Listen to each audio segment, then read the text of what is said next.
What if Harry inherited Doctor Strange's Sorcerer Supreme title after Stephen died saving him? A Harry Potter times Marvel crossover in 7 chapters. Chapter 1. The shortest distance between universes Stephen Strange had developed, over the course of a career in which he had become first a neurosurgeon, then a corpse, then a sorcerer, and finally the unwilling custodian of an artifact that could rewrite causality, a particular distaste for being surprised. Surprise, in his experience, was simply the formal acknowledgement that you had failed to look in the obvious direction. The universe was not, in the strict sense, hostile. It was merely indifferent to the bookkeeping of human attention. So when the Eye of Agamotto opened of its own accord at 3:17 in the morning and showed him a child he had never met, in a house he had never seen, in a country whose particular drizzle had no analog in his own memory, Stephen's first reaction was not surprise. His first reaction was an inventory. Item 1. The eye had opened. The eye did not open without cause. The eye had been opened, therefore, by a cause sufficient to overcome the considerable resistance of Stephen's own intent to leave it shut. Item 2. The image was not Earth 616. The light was wrong. The light in the image had a particular quality of damp English autumn, the kind of light that suggested chimneys still in use for heating, and a moon that hung at a declination not quite matching his own. He had catalogued 17 alternate Earths in the last decade. This was an 18th, or one he had not bothered to catalogue. Item 3. The child was approximately 15 months old. The child was sitting upright in a crib. The crib was painted white badly. The child had black hair, in the manner of children who have not yet decided whether to keep it. The child had a scar that was not yet a scar, a forehead unmarked but already, somehow, prefigured. Stephen had seen prefiguration before. It was what futures looked like when they leapt. Item 4. There was a thing in the room with the child. The thing had a shape that was almost the shape of a man, the way that a coat hanging on a doorknob is almost the shape of a man. It was lifting a stick. There was no time to wonder why a stick. Item 5, and this was the one that mattered, because Stephen had been a doctor before he had been a sorcerer, and a doctor learns to triage faster than he learns to be afraid. The child's death was already on every probable timeline. He could feel them. The eye gave him futures the way a metal detector gives you coins, by twitching toward them. And every future twitched the same way. The child died in the next 11 seconds. 11 seconds was not nothing. Stephen Strange, holder of the title Sorcerer Supreme of Earth 616, who had once held the time stone steady against Thanos for 14,605 iterations of doom, considered 11 seconds to be approximately the length of a slow exhalation. He had finished operations in 11 seconds. He had drowned in 11 seconds. He had loved Christine Palmer in 11 seconds, the first time he had really thought to look at her, and he had unloved her again in much less. He stood up. The cloak of levitation, which had been brooding in the corner of the sanctum, because it disliked being woken before the sun had crossed the Hudson, rose without protest and settled around him. The cloak had recognized, in the particular set of his shoulders, that the night was not going to be discussed afterward. He made the gesture. Sling ring portals were normally point-to-point through known space. Crossing universes required a different gesture, one with the offhand fingers held slightly back, in a way that the Ancient One had taught him as if it were a joke whose punchline had not yet arrived. He performed the gesture. The portal opened. On the far side was Godric's Hollow, England, October the 31st, 1981, in a universe he had no name for 10 seconds before a particular child was due to die. Stephen stepped through. He did not waste time on the geography. The geography offered itself, a small cottage, a door already broken inward, hanging from the upper hinge by a single screw, stairs. He took the stairs.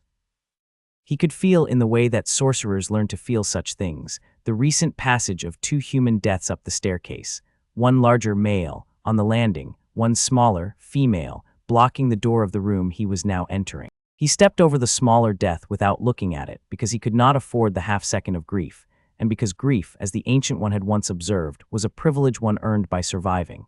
In the room there was a crib. In the crib there was the child. And between Stephen and the child, with its back to him, was the thing he had seen in the eye. He had 8 seconds. In those 8 seconds, Stephen catalogued the entity. He had seen necromancers before. He had seen liches. He had seen wraiths bound to weapons, and demons wearing the skin of their summoners, and 3 discrete varieties of the unsouled. This thing was none of those. It was a soul that had been carved into pieces and stuffed back into a body that did not entirely belong to it. There were threads, Stephen could see them, in the mystic spectrum, the way an electrician sees current in a wire, threads of soul leading out of the room in 7 directions to 7 distant points he could not see but could feel. The thing in front of him was approximately 1/8 of a person. 7/8 of it was elsewhere. That was a problem for later. 6 seconds.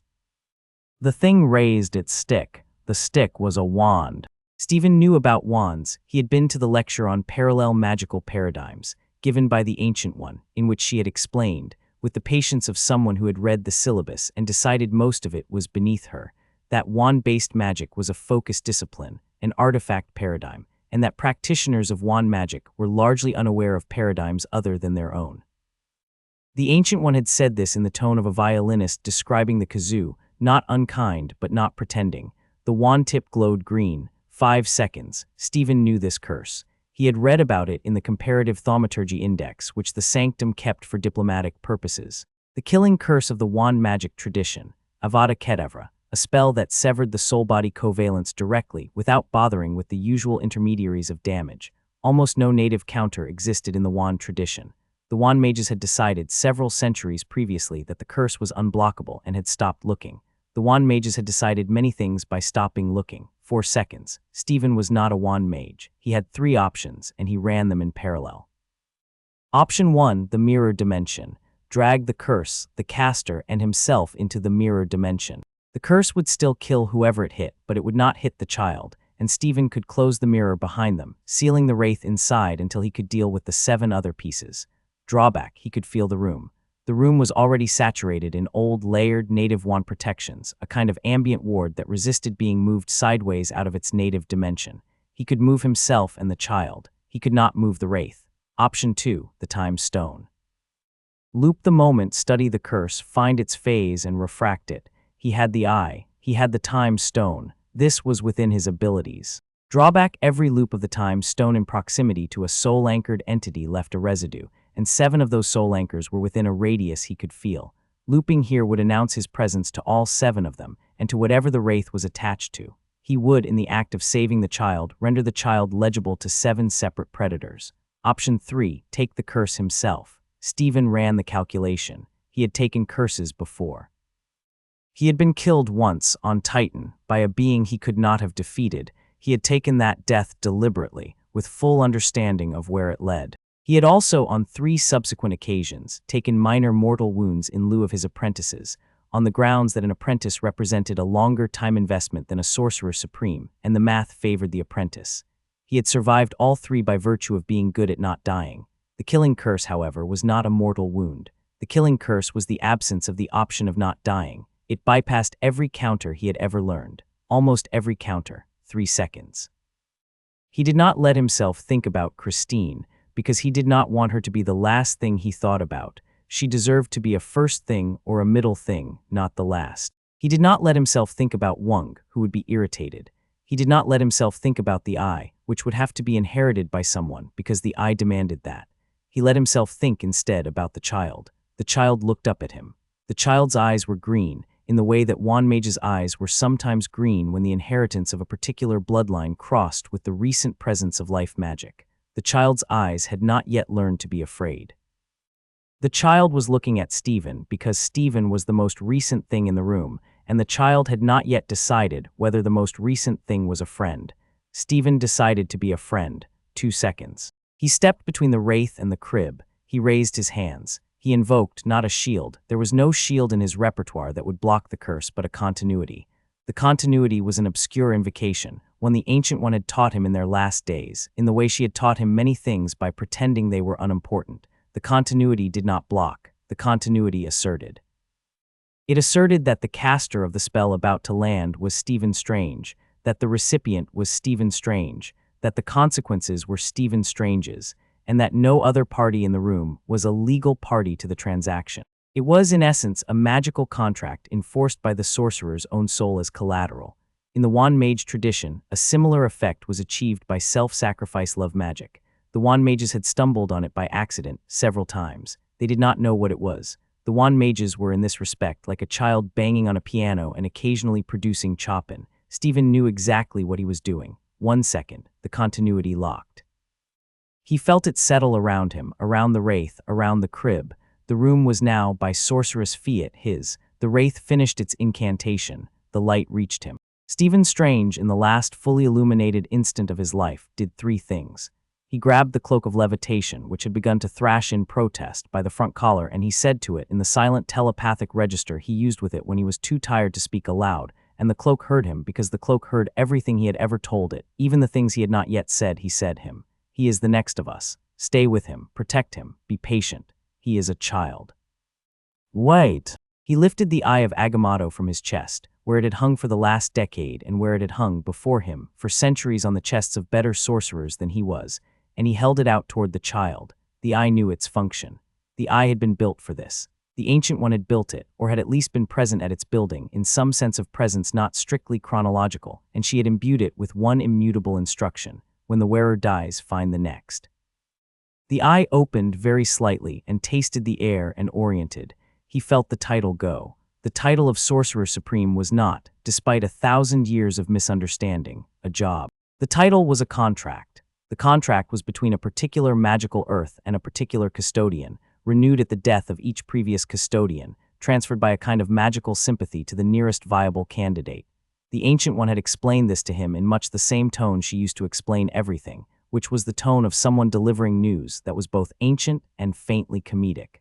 The title had transferred to her from her predecessor when her predecessor had died. It had transferred to Stephen from her. It would transfer from him now. There were, in the room, exactly two viable candidates for the title. One was the child, one was the wraith. The wraith was not viable. The wraith was already in 7 pieces and could not host another contract. That left the child. The title transferred. Stephen felt it leave him the way a man might feel a cloak slip from his shoulders, except that the cloak in this case had also been his bones. There was a moment of weightlessness. Then there was the curse finishing its work. Stephen's body, separated from the lattice of mystic offices that had been holding it together, became suddenly and simply a corpse, in the medical sense in which he had been trained to recognize one. He noted, with a doctor's habit, the cessation of his own cardiac function. He had time, perhaps half a second of consciousness untethered from a body, to observe the rest. He saw the wraith stagger. The continuity had specified that the caster and the recipient were both Stephen. The wraith had performed the cast. The wraith was, by the terms of the contract Stephen had imposed on the room, also Stephen for the purpose of the transaction. The curse, which had a habit of seeking back along the line of intent when its recipient was unavailable, snapped back along the continuity's line. Some of it returned to the wraith. Not all, not enough to kill the 7 distant anchors, but enough. The wraith, which was 1/8 of a person, became 1/16. The 7/8 elsewhere flinched. Stephen could see them flinch in the mystic spectrum, 7 small distant lurches, the way candles flicker in a draft that has not yet arrived at any of them. He had heard it, not killed it, heard it. He saw the cloak settle around the child. The cloak had not been designed to be a child's blanket. The cloak adapted. The cloak had spent 8 centuries with the dead and the dying and the wounded, and the cloak knew, in its old fabric way, how to wrap a survivor. It wrapped the child. The child blinked. The child did not yet understand what had happened, and would not understand for a great many years, but the child was warm, and the child was not falling, and the most recent thing in the room was now a coat. He saw the eye settle low and round in the hollow at the base of the child's throat. The eye had decided. The eye made the small clicking sound it made when it had decided. The eye was patient. The eye would wait until the child was old enough to ask the right question, and then it would answer.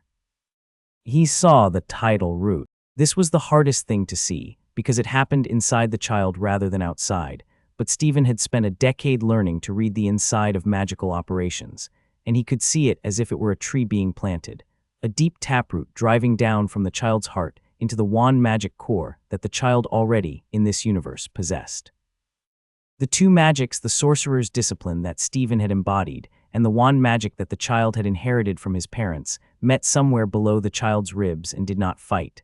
They braided. Stephen, in his last quarter-second, thought, oh, of course, he's a node. He's a place where both traditions can cohere. The eye chose well. The eye chose better than I would have chosen. He saw, finally, in the bare last instant of his sorceress senses, a glimpse of a future.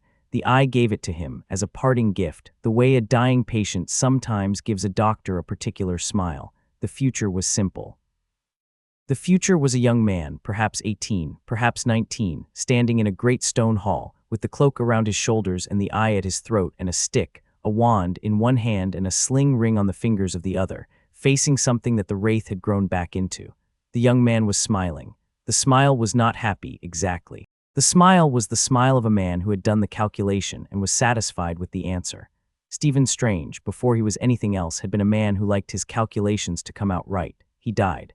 The thing that had been Voldemort, which was now a 16th of a soul rather than an eighth, found that it could not, in its current state, maintain even the loose hold it had on its body.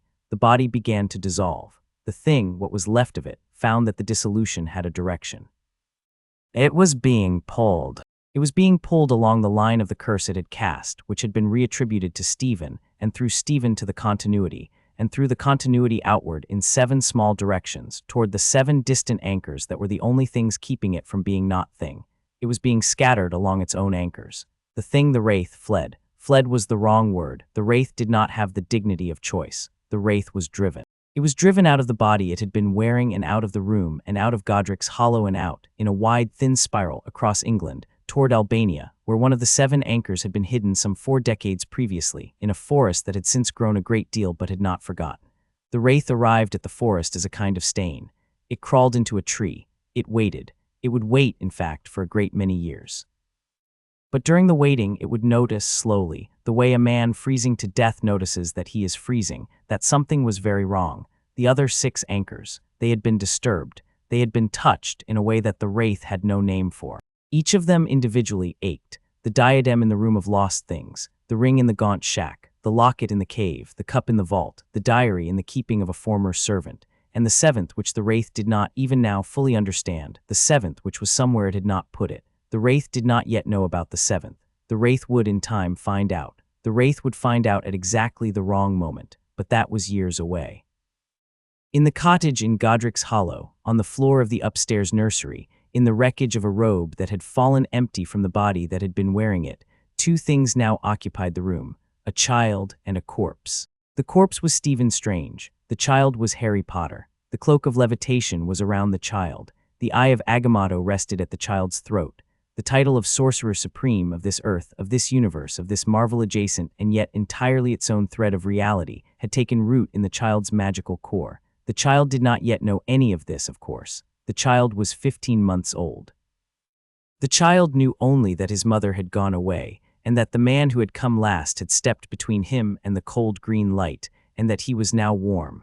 The child was warm. The child was warm in a way that he would remember dimly for the rest of his life, without ever knowing what to attribute it to. He fell asleep. The cloak watched. The cloak had nothing else to do. The cloak had spent the first half of its existence on a hook in a closet, and the second half on the shoulders of a man it had loved, and the third half, beginning now, would be spent in custody of a child it would learn to love.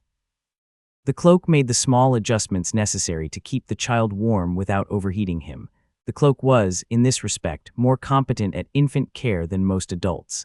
The eye breathed, very slowly, in time with the child's breath, and synchronized. The title, having taken root, began the long, quiet process of growing into the child's bones. Hagrid found the cottage at approximately 3:46 in the morning local time, which was about 4 minutes after Albus Dumbledore had received an extremely loud and extremely complicated alert from the silver instruments in his office that did not perform conventional magical detection, but instead watched the 7 anchors the headmaster had spent the previous decade learning to detect. 6 of the 7 instruments had spun. One of them had stopped spinning altogether and pointed, in a small definite way, toward Albania. Dumbledore did not, at this moment, understand all of what had happened. He understood enough. He told Hagrid to go to Godric's Hollow. He told Hagrid to bring the child. He told Hagrid not, under any circumstances, to disturb whatever else was in the room. Dumbledore did not yet know what else was in the room. He had, however, been a sorcerer of some description for 110 years, and he knew the magical signature of an intervention when he felt one, and he knew the magical signature of an intervention from outside when he felt one.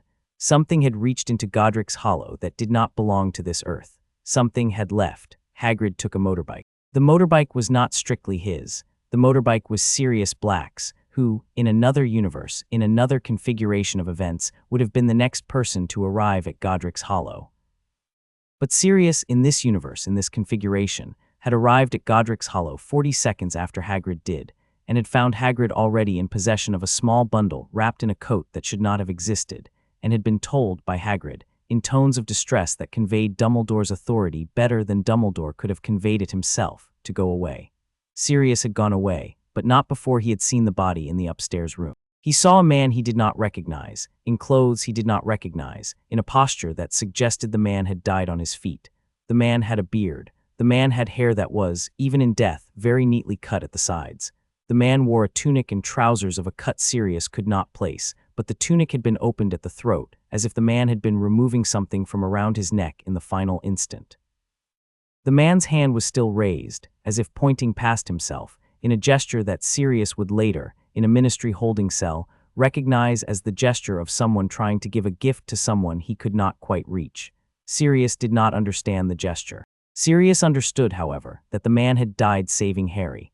Sirius's grief, which had been about to bloom into the murder of Peter Pettigrew, paused, just for a moment. Just for the moment it took for a confused man in his early 20s to register that a debt had been incurred on his godson's behalf by a stranger, and that the debt was now, in some sense, his to repay. Sirius did not consciously promise the dead man anything. Sirius did not have the kind of mind that made conscious promises in a crisis, but somewhere below the conscious level, a small filing cabinet opened, and a small note was placed inside, and the filing cabinet closed. Sirius left the cottage. He went after Pettigrew. He did not, as it happened, succeed, but the small filing cabinet remained. It would matter much later in a holding cell, when a child not yet conceived, well, a child of 11 by then would step out of nothing and look at Sirius with the eyes of someone who had not come to ask, but had come to read, and Sirius would say, without needing to be prompted, here is everything I remember. That, however, was years away. Dumbledore arrived at Godric's Hollow at 4:18 in the morning, by which time Hagrid had already collected Harry. Dumbledore went upstairs alone. He stood in the doorway of the nursery for a long time. He looked at the body. He looked at the floor, at the small scorch mark where the curse had landed, which was not on the crib but in front of it.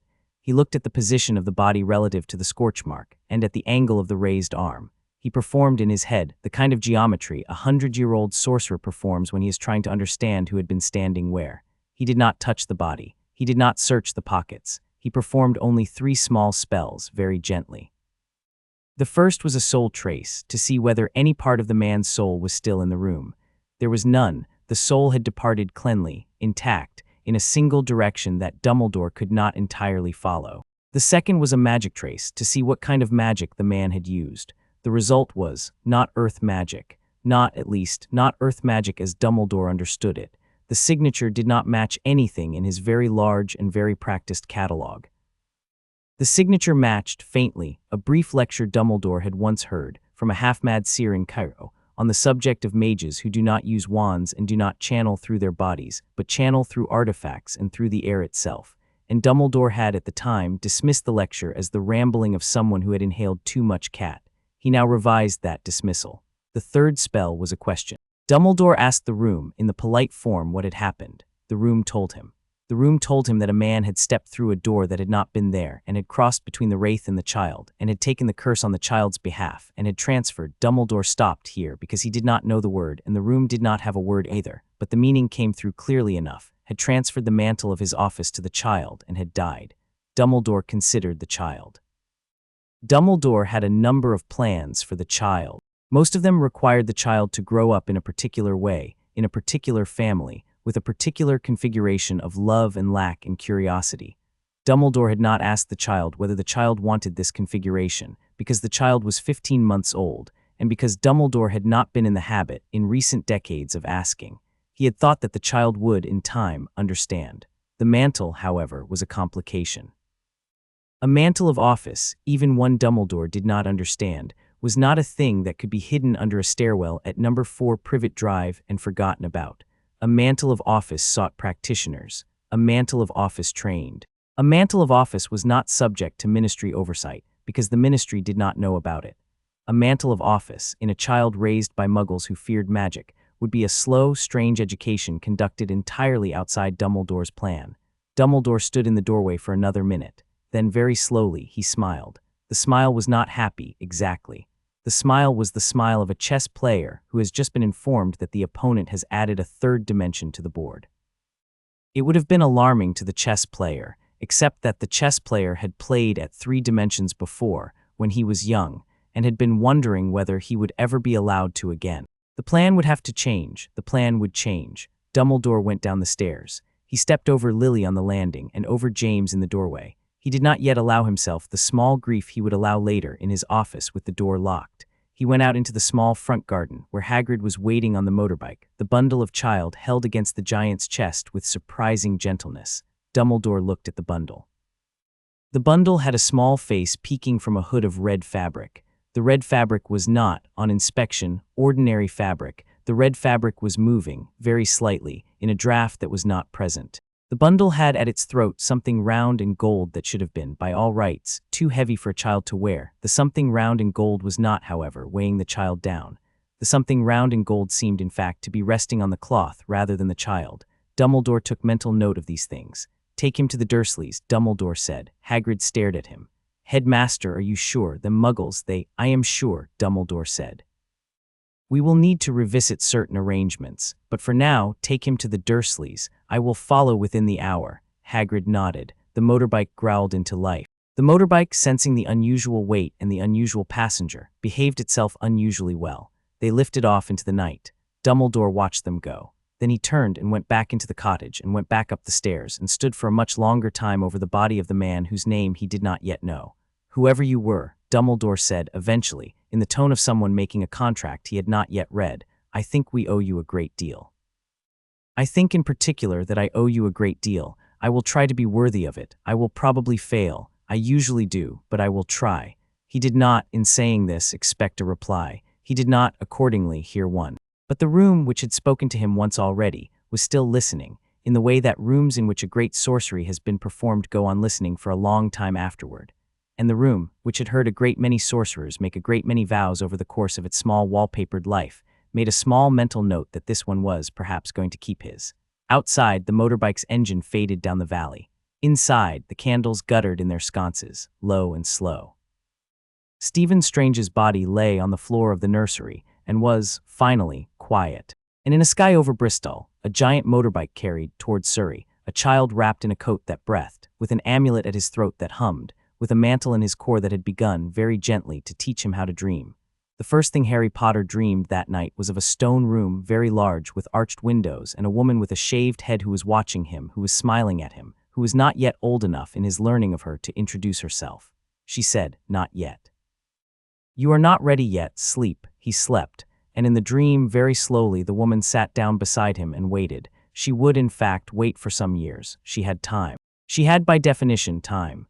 Chapter 2. The coat that would not leave Number 4 Privet Drive had been built in 1973 by a developer whose theory of human happiness involved interchangeable houses, identical lawns, and the careful exclusion of anything sufficiently distinctive to remember. The developer had, in this respect, been almost completely successful. The house at Number 4 was indistinguishable from the houses at Number 2, Number 6, Number 8, Number 10, and so on up the street. The interchangeability had been a selling point. The residents had been encouraged to think of it as a kind of safety. If anything unusual were to occur on Privet Drive, the residents reasoned, it would happen at someone else's house first, because the houses were the same, and the unusual would have to choose, and the unusual would not choose Number 4 because the unusual would not be able to find Number 4. This was, on the morning of November the 1st, 1981, no longer true. Petunia Dursley opened the front door at 6:15, in her dressing gown, expecting to find the milk. The milk on Privet Drive arrived in glass bottles in a wire crate at precisely 6:14, every morning except Sunday, in a manner which had not deviated for the 7 years she had lived in the house. She had developed over those 7 years the kind of relationship with the milk delivery that is the secret pleasure of a certain kind of suburban housewife, a small, predictable, joyful thing that one could rely upon. She did not find the milk. She found on her front step a basket. Inside the basket was a baby. Wrapped around the baby was an extremely large red coat. Petunia, who had had, until that morning, no theory of how the day would go, formed a theory very rapidly. The theory involved her sister Lily. The theory involved Lily's husband, the unfortunate young man with the glasses and the unfortunate hair. The theory involved her sister Lily's freakish circumstances finally landing on Petunia's doorstep in the most concrete and unwelcome possible form. The theory involved a letter. Petunia looked for the letter. There was a letter. The letter was tucked into the basket beside the child in an envelope that did not appear to have been addressed by anything Petunia recognized as a postal system. She read the letter. The letter was from a man named Dumbledore. She knew this name. Lily had spoken it, in the long-ago weekend, when Lily had come home from her first term at that school. Lily had spoken it with a kind of reverence Petunia had immediately hated. The letter explained that Lily was dead. It explained that James was dead. It explained that the child Harry was Lily's son. It explained that Harry would, under the terms of certain ancient protections that Dumbledore did not name but assured her were both binding and old, be safe at number 4 Privet Drive, provided that he was raised there as a member of her household. The letter further explained, and this was where the letter became, even by the standards of letters Petunia had received from her sister's world, peculiar, that the child was, in addition to whatever else he was, the inheritor of certain effects belonging to a man whose name was not given. The effects were not to be tampered with. The effects would not, the letter said, in any case permit themselves to be tampered with. Petunia should consider them part of the child, as one considers a birthmark part of a child, present, immutable, not to be commented on. The letter was signed Albus P. W. B. Dumbledore. Petunia recognized only the first name. Petunia put down the letter. Petunia looked at the basket. The baby in the basket was asleep. The baby was breathing in the small, fast way that babies do. The baby had black hair. The baby had, and Petunia did not at first see this, because it was almost invisible against the pale forehead, but she would later see it, and she would never quite stop seeing it. A thin line of scarred skin in the shape of a lightning bolt, beginning at the hairline and ending above the right eyebrow. The coat was red. The coat was extremely red. The coat was a shade of red that Petunia, who had decorated number 4 Privet Drive almost entirely in beige and rose, found upsetting. The coat had a high collar that rose up around the baby's tiny ears, and an embroidered border in some kind of gold thread, and it was sized for a much larger person, a grown man even, and the coat was nevertheless wrapped around the baby with a kind of competence that did not, Petunia felt, properly belong to a coat. The coat in particular seemed to be moving. Petunia stared at the coat. The coat raised one of its corners, just the tip of one, and waved at her. Petunia screamed. Vernon, who had been making toast, dropped a piece of toast. He did not, however, abandon his post at the toaster. Vernon Dursley had been raised by a mother who believed that the world was 30% unreasonable, and that the only response to unreasonable circumstances was to attend more firmly to one's actual responsibilities, which in this case were the toast. He waited until the toast was acceptable, and then he came to the door. "Petunia," he said, "what in God's good name?" Petunia could not speak. Petunia pointed. Vernon looked at the basket. Vernon looked at the baby. Vernon looked at the coat. The coat, having waved once already, decided that the household had been formally introduced and settled.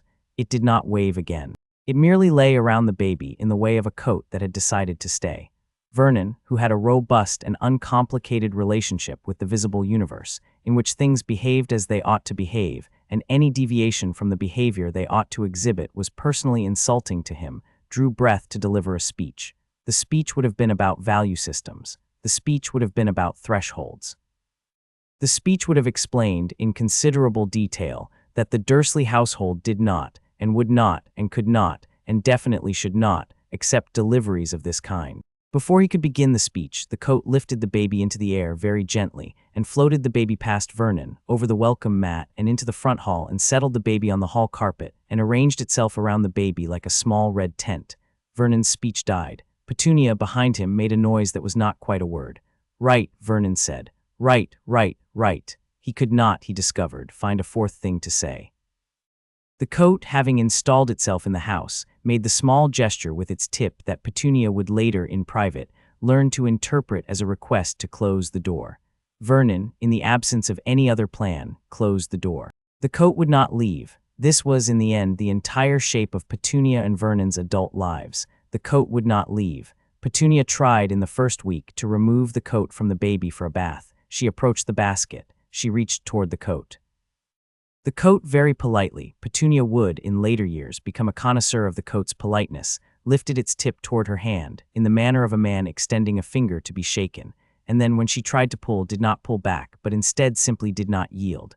Pulling on the coat was, Petunia discovered, like pulling on a small portion of a wall. The wall was not angry. The wall was, in fact, faintly amused.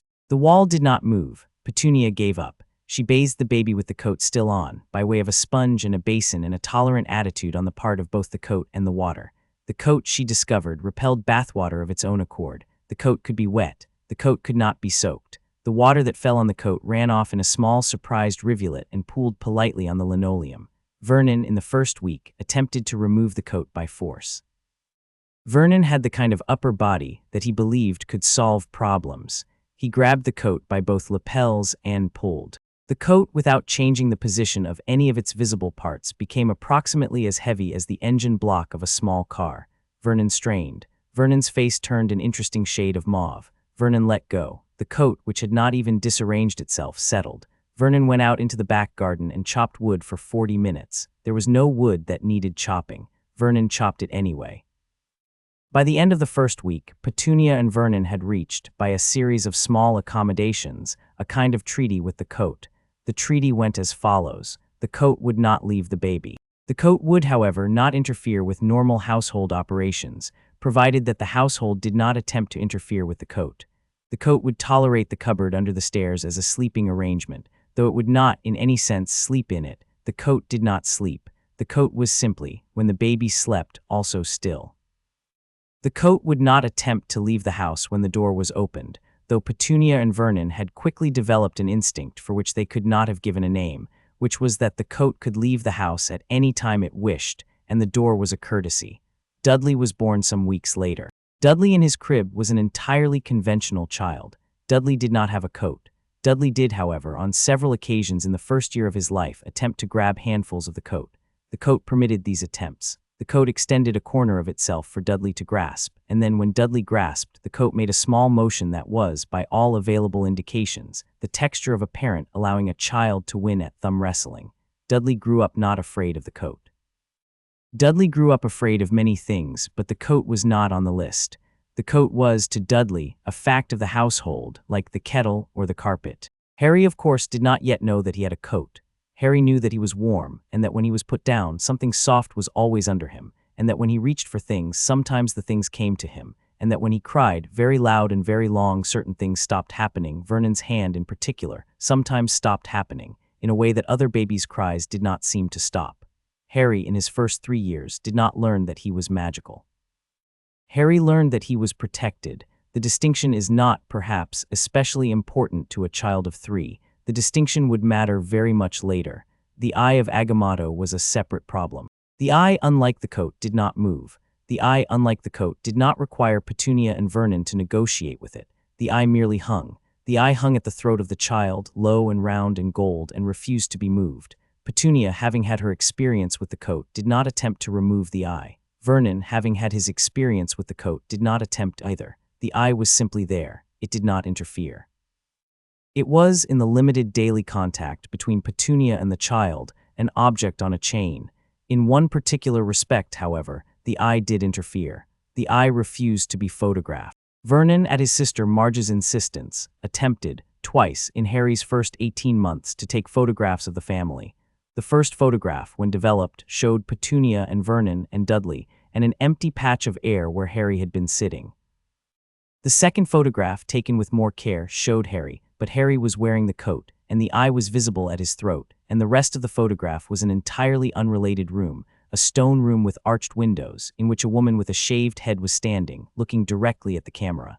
Vernon burned both photographs. Petunia did not ask why. After that, no photographs were taken of Harry. This was not, as Harry would later believe, because the Dursleys did not love him. It was because the Dursleys had attempted twice, and the universe had twice declined. The Dursleys, who were practical people in their way, had stopped attempting. Marge, who never visited often, never noticed. Marge had her own concerns, mostly bulldogs. The first time Harry remembered the coat protecting him, really protecting him, in a way he understood, he was 4 years old. He was in the back garden. Dudley had been told to play with him, by way of birthday duty, and Dudley had, as he often did, decided that play meant a particular game in which Dudley was a giant, and Harry was a small Englishman whom the giant needed to step on. The game required Harry to run. The game required Dudley to pursue. The game ended in Dudley's preferred version, with Dudley standing on a portion of Harry, while Harry communicated, with whatever volume he could still produce, the indignity of being stood upon. Harry, who had 4 years of biology by now, and was beginning to understand the relative sizes involved, did not enjoy the game. He had stopped running. He had sat down instead in the long grass at the back of the garden, and he had pulled his coat, that was what he called it, then my coat, in the small definite way that a child claims a possession that has never been disputed, pulled his coat around his ears, and he had said into the collar of the coat, "Please." The coat had not, prior to that moment, made it clear to Harry that the coat could be addressed. The coat had been, to Harry, a friendly fact, like the kettle or the carpet. The coat was warm. The coat was always there. The coat sometimes stopped Dudley from reaching him by, and this was a thing Harry had noticed but had not previously thought through, by moving very slightly, the part of itself that Dudley's hand was about to touch. The coat had not, however, conversed. When Harry said please, the coat conversed. The coat did not speak. The coat did not have, in any sense Harry would later understand, a voice. The coat, however, communicated. The communication felt to Harry like a small warm thought arriving inside his own head, which he had not himself thought. The thought was, yes. The thought was, I am here. The thought was, how would you like me to help? Harry, who had not previously known that the help could be requested, was at first too startled to request anything. He sat in the grass, with the coat around his ears and Dudley charging toward him across the lawn and the small warm thought waiting politely inside him.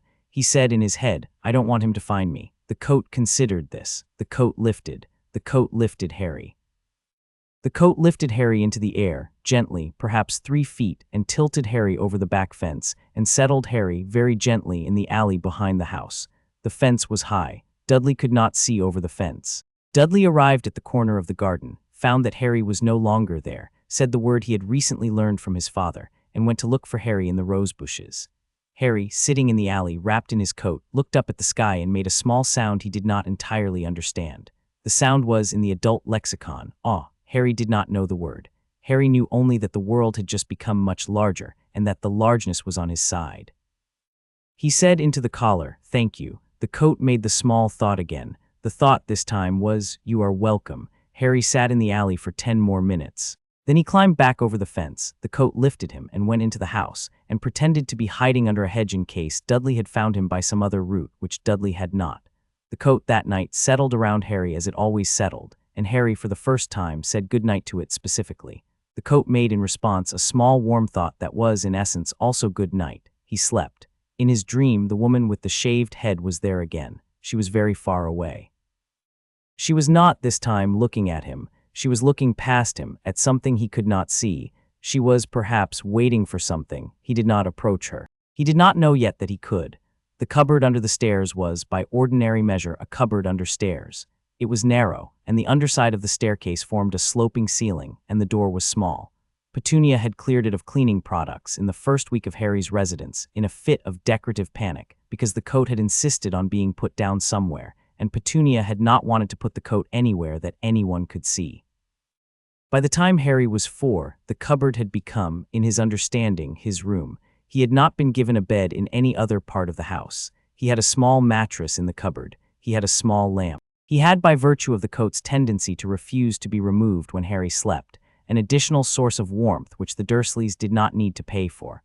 The cupboard was, by the standards of children's bedrooms in southern England, small. The cupboard was, by the standards of cupboards under stairs, regal. The coat had decorated the cupboard. This had taken Petunia some time to notice. The coat did not decorate ostentatiously. The coat did not introduce, into the small space, anything Petunia would have objected to. The coat had merely, over the first 3 years of Harry's residence, made small adjustments. The mattress had become, by infinitesimal degrees, slightly thicker. The corner of the cupboard where a knot in the wood had once protruded had become, very slightly, smoother, as if the knot had retreated. The light from the small lamp had become, very slowly, more pleasant. The bulb had not been changed. The bulb merely shone differently. By the time Harry was 4, the cupboard was the most comfortable room in the house. Vernon and Petunia had not noticed. Dudley had noticed, in the dim instinctive way of a small mammal who knows where the soft places are, and had begun, occasionally, to attempt to enter the cupboard. The coat did not permit this. The cupboard door, when Dudley approached it without Harry, did not open for him. Dudley, who was not a child of subtle theories, attributed this to the door being broken and had given up.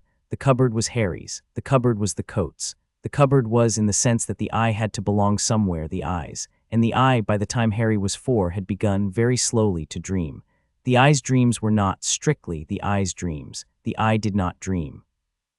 The eye did, however, conduct certain operations during the sleep of its wearer that were, in functional terms, indistinguishable from dreaming. The eye, while Harry slept, sometimes opened, just a fraction, just enough. When the eye opened, Harry saw things. Harry at 3 saw a very tall building on fire. He did not know what the building was. He did not know which city. He saw it, and he saw a man flying around it in a red suit of armor, putting the fire out by squirting some kind of foam from the man's hands.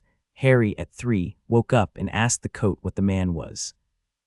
The coat, which had no opinions about Iron Man, the coat had never been on Earth 616, except by association with its previous owner, communicated, gently, that the man was a friend of Harry's predecessor. The coat communicated this in the wordless way it communicated everything: a feeling of recognition, a feeling of affection, a feeling of slight exasperation.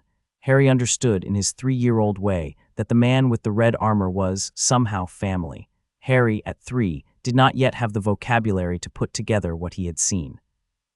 He merely held it inside himself and looked at it occasionally in the small free moments when Dudley was not stepping on him, and the man in the red armor became, in Harry's private mythology, the first member of a family Harry would not, for many years, properly understand he had. Harry at 4 saw a woman with red hair in a black suit, leaning on a bar with a glass in her hand and looking at something he could not see. He did not know who she was. He felt, looking at her, a small flush of warmth that he could not account for. The coat, when consulted, communicated that the woman was also a friend of Harry's predecessor. The coat communicated this with a different feeling, less affection, more respect. Harry understood that the woman was someone who would not be easily pleased, and that, somehow, his predecessor had pleased her. Harry at 4 saw a forest at night, and a man with a stick made of light, and a man with a mask, and a large furred creature with a temper. Harry at 4 saw, and this was the one that haunted him, in the deep way that children are haunted by things they cannot name, a stone room with arched windows, and a woman with a shaved head who was sitting cross-legged on the floor and waiting. Harry, at 4, in the half-second before waking from a dream of the stone room, said, "Who are you?" The woman, who had been waiting for him to ask, did not answer. The woman smiled and said, "Not yet." Harry at 4 woke up and lay in the cupboard in the dark, with the coat warm around him and the eye warm at his throat, and the cupboard humming faintly with a sound he had never named, and felt for the first time what he would later identify as the small certain knowledge that something was waiting for him, that something good was waiting for him, and that the waiting would eventually end. He went back to sleep. The Dursleys, during this period, were not cruel. This is a thing Harry would later, in moments of generosity, have to admit to himself. The Dursleys were not cruel. The Dursleys were merely afraid. The Dursleys had been delivered, at 6:15 in the morning on a perfectly ordinary November day, a child wrapped in a coat that moved of its own accord and an amulet that refused to be photographed, and the Dursleys had decided that the only way to survive the delivery was to pretend, with absolute determination, that the delivery had not occurred. The pretense required, in practical terms, that Harry be kept somewhere out of sight. The cupboard was out of sight. The cupboard was, accordingly, where Harry was kept. The cupboard had, however, by virtue of the coat, become a place Harry did not mind being kept. The pretense required that Harry be fed, but not extravagantly. Harry was fed. The food was not extravagant. The food was, however, by virtue of the coat's small interventions, occasionally improved in transit between the stove and Harry's plate. A piece of toast became, very subtly, less burnt. A glass of milk became, very subtly, less stale. Petunia did not notice these improvements, because the improvements were small enough not to disturb her own theory of the household. The pretense required that Harry be clothed in Dudley's hand-me-downs. Harry was clothed in Dudley's hand-me-downs. The hand-me-downs were enormous and badly stained. The coat covered them. The coat did not, of course, ever come off, but in the days when the coat was, by ancient sorceress etiquette, required to retire to its full-sized form for self-maintenance, about once a fortnight in the small hours of a Sunday, the eye sometimes assumed, briefly, the function of Harry's outerwear, and Harry, on those particular Sundays, found himself wrapped in a thin shimmer of golden light that the Dursleys, who saw it, did not discuss. The pretense required, above all, that no one outside the household be told anything. No one was told.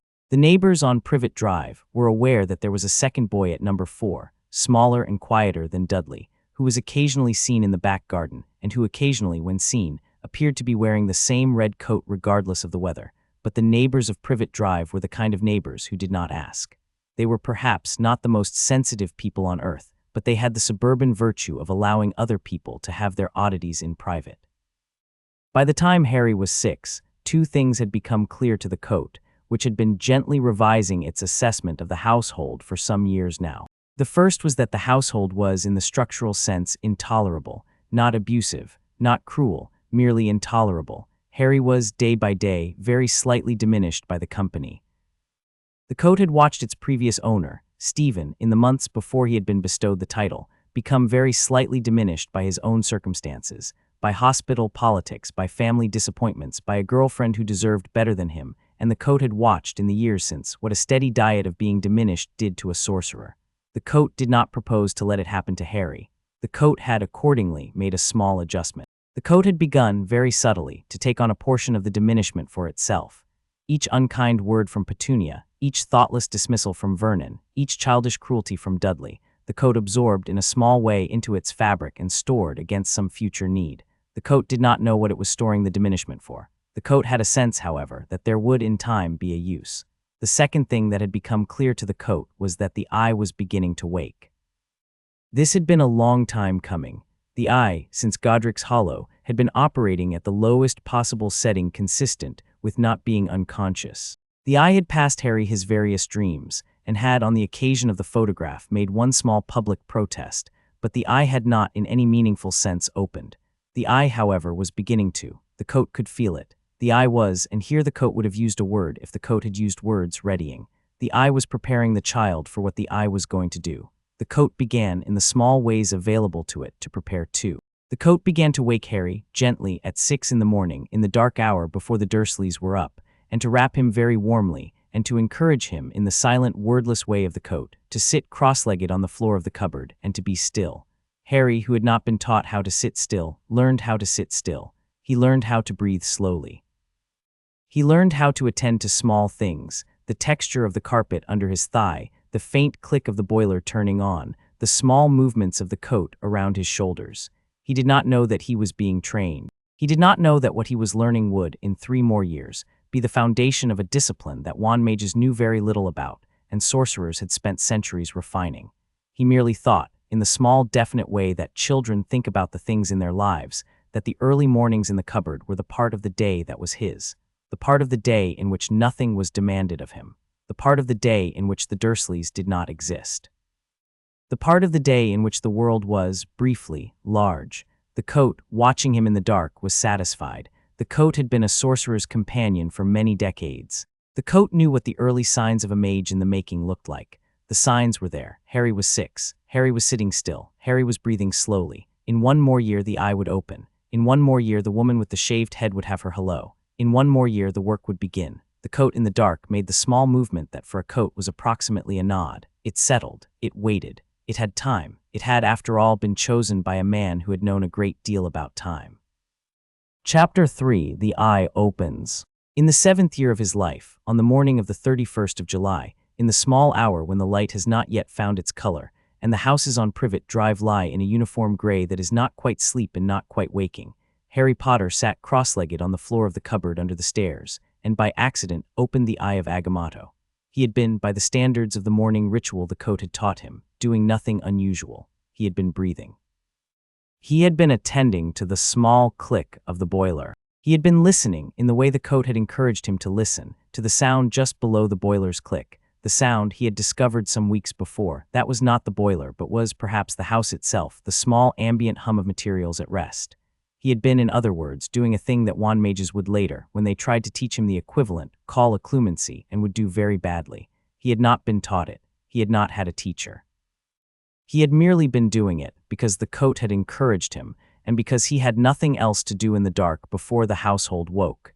His hand, in the course of the breathing, had risen to the Eye. This was not in itself unusual. He often rested his hand on the Eye. The Eye was warm. The Eye had become, over the years, a fidget object, in the way that other children of his age had a thumb or a tattered piece of blanket. He held the Eye when he was thinking. He held the Eye when he was trying to be still. The Eye permitted itself to be held. This morning, however, his thumb had landed on the Eye's central facet, and his index finger had curled along the Eye's rim, and his middle finger had brushed the small recess catch which the Eye had, though Harry had never previously noticed, at its lower edge. The Eye opened. The Eye opened with a small click, of the kind that a watch makes when its cover is unlatched. The Eye opened upward like a flower in 3 petals of gold. The Eye, when fully open, contained a small steady green light at its center, which was not, in any sense Harry would later understand, electric, and which was not, in any sense the wand mages would have understood, magical. The light was a stone. The light was specifically the time stone, which had been bound into the eye by a sorcerer 6 centuries dead, for safekeeping, and which had, by virtue of its bond, never since left the eye. Harry stared at the light. The light stared back. This was, by Harry's standards up to that point in his life, the most interesting thing that had ever happened. He did not move. He did not breathe. The coat around his shoulders made the small attentive shift that the coat made when something important was about to happen. The coat did not interfere. The coat had been waiting for this moment for nearly 6 years. Harry slowly, very slowly, leaned forward. The light shifted. The light became, all at once, it was not a fade, it was not a transition, it was simply a sudden swap, like a screen changing channels, a long corridor. The corridor extended away from him and toward him in both directions. The corridor was lined with images. The images, Harry slowly understood, were instances of himself. The instance closest to him was himself, sitting cross-legged on the cupboard floor looking at the eye. The next instance behind him was himself, a few moments earlier, breathing. The next instance was himself, a few moments before that, holding the eye. The corridor stretched back in this way through every moment Harry had lived. The corridor, in the other direction, stretched forward through moments he had not yet lived. He could see, in the forward direction, dimly, more instances of himself. The instances were less distinct. The instances flickered, occasionally. Some of the instances seemed to be in 2 places at once, or in 2 different sets of clothes, or in 2 different rooms, as if his future was not yet quite decided and the eye was showing him all of it. Harry understood, in the way that children of 7 sometimes understand things very large indeed, that he was looking at time. He understood that he was looking at his own time specifically. The corridor was his. The corridor began at his birth and ended somewhere ahead of him that he could not quite focus on. He understood that he could, if he chose, look more closely at any particular instance. He looked experimentally at the instance 2 years behind him, the morning he had said please to the coat in the back garden. The instance, when he looked at it, expanded. He could see very clearly the 4-year-old version of himself in the long grass with Dudley running toward him.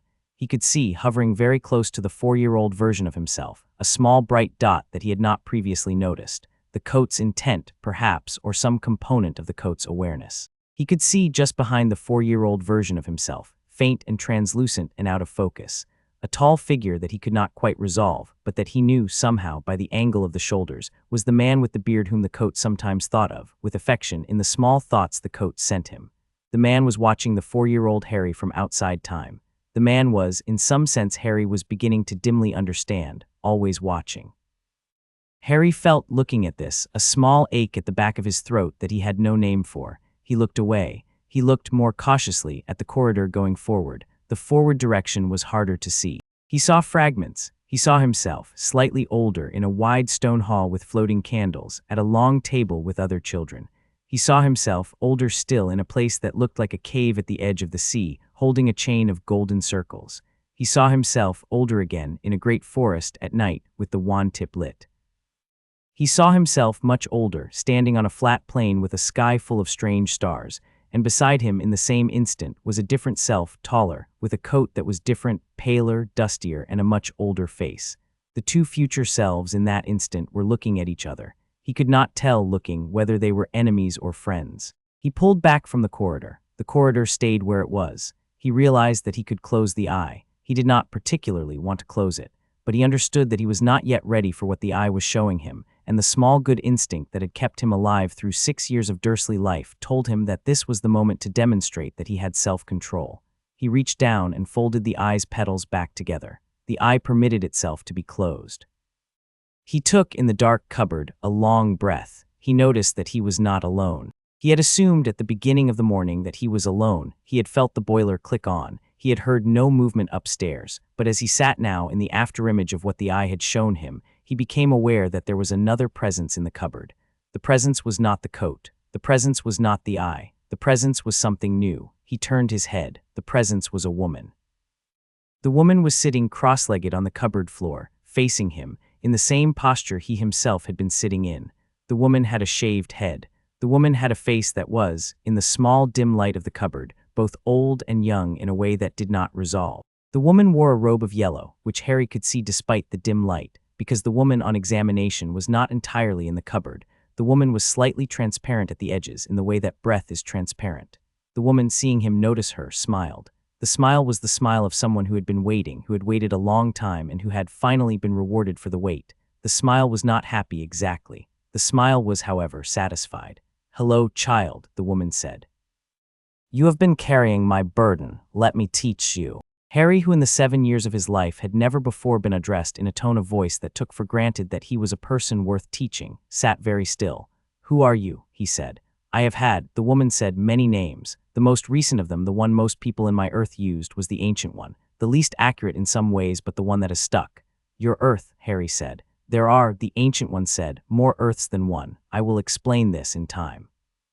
For now, it is sufficient to know that I am from one, that I was, in mind, the practitioner of a discipline, that when I died, the discipline passed to a student of mine, that when he died, and he died recently in saving you, the discipline came to you, because there was no one else closer, and because in the moment of his dying he chose you, and the choosing was correct."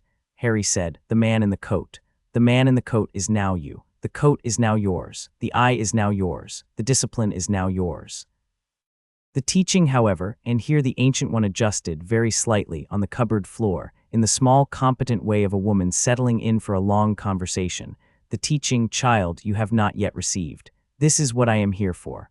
"Are you a ghost?" Harry said. "That is not the word I would use. The word I would use is not in your language, and the closest word in your language is one I dislike. I am, let us say, present. I am present in your mind. I am present particularly when you sit still in the dark and pay attention. I am not here in the ordinary sense. I am here in a sense I will, in time, teach you. Why now? Because you opened the eye. The eye, in opening, made an introduction. The eye introduced you to the discipline you have been carrying, and to me as the previous and the previous custodian of it. Before now, I could only wait. I could come to you in dreams, very gently, in case I would alarm you. I have not, I hope, alarmed you." Harry considered. "Dreamed about you? Yes. You were always far away. Yes. Why? Because I did not wish to enter your awareness without your permission. Permission, child, is the most important thing in our discipline. The discipline is built on the principle that no being, including yourself, should be operated upon without consent. This is why we, who can do so many things, do very few of them. This is why we, who could rule the world, do not. This is why we, who could erase our enemies, instead trap them. This is why your predecessor, who could have left you to your death and saved his own life, did not. He died for me. He died for you." Harry, who had been holding back a small ache in his throat for some moments now, made a small sound. The coat around his shoulders lifted its tip and very gently pressed against his cheek in the manner of a hand. The Ancient One waited. After some time, Harry said, "What was his name?" "His name was Stephen Strange. He was in many ways a better practitioner than I was. He had been a surgeon before. He had hands that could do in our discipline almost anything. He died saving a child who was not, in any obvious sense, his concern. He died because, in seeing you in the eye, he had decided that you were his concern. He decided this in approximately 3 seconds. He was, in this respect, very characteristic of himself. I want to remember him," Harry said. "You will. Some of the remembering will come from me. Some will come from the eye. Some, in time, will come from the earth he was supreme of, which you may, if you wish, visit. None of this is urgent. We have time." "How much time?" "Approximately 4 more years, before the world begins to demand things of you that will not wait. 4 years is sufficient to teach you what you need to know. And after?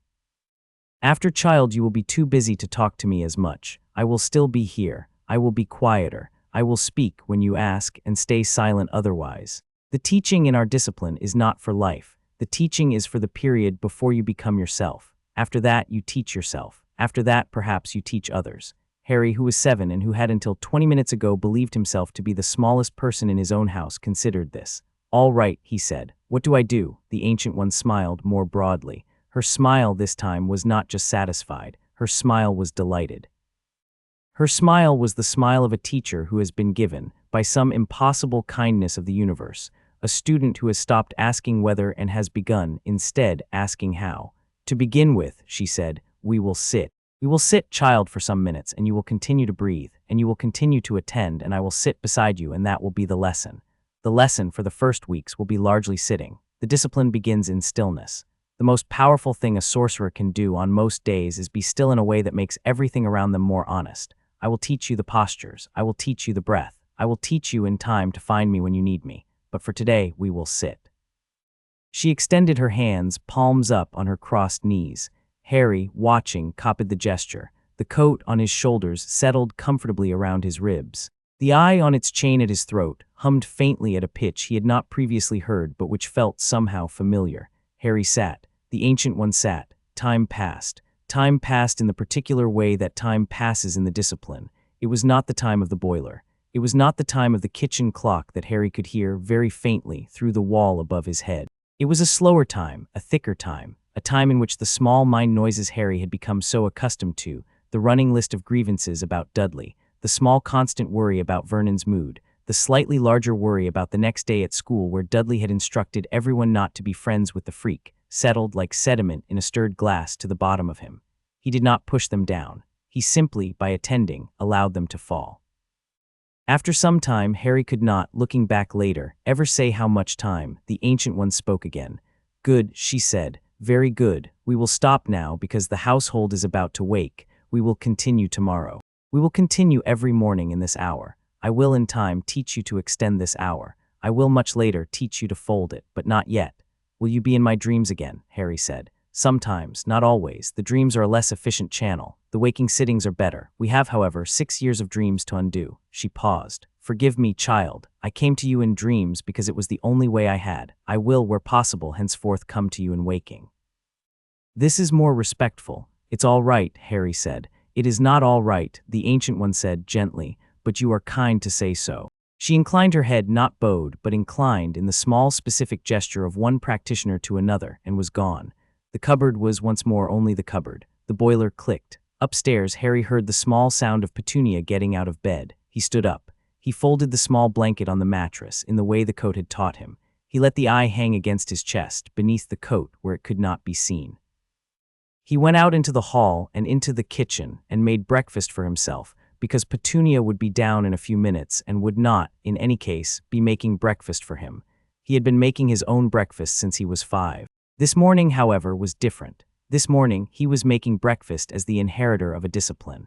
This morning, he was the youngest practitioner of mystic arts on a world that, until a few hours ago, had had no practitioners of mystic arts at all.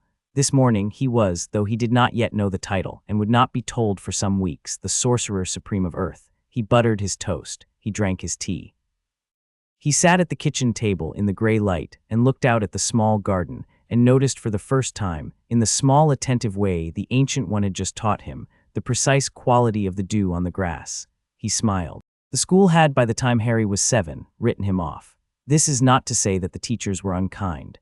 The teachers, on the whole, were the kind of overworked and underpaid English primary teachers who had a great deal of pity for children like Harry, undersized, badly dressed, evidently neglected, and who were also, by virtue of being overworked, the kind of teachers who triaged their pity strictly by who they thought they could still help.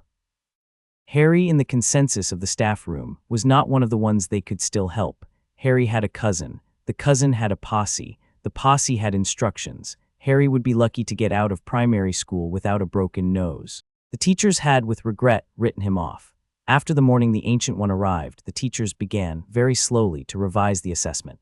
It began with small things. The handwriting practice, at which Harry had previously been mediocre, became precise. The reading aloud, at which Harry had previously mumbled, became clear. The mathematics, which Harry had previously approached with the air of a man being asked to perform a minor crime, became, all at once, his favorite subject. He worked through the workbook ahead of the class. He worked through the next class's workbook. He worked, by the end of the term, through workbooks that the teacher had assumed were stored too high in the cupboard to be reached, and had been startled to find pulled down and returned to her desk with the answers complete and a small handwritten note in pencil that said, "Thank you, this was interesting." The teacher took the workbook to the staff room. The staff room considered the workbook. "It's not his handwriting," said Mrs. Greevy, who had taught Harry the previous year. "I taught him last year. His handwriting is appalling. Look at this." "It's his handwriting now," said Mr. Curran, who had Harry this year. "He's been doing this for 3 weeks. It's a cousin's homework, Dudley's friends." "It is not. I have watched him do it. In class." "Then where," Mrs. Greevy said, "did he learn?" Mr. Curran did not have an answer. Mr. Curran, who had not previously had cause to think of Harry Potter as a problem worth solving, began to think of Harry Potter as a problem worth solving. He proposed, at the next staff meeting, that the boy be put forward for a scholarship to a small grammar school several boroughs away. The proposal was, in the end, defeated by the practical observation that the boy's guardians would never permit it. Mr. Curran, who had once or twice tried to telephone Petunia Dursley to discuss the boy's homework, had been treated on each occasion to a 30-second performance of polite hostility that had ended every time with the receiver being placed back in its cradle on the Dursley end of the line. The school had given up calling. The grammar school proposal died quietly, but Mr. Curran did not give up entirely. Mr. Curran, who had a small private theory that intelligence was a thing one owed to other people, began, in the small, unauthorized way of overworked primary teachers, to leave books on Harry's desk that were not strictly part of the curriculum. A children's encyclopedia, small atlas, a copy of an old book about Greek myths. Mr. Curran did not announce these books. Mr. Curran did not look when Harry took them.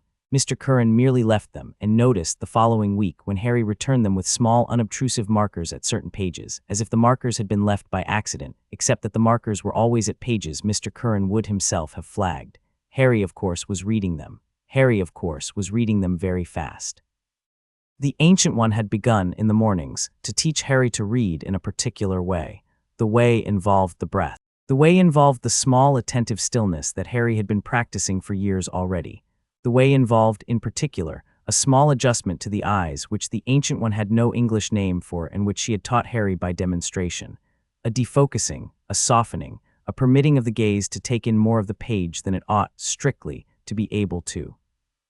When Harry read in this way, he could absorb a page in roughly a quarter of the time it had previously taken him, and could retain, an hour later, almost everything.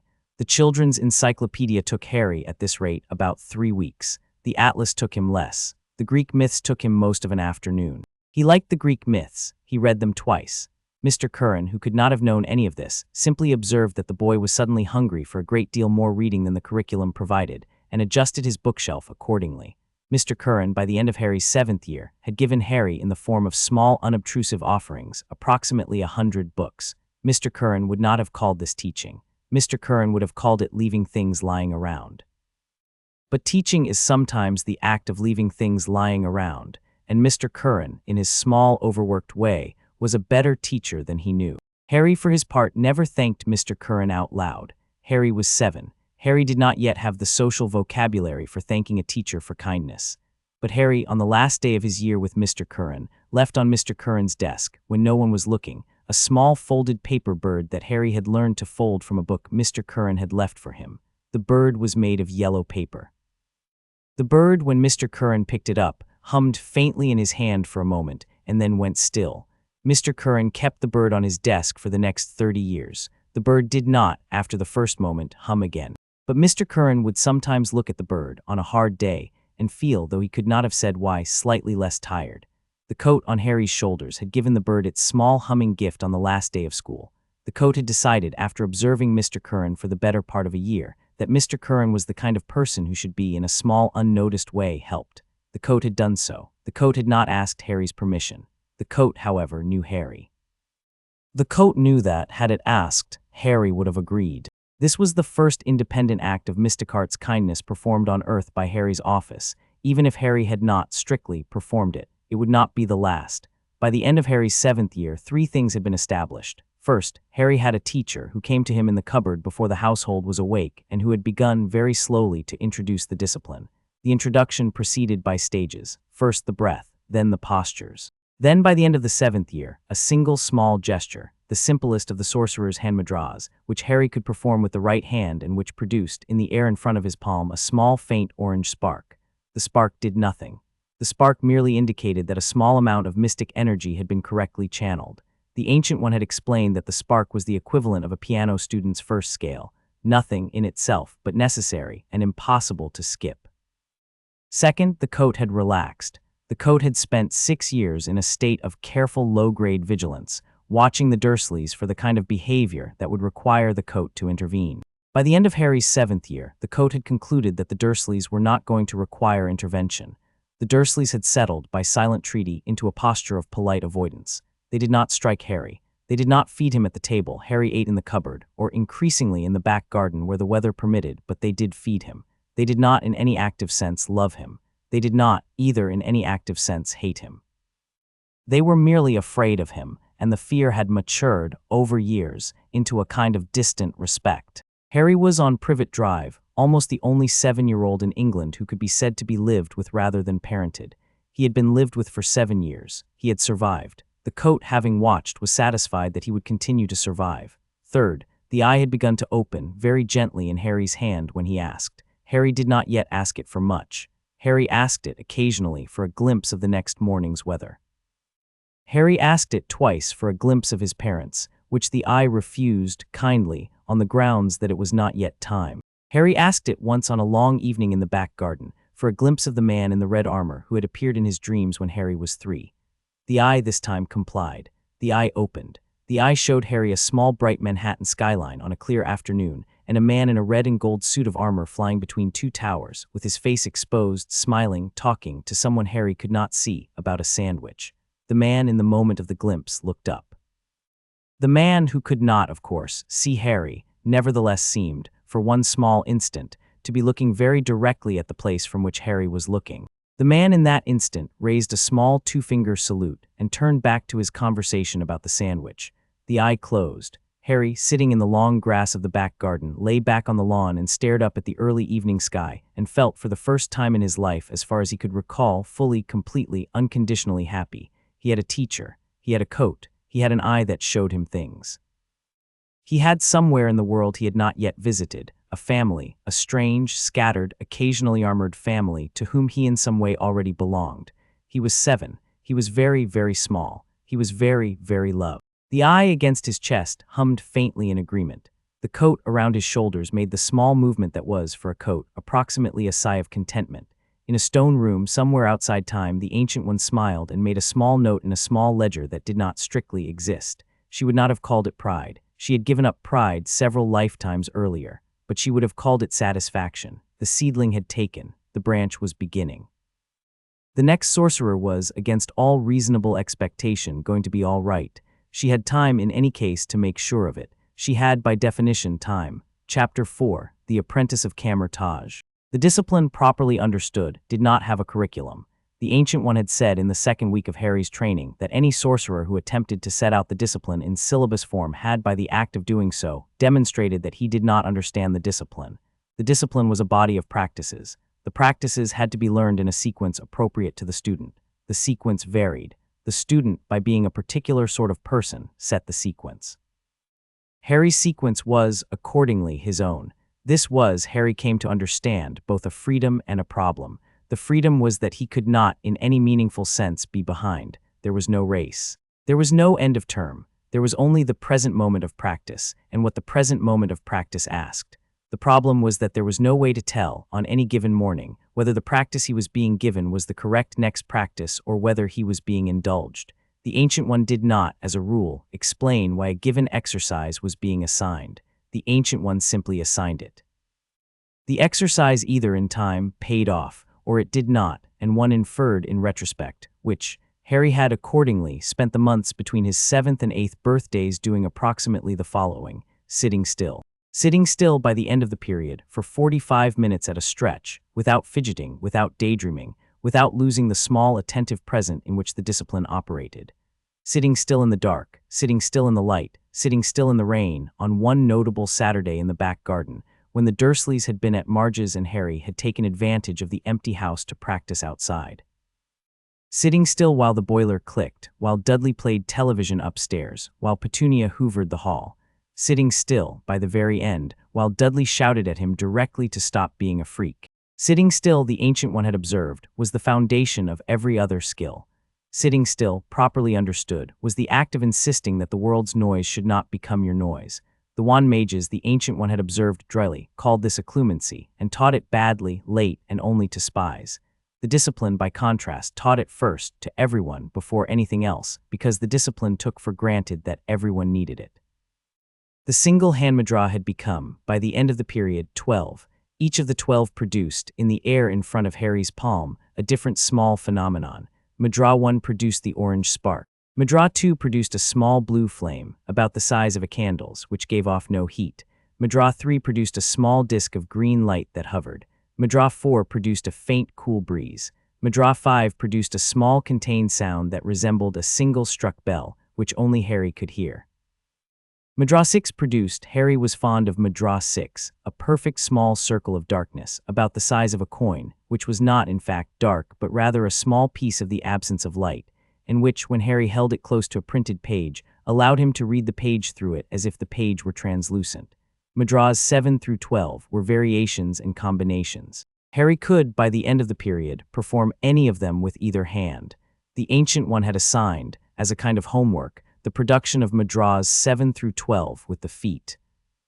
Harry had laughed at this until the Ancient One had pointed out kindly that some of the discipline's most important practitioners had performed their finest work in postures that did not leave their hands free, and that flexibility of channel was, like flexibility of body, the kind of thing one regretted, in middle age, not having cultivated in youth.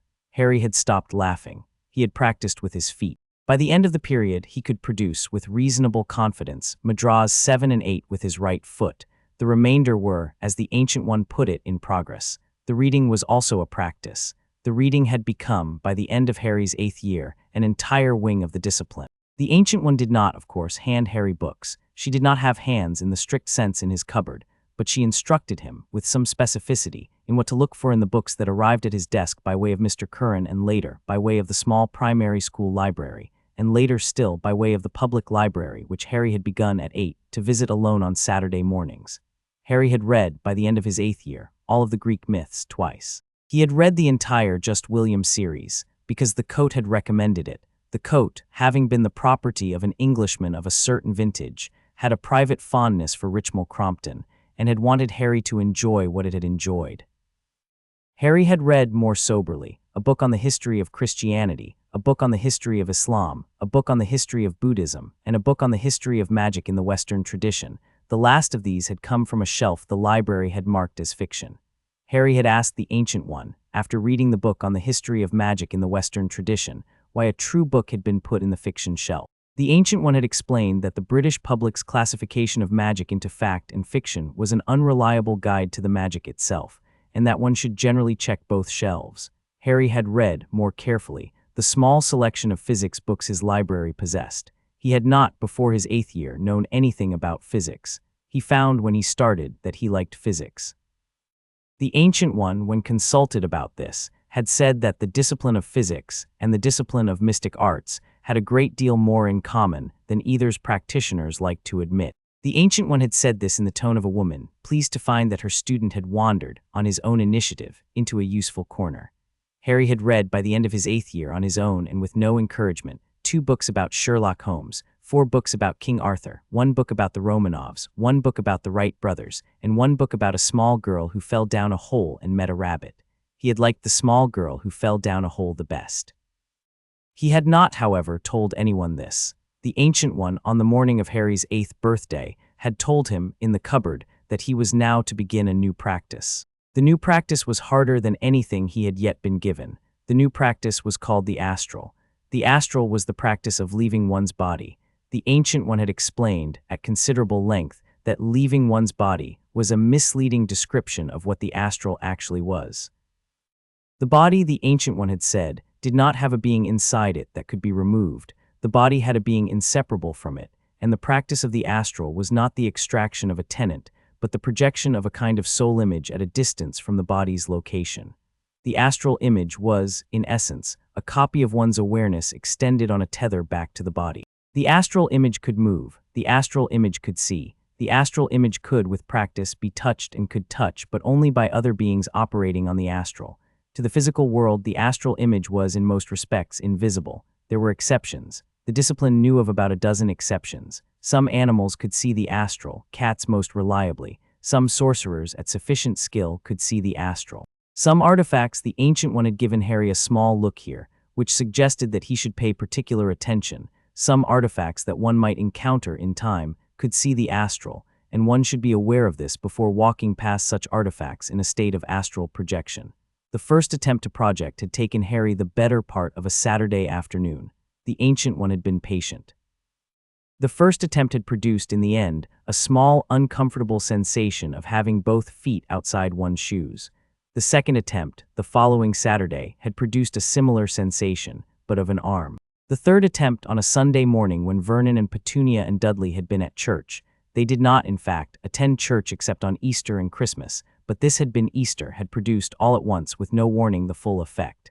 Harry, the first time, had stood up out of himself. He had felt his body still sitting, cross-legged, on the cupboard floor. He had felt himself separately, standing in the cupboard, looking down. The looking down was the strangest part. The looking down was, in its first instant, intolerable. He saw himself from above, and the seeing did not, as Harry had expected, feel like watching a video. It felt like having two awarenesses operating in counterpoint, each entirely present, each completely his own. The Ancient One, present beside him in the small, dim cupboard, said, "Breathe." He had breathed. The breath had steadied the experience. The breath had reduced, by half, the panic of being two places at once. He had stood in his astral form in the cupboard, and had looked at his own body. His body, in astral sight, was not what he had expected. His body was a softly glowing thing, the color of warm honey, with brighter currents running through it in lines that did not exactly correspond to anatomy. The eye, at his throat, was a small bright sun in this view. The coat around his shoulders was a complicated knot of light, much older than the body, in which Harry could see, faintly, two sets of older imprints.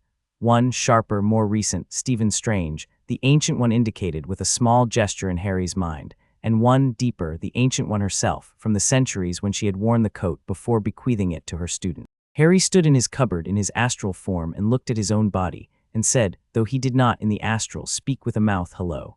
The body said, in the small wordless way that bodies have, "Hello." The Ancient One, watching all of this from her own astral form, said, "Now we walk." Harry walked. The walking was, at first, awkward. His astral form did not exactly have legs, though he had imagined it with legs because he had not yet learned to imagine himself without them. He walked through the cupboard door. The door did not stop him. He stepped in astral form into the front hall. The hall was empty. He looked with new astral sight at the hall. The hall in astral sight was a record. Every life that had moved through the hall had left on the hall a trace. The traces were not memories. Exactly, they were more like the slight shine that the passage of many feet leaves on a particular spot of carpet, but in the astral the shine was readable.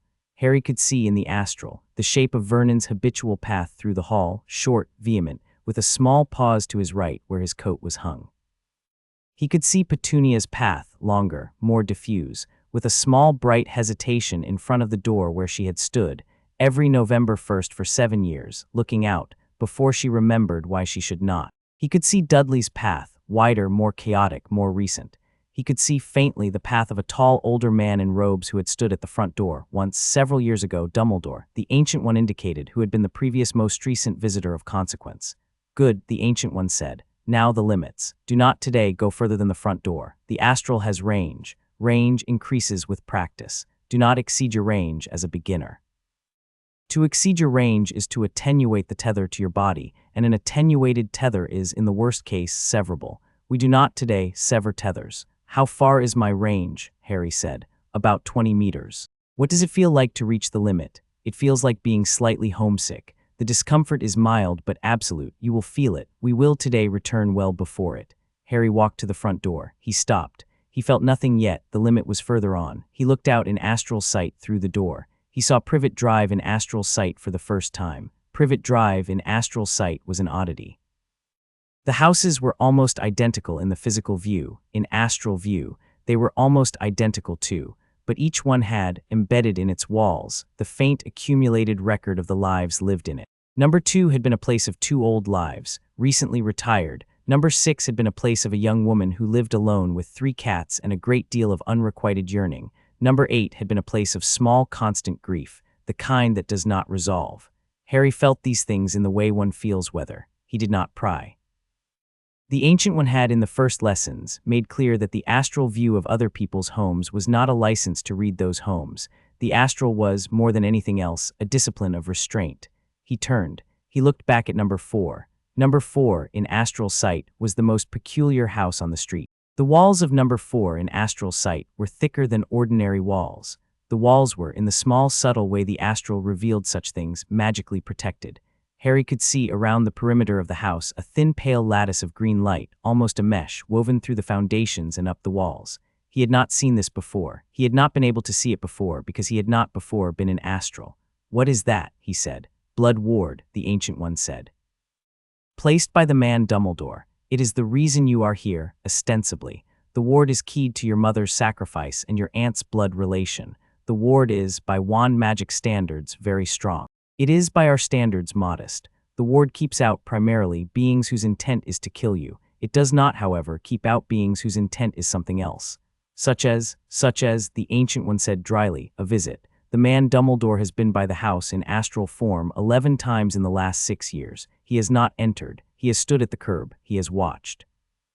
He has, on a couple of occasions, sent a small mental inquiry through the ward in your direction, in the manner of a polite knock. The ward has answered him each time that you were healthy and unmolested. He has been, in his way, attentive. Harry stared at the lattice. He could have visited me. He could have. He didn't. He had reasons. The reasons were not entirely good. You will, in time, have a conversation with him about it. The conversation will be useful for both of you. It will not, however, be today. Harry, who had, though he had not previously named it, been carrying a small low-level resentment of Dumbledore for 6 years on no particular evidence except his name on a letter and his absence ever since, considered the lattice. The lattice was on inspection, a beautiful piece of work.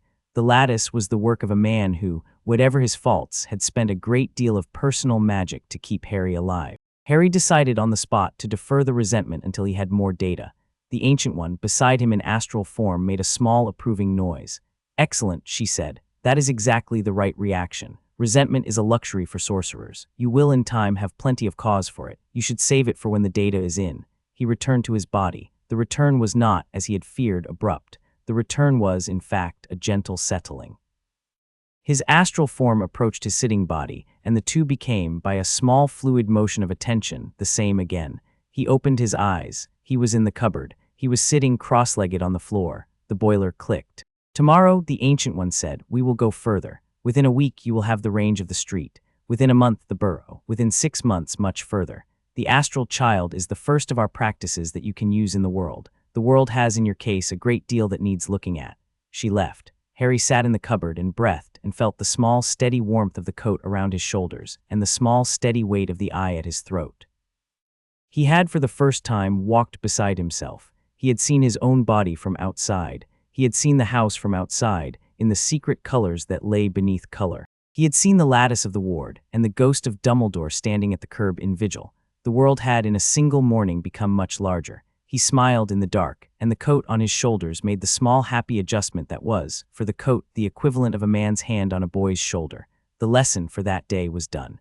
By Harry's 9th birthday, the astral had become a working tool. He could project at will. He could project for as long as 4 hours at a stretch, before the tether began to ache. He could project a radius of approximately 1 full kilometer from his body, which was sufficient to take him. On the small Saturday morning excursions the Ancient One had begun to assign him, to several places on Privet Drive that he had previously known only in passing. He used the astral, on the whole, decorously. The Ancient One had been very clear about the ethics. One did not enter occupied homes. One did not eavesdrop on private conversations. One did not view that which the viewer would not wish viewed. The astral was, the Ancient One said, the discipline's most powerful instrument of intrusion, and a sorcerer who was lax with its etiquette would, in the end, be a sorcerer no one could trust, including himself. Harry had accordingly projected to the public library at night, when the library was closed, and had read books. He had projected to the park at the bottom of the hill, where the foxes lived in the long grass behind the playground, and had watched the foxes for an hour at a time. He had projected to the top of the church tower, on a clear afternoon, and had looked out over Surrey, and had seen in the astral all the small busy currents of lives moving up and down the streets below. He had not, on any of these expeditions, entered anyone's house. He had, however, on one expedition, projected to the back garden of No. 6 Privet Drive, where the young woman with the 3 cats and the unrequited yearning lived alone. He had projected specifically to the gate, and had stood at the gate, and had looked at the small kitchen window from outside. The young woman was making tea. She was alone. She was crying quietly in the way that adults sometimes cry when they think no one is watching. Harry, on the astral, had not entered. He had not even stepped onto the path. He had simply stood at the gate, in his small not-quite-there form, and after a moment he had made the smallest, gentlest Madra he knew, a variant of Madra 2, the cold blue flame, and had set in the air outside her kitchen window a small candle of cool blue light, just bright enough to be visible to the young woman if she looked up, just dim enough not to be alarming, hovering at the height of her sill. The young woman had looked up. The young woman had seen the candle. The young woman had stopped crying. The candle had hovered for a minute, then gone out. The young woman had, after the candle had gone out, gone to the window and looked into the garden. The garden by then had been empty. Harry had returned to his body. The young woman, the Ancient One, reported, the following morning in the cupboard, had spent the rest of that evening watching the garden, and had, by midnight, decided that what she had seen was probably an angel. The young woman did not, on the whole, believe in angels. The young woman had, however, decided to make an exception, and had gone to bed less unhappy than she had been in some weeks. That was kind, the Ancient One said. Was it allowed? Harry said. It was a very small candle. It was on the side of her house exterior to her property line. You did not enter, you did not address her, you did not request anything, you only offered. Yes, child, it was allowed. I felt like I was prying. You felt a small ethical sensitivity. This is a very good thing to develop. Continue feeling it. A sorcerer who never feels he might be prying is a sorcerer who is almost certainly prying. Harry this made a small mental note of, and from then on, he kept a small candle on the astral in his repertoire. He left such candles over the next 2 years at perhaps a dozen windows, in perhaps a dozen homes. He did not keep count and he did not press for outcomes. He merely, when on the astral and the impulse came, lit one. The coat, when this happened, on his absent body in the cupboard would make the small, warm, pleased movement that was, for the coat, approximately a smile. The mirror dimension was the next step. The Ancient One introduced it on Harry's 10th birthday. The introduction was, by the standards of the discipline, dramatic. The Ancient One had, until that morning, met Harry only in the cupboard, in astral form, sitting opposite him in the small enclosed space. On the morning of Harry's 10th birthday, the Ancient One was not in the cupboard. The Ancient One was in camouflage. Harry opened his eyes. He had, in the moments before, been performing the breath, with the eye held in his hand, and found that he was no longer in the cupboard. He was sitting cross-legged on a stone floor in a wide, high-ceilinged room with arched windows. He recognized the room. He had been seeing the room in his dreams for 9 years. The Ancient One sitting opposite him in her bodily form, or what passed in their discipline for her bodily form, which was not strictly bodily, but which was at a distance indistinguishable, smiled. "Welcome, child," she said, "to camouflage, or more accurately, to the mirror of camouflage. The original camouflage exists in the earth I came from. This is its sister form, which I have preserved in the mirror dimension of this earth for your training. Today is the day I show you the mirror dimension. Today is the day you take with me a long walk." Harry, in the wide stone room of his lifelong dreaming, looked about him. The room was real. The room was, in the physical sense, real. The room was made of stone that he could feel, in the small place where his shins touched the floor. The room was warmer than the cupboard had been. The room had a small smell of something woody and dry, incense, perhaps, of a kind he had never encountered. This is real. This is real in the way that the mirror dimension is real. The mirror dimension, child, is a parallel layer of the same physical universe. Every place that exists in your world exists in the mirror. Every wall is in both. Every person, however, is only in one. The mirror dimension has in it no living beings, except those who have entered it deliberately. We can do in the mirror dimension things we cannot do in our world without consequence. We can move structures. We can fight where necessary, without harm to those who are not in the mirror with us. We can, in particular, study a structure of magic without the structure noticing that we are studying it, because the structure exists only in our world and not in the mirror. How do I enter the mirror? By a particular Mudrah. I will teach you. It is Mudrah 13. I have until today withheld it because you were not yet ready. You are now ready. Today is your 10th birthday. Today, child, you become an apprentice in earnest. She demonstrated Mudrah 13. The Mudrah was a complicated braid of the fingers, beginning with the small finger crooked beneath the ring finger crooked beneath the middle finger crooked beneath the index. The thumb completed the pattern by pressing the small finger's nail. Both hands operated in mirror to each other. The result, when held in front of the chest, parted the air. The parting was not visual, the parting was felt. The parting was the opening of a small door just to the side of the room into a layer of the room that one had not previously been able to step into. Harry attempted the Mudrah. The Mudrah was difficult. His small fingers did not, at first, want to cooperate. After 15 minutes of patient demonstration and quiet correction, he produced with both hands a passable version. The air in front of his chest parted very slightly. The Ancient One nodded. Practice. By tomorrow, the parting will be wider. By the week after, you will be able to step through. By the month after, you will be able to draw others through with you. By the year after, you will be able to fold the mirror dimension in upon itself and use the fold as a weapon. This is, for some sorcerers, the most interesting practice of the discipline. For you, child, I expect it will be useful. Useful how? The Ancient One looked at him for a long moment. The look was not unkind. The look was, however, weighted. There is, she said, A man in your world who will try to kill you again. He has tried once. He failed. He will try again several times over the course of your education. He will, in your 17th year, make a particular attempt that is intended to be conclusive. You will, by then, have several options for handling him. The mirror dimension will be one of those options. The mirror dimension is, in particular, suited to handling beings that operate on the wand magic paradigm, because the wand magic paradigm has not, in its long history, discovered the mirror dimension and has, accordingly, no native counter to it. A wand mage trapped in the mirror dimension is a wand mage trapped. There are perhaps 3 sorcerers in this earth before today who knew this. Now there are 4. The number is, in my opinion, correct. What is the man's name? Harry said. His name, the Ancient One said, is one you have already encountered in your dreams. He is the wraith who came to your cradle. He is the one who killed your parents and who would have killed you. He has, in this world, several names. The name you will encounter most often is Tom Riddle, though he will be calling himself by another name. He is, by the time you next see him, considerably more diffused than he was at the cradle. He is, in particular, in 7 pieces. We will, before your 18th birthday, address all 7. We will, before your 18th birthday, ensure that the address is conclusive. This is what the discipline asks of you in this earth, in this generation. Harry, who had until that morning been a 9-year-old going on 10, considered 7 pieces, 7 anchors, each one a fragment of soul embedded in a physical object. The objects are scattered. We will in time find them. Some, in fact, will find you. The locating is partly your work, partly Dumbledore's. He has, since you were a year old, been tracking the same anchors I am tracking, and he and I will eventually arrange through you to coordinate. He does not, at present, know that I exist. He suspects. The suspicion is, on his part, well-founded.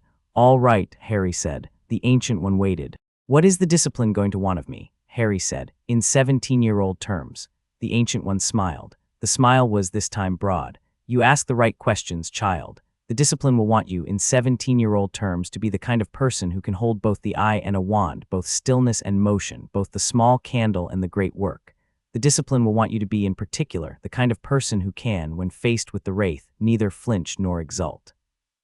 The discipline will want you to be neither merciful nor merciless, but rather correct. The discipline will want you to win in such a way that the winning has no aftermath that the world has to clean up. This is the standard. The standard is high. We have time to meet it. We have, in particular, 7 years, which is plenty. 7 years, Harry said. Plenty, the Ancient One repeated. She extended her hands, palms up on her crossed knees. Harry, watching, copied the gesture.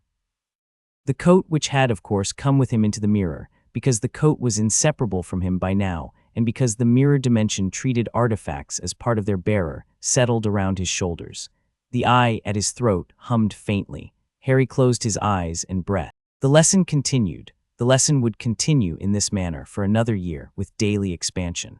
By the time the Hogwarts letter arrived, Harry would be capable of opening the mirror dimension at will, of moving small objects through it, of crossing into and out of it without effort, and of holding in his head a clear map of the mirror as it overlay the part of the world he most often inhabited. He would be capable, also, of astral projection at considerable range. He would have visited in astral form the British Museum, the Natural History Museum, the library of the London School of Economics, and once on a dare from the coat, which had developed a sense of humor, the kitchen of number 10 Downing Street, where he had observed a prime minister eating a piece of toast in the small hours of the morning and looking, in the astral, considerably less impressive than he looked on television. He would be capable, finally, of producing all 12 of the madras with either hand, with either foot, and the Ancient One had introduced this, with some amusement, in his 11th year with his eyebrows, which was a small in-joke of the discipline that he was instructed not to discuss in mixed company.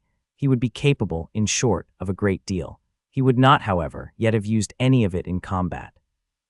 He had not, in his 9 years of training, ever been required to defend himself against another magical being. He had been required only to defend himself against Dudley, who did not count, and against the small daily attritions of the Dursley household, which the coat had absorbed on his behalf. The Ancient One had, accordingly, told him on his 11th birthday, a few weeks before the Hogwarts letter was due to arrive, in a conversation that took place in the mirror dimension of the back garden, beneath an afternoon sky that did not move in time with the sky outside, that he should not, on the whole, be afraid of what was coming next. The discipline, she said, had no syllabus, but it did have a small number of reliable principles. The first principle was, a sorcerer is ready when the world demands. The second principle was, the world will demand only what the sorcerer can give. The third principle was, a sorcerer who has been honestly trained and who has been honestly attentive will find in the moment of demand that he has more available to him than he had supposed. You will, the Ancient One said, find that you have more available than you suppose. This is, in part, because you are 11. 11 child is a particularly fortunate age in the discipline. The wand mages discovered this independently several centuries ago and built a school around it. The school will be your next training ground. The school is in some ways a less efficient training ground than I am, but the school has the advantage, which I do not, of being populated by other practitioners your age. The school will give you peers. Peers are in their way as important as teachers, especially peers who do not know what you are. Should I tell them, some of them, in time, not all, use your judgment. I don't know what my judgment is yet. The Ancient One looked at him. Yes, child, she said, you do. You have used it for several years. You used it on the small candle. You used it on the bird you folded for Mr. Curran. You used it on the 11 mornings in the past 3 months when you elected not to retaliate against Dudley's escalations even though you could have. You used it on the conversation with Dumbledore that you have been preparing for in advance. Your judgment is, in fact, your most developed faculty. You only fail to recognize it because you are 11. Most 11-year-olds do not. You will, by 12, recognize it. By that time also, the world will have begun to demand. All right, Harry said. All right, the Ancient One said. She inclined her head, the small specific gesture, practitioner to practitioner. She was gone. The mirrored dimension of the back garden flickered and resolved back into the ordinary back garden. The afternoon sky moved again. Petunia's voice, somewhere in the kitchen, was complaining about the laundry. Harry stood up. He brushed grass from his knees. The coat resettled. The eye at his throat made the small click that was, for the eye, approximately ready. He went inside. The Hogwarts letter would arrive in 4 weeks. He had, by then, been preparing for it, without knowing he was preparing for it, for several years. The Ancient One had been preparing him to be the kind of person who could walk into Diagon Alley with a sling ring already in his pocket, and a coat on his shoulders that was older than half the wizards in the country and not be impressed, and not be cowed, and not be disappointed, but only curious. Curiosity, the Ancient One had said, was the proper relationship of a sorcerer to a new world. Harry was curious. He went into the kitchen to help Petunia with the laundry, because he had become, in the long quiet work of stillness and astral and mirror dimension and small candles in other people's gardens, the kind of 11-year-old who could help his aunt with the laundry without resenting it. Petunia, that afternoon, in a small, unprecedented gesture, gave him a biscuit. He thanked her. He ate the biscuit. It was a perfectly ordinary biscuit. It was, on that particular afternoon, the best biscuit he had ever eaten. The coat on his shoulders made the small approving adjustment. The eye at his throat hummed. The Ancient One in her stone room outside of time watched all of this and smiled, and made another small note in the small ledger that did not strictly exist. The boy was, she felt, going to be all right. He was going to be, in fact, considerably more than all right. He was going to be, and she rarely allowed herself this thought, because the thought was the kind of thought that, applied prematurely to a student, often broke the student. He was going to be very good. The ledger closed. The kitchen of number 4 Privet Drive returned to ordinary use. The clock ticked. It was 4 weeks to the letter. The first year of the discipline's higher practice, Harry's 8th year, in his own ordinary chronology, had also produced, in addition to the astral and the early madras, a particular small project that the Ancient One had assigned him in the autumn, and that he had not, until winter, finished. The project was the construction of his first relic. A relic in the discipline was an artifact in which a sorcerer had imbued a particular operation, such that the relic could later perform the operation on the sorcerer's behalf, in absentia. The cloak of levitation was a relic. The Eye of Agamotto was a relic. The sling ring was a relic. Most of the artifacts in the sanctums of Earth 616 were relics. The relics were, in essence, the discipline's library of stored operations.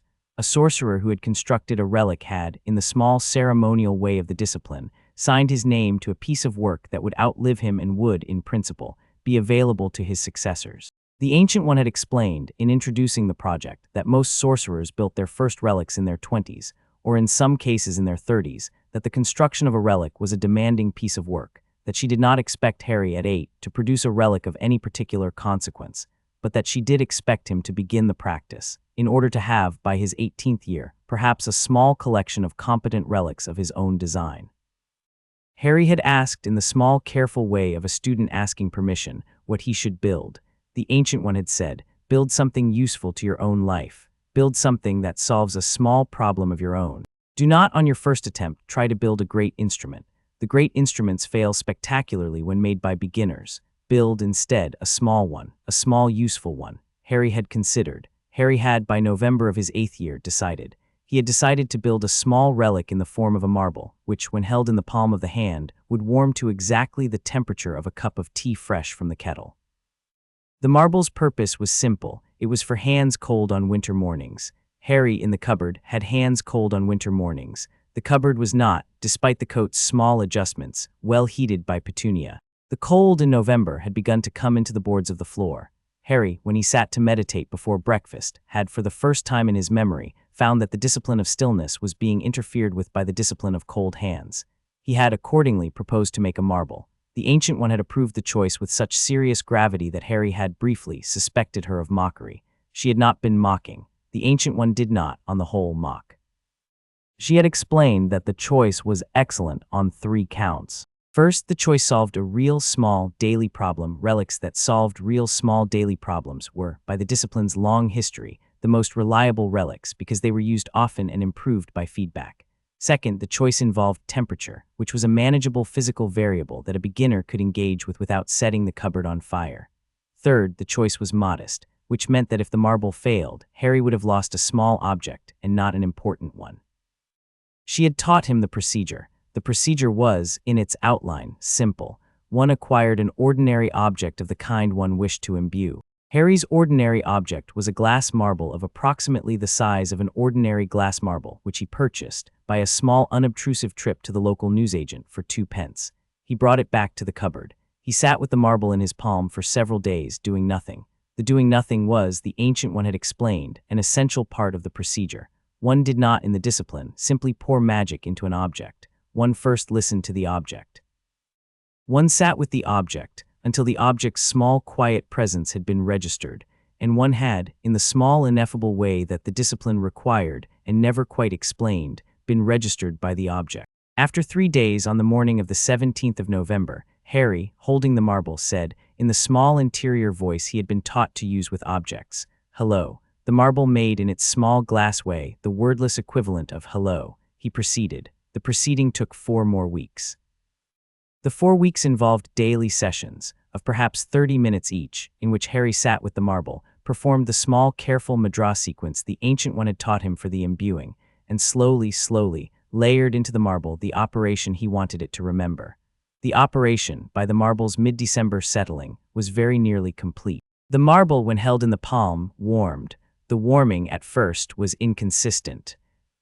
The marble, in its first successful trials, sometimes warmed to the temperature of a cup of tea fresh from the kettle, and sometimes warmed to the temperature of a cup of tea that had been left in the kitchen overnight, and once, distressingly, warmed to the temperature of a cup of tea that had been forgotten on the radiator for a week, which was uncomfortably close to the temperature at which a glass marble would, the Ancient One observed with academic interest, in fact crack. Harry had at that very quickly cooled the marble by means of Madras 4, the small cool breeze, and had reviewed the imbuing for errors. He had found the error. The error had been a small wobble in the 3rd layer of the imbuing, in which Harry's attention had, on the 11th evening, drifted to a small matter concerning Dudley's most recent provocation, and the marble had taken on, by accident, a small portion of Harry's irritation. The irritation, when activated, made the marble warmer than the recipe called for. Harry had, accordingly, returned to the 11th evening's layer, undone it, and replaced it with a layer composed, this time in calm. The marble, by Christmas, was perfect. He showed it to the Ancient One on Christmas morning. The Ancient One had, of course, been observing the work throughout, but she had, by the small etiquette of the discipline, withheld direct comment until the relic was complete. She held the marble in her astral form in her palm. The marble, recognizing her as a sorcerer of the discipline, warmed to the temperature of a cup of tea fresh from the kettle. She held it for a moment. She handed it back. "This is a good marble," the Ancient One said. "Thank you," Harry said. "It will, in time, become a great marble. Relics improve with use. You should use it daily. You should also, when you build your second relic, take the marble as your collaborator. Relics in series often learn from one another. What should my second be? Wait, do not, on the morning of finishing your first, plan your second. The discipline asks between relics a fallow period, a year perhaps. Sit. Use the marble, watch how it behaves. Watch, in particular, what small features of its behavior you had not anticipated. The unanticipated features are the teaching. Your second relic, when in time you build it, will be shaped by what you have learned from the first. Harry nodded. The Ancient One looked at him for a long moment. You should know, child, she said, that the marble is the first relic constructed on this earth, in the discipline of mystic arts, in approximately 14 centuries. There was at one point a small tradition of mystic arts practice in the British Isles. In the late Roman period, it died out by the 6th century. The tradition that you are reviving has been, since then, dormant. You are, in this respect, the founder of a small new lineage. You are also, of course, the apex of the lineage, which is a logical curiosity of being its only member, but you are nevertheless its founder. You should mark the occasion. How? Make a small inscription on a piece of paper with the marble's name. It has a name. All relics do in time. The name, like the cat's name, is something the relic tells you. You will in time hear it. How will I know? You will know. It will arrive in the small wordless way of all relic names. It will, when it arrives, be the only correct one. There is no second choice. The name, in the end, arrived on the evening of the 4th of January. Harry was sitting in the back garden in the dusk with the marble in his palm. The marble was, as expected, warm. The marble was, as expected, glowing a very small, almost imperceptible blue. The marble was, however, for the first time, humming, faintly, in a small definite pitch that Harry had not previously heard. The pitch, when Harry attended to it in the small attentive way the Ancient One had taught him, resolved. The marble's name, Harry understood, was Kettle. He laughed. He laughed out loud in the back garden, for perhaps the first time in his life. He laughed because the name was so perfectly apt and so perfectly silly. He laughed because the marble had named itself with a small private joke. He laughed because the discipline of mystic arts, which he had been taking in his 8-year-old way with a great deal of solemn attention, had, in the form of this one small marble, turned out to have a sense of humor. He went inside. He wrote on a small piece of paper in his careful hand, "Kettle made by Harry James Potter, completed Christmas morning, 1987, in the cupboard under the stairs at number 4 Privet Drive, Little Winging, Surrey." He put the piece of paper in his copy of Just William, between 2 pages he would, later, recognize as the pages he had been reading on the afternoon the relic work began. He went to bed. The marble on the small shelf beside the mattress hummed quietly in its small particular pitch and was in the night satisfied. By the spring of his 9th year, Harry had become, in the small private way of an unrecognized prodigy, the master of an array of small daily disciplines that the Ancient One had begun, in passing, to describe by their formal names. The morning meditation had become a session of mantric breath cultivation. Harry could, by the morning's end, sustain a single inward focus for 40 minutes without subsidiary thought. The Ancient One had explained that this was, by the standards of the discipline, the threshold of intermediate practice. Most apprentices on her own earth had taken 3 to 5 years to reach the threshold, and Harry, by reaching it at 9, was, she had said, in the small dry way that meant that praise was being delivered, proceeding at an acceptable rate. The hand mudras had become a flowing sequence of 17, with combinations producing 31 distinct minor phenomena. Harry could perform the sequence with the small precision of a pianist running scales, in approximately 90 seconds, with either hand alone or both in parallel. The Ancient One had introduced, in the previous month, the foot mudras completion. Harry could now perform mudras 7 through 12 with his right foot and 7 through 10 with his left, and had also introduced the small advanced practice of partial mudras with the eyebrows, which had, on the morning of its demonstration, produced in Harry the largest fit of laughter the cupboard had ever held. The eyebrow mudras, the Ancient One had explained patiently, were not a joke. The eyebrow mudras had, in the historical record, been used by a particular sorcerer in the 14th century who had lost both hands in a duel and had refused to retire from active practice. The discipline did not, on the whole, have a sense of humor about disability, even when its results were comic to outsiders. Harry had stopped laughing. The reading had become, by spring, an entire parallel education. Harry had, by his 9th birthday, read approximately 300 books in the slow-reading register of the discipline, which was the register one used when one wanted to remember what one had read for some years, rather than some weeks. He had also read approximately 1,000 books in the fast-reading register, which was the register one used when one wanted to absorb information for current use. The fast-reading register meant that Harry could, on a Saturday morning at the public library, work through a foot of shelf space in approximately 3 hours, retaining the major arguments and the principal examples of each book, with sufficient detail to make use of them in conversation without revealing how recently they had been read. The astral had become a habit. Harry, by spring of his 9th year, projected almost every evening, after the Dursleys had retired. He visited by astral a small rotating set of places. The British Museum. He was working through the Egyptian galleries. He had developed on the small unauthorized basis of his nocturnal visits, a small private acquaintance with the night watchman, a man named Stanley, who had, by virtue of having worked nights for 38 years in galleries of Egyptian artifacts, developed a small fragile astral sensitivity, and who, on Harry's third visit, had said mildly into the empty pharaonic gallery, "Hello, whoever you are. There's a chair at the back if you want to sit. I won't tell." The public reading room of the British Library. He was working through a small private list of titles that the library held but that did not, by virtue of being held in the rare books section, circulate, the top of the Marble Arch, where he liked to sit in astral form and watch the traffic come around Hyde Park Corner in the late evening, because the traffic from above and slightly outside was, he had decided, beautiful, and occasionally. The small park at the end of Privet Drive, where he had begun, in the small evening hours, to set the occasional candle. The mirror dimension was, by the Ancient One's careful introduction, beginning to be a real instrument. Harry could, by spring of his 9th year, perform Madrah 13 reliably with either hand.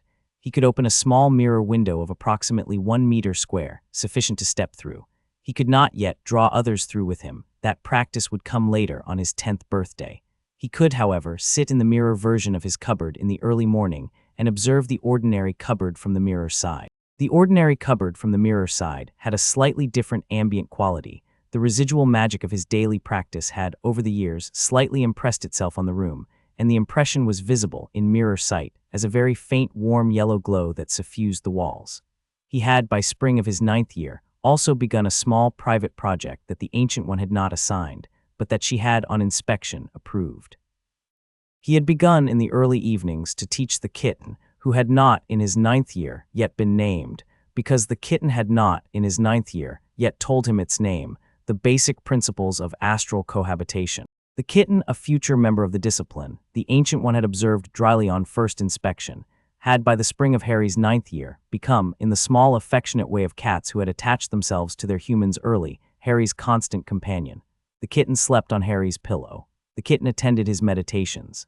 The kitten, in particular, had begun, in the small, slow way of cats who suspected that their humans were doing something interesting, to attempt to participate.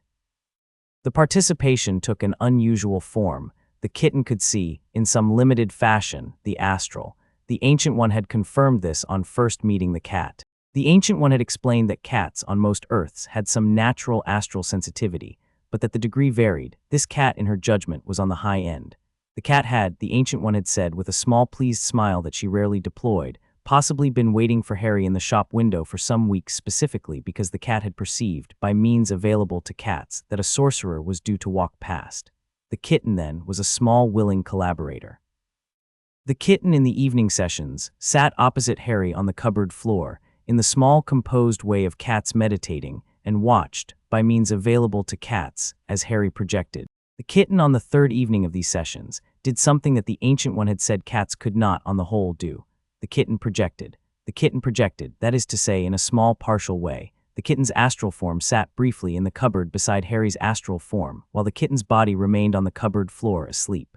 The projection lasted perhaps 4 seconds. The kitten's astral form was on inspection, a small kitten-shaped pattern of blue and silver light with very large eyes. The astral kitten looked at the astral Harry. The astral kitten said, in the small wordless way of cats, hello. The astral Harry, briefly stunned, said, hello.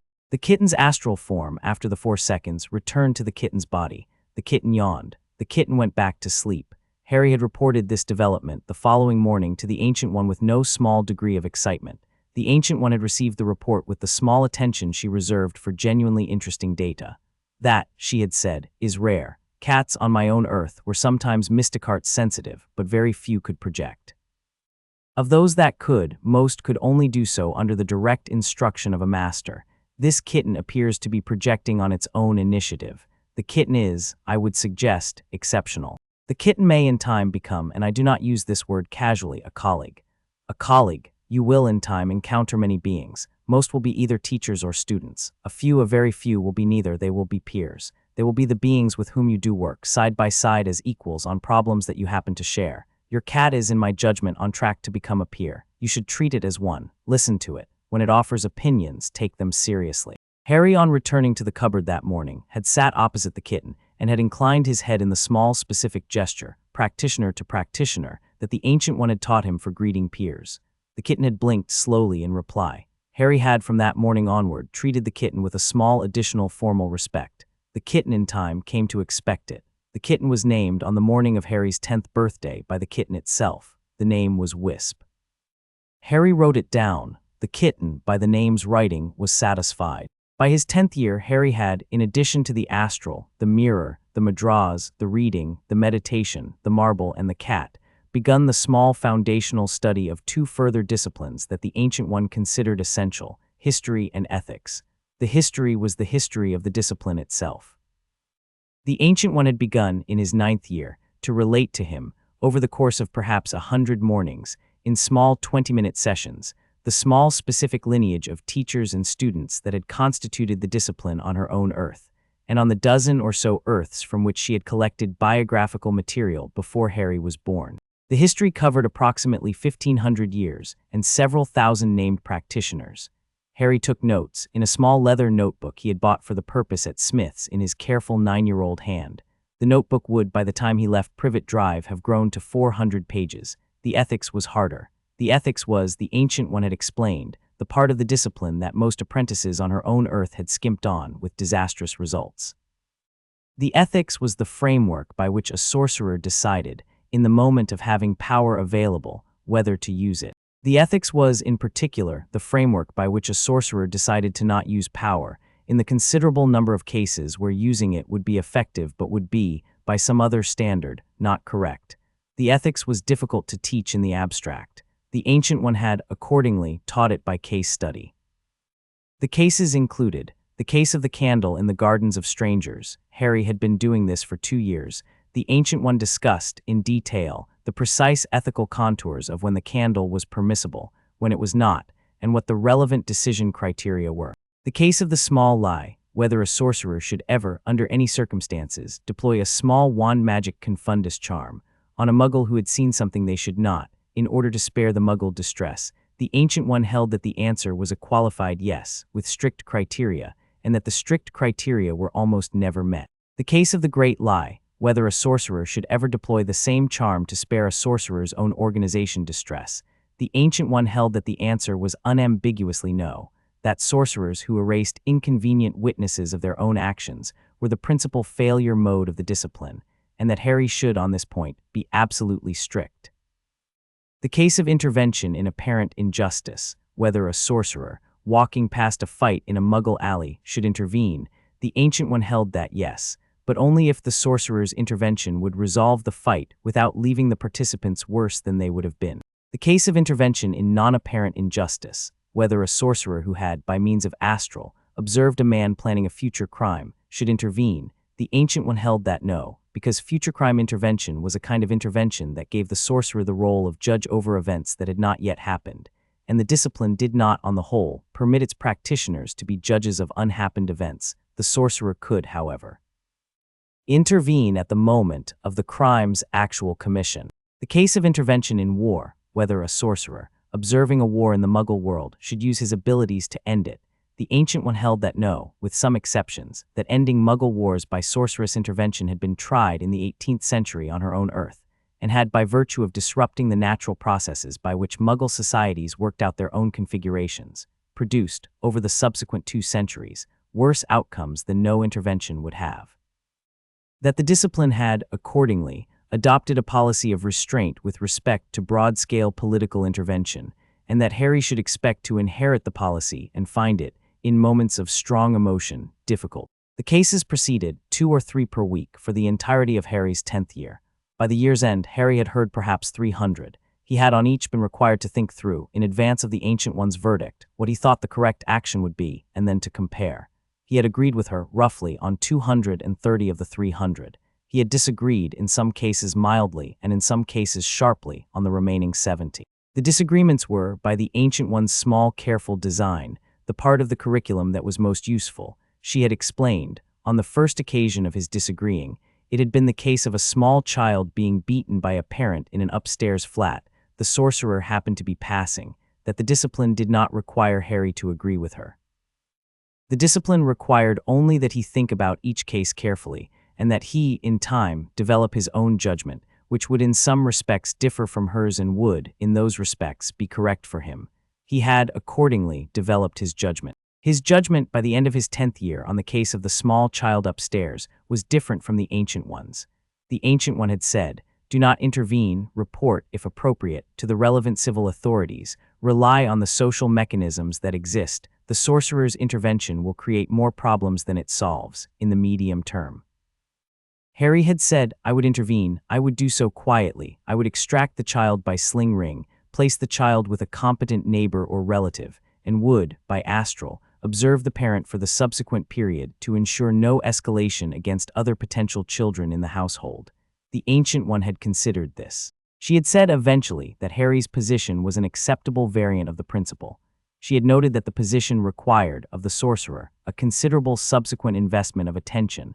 The sorcerer who extracted a child took on, in essence, the role of social services for that household indefinitely. She had observed that Harry, in proposing the intervention, had implicitly accepted the subsequent investment. She had said this was a defensible position.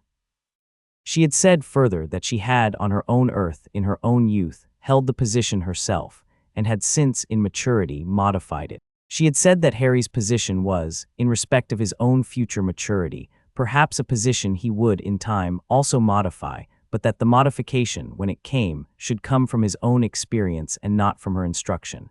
Harry had taken her words seriously. He had also, on the first occasion he had encountered such a case in actual practice. The case had arisen in his 11th year. By astral, in a Muggle flat in Croydon, performed his proposed intervention with success, and had subsequently for some months maintained the small astral oversight he had described.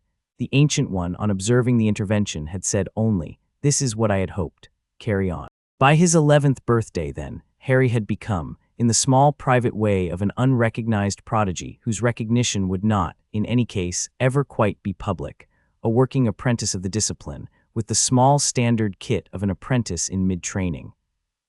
A marble, a cat, a notebook, an astral practice, a mirror practice, a foundation in history and ethics, a Madra repertoire of 17, and the modest beginnings of a personal style of practice that the Ancient One had begun in their conversations to refer to as Harry's. She had on the morning of his 11th birthday, the morning a few weeks before the Hogwarts letter, said, "Child, you are now, by my standards in the disciplines, a journeyman. You have not yet been examined. You will in time be examined by means of the world's demands which examine all of us. You have, however, completed the apprentice phase. I am, on this morning, formally signing your apprenticeship off. You may, from this morning, call yourself a sorcerer." He had said, "Thank you, teacher."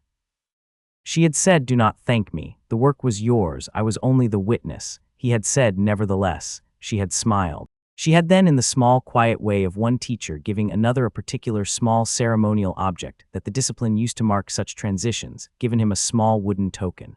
The token was carved on one side with a single character in a script Harry had not seen. The token was, on the other side, blank. The token weighed in his palm almost nothing.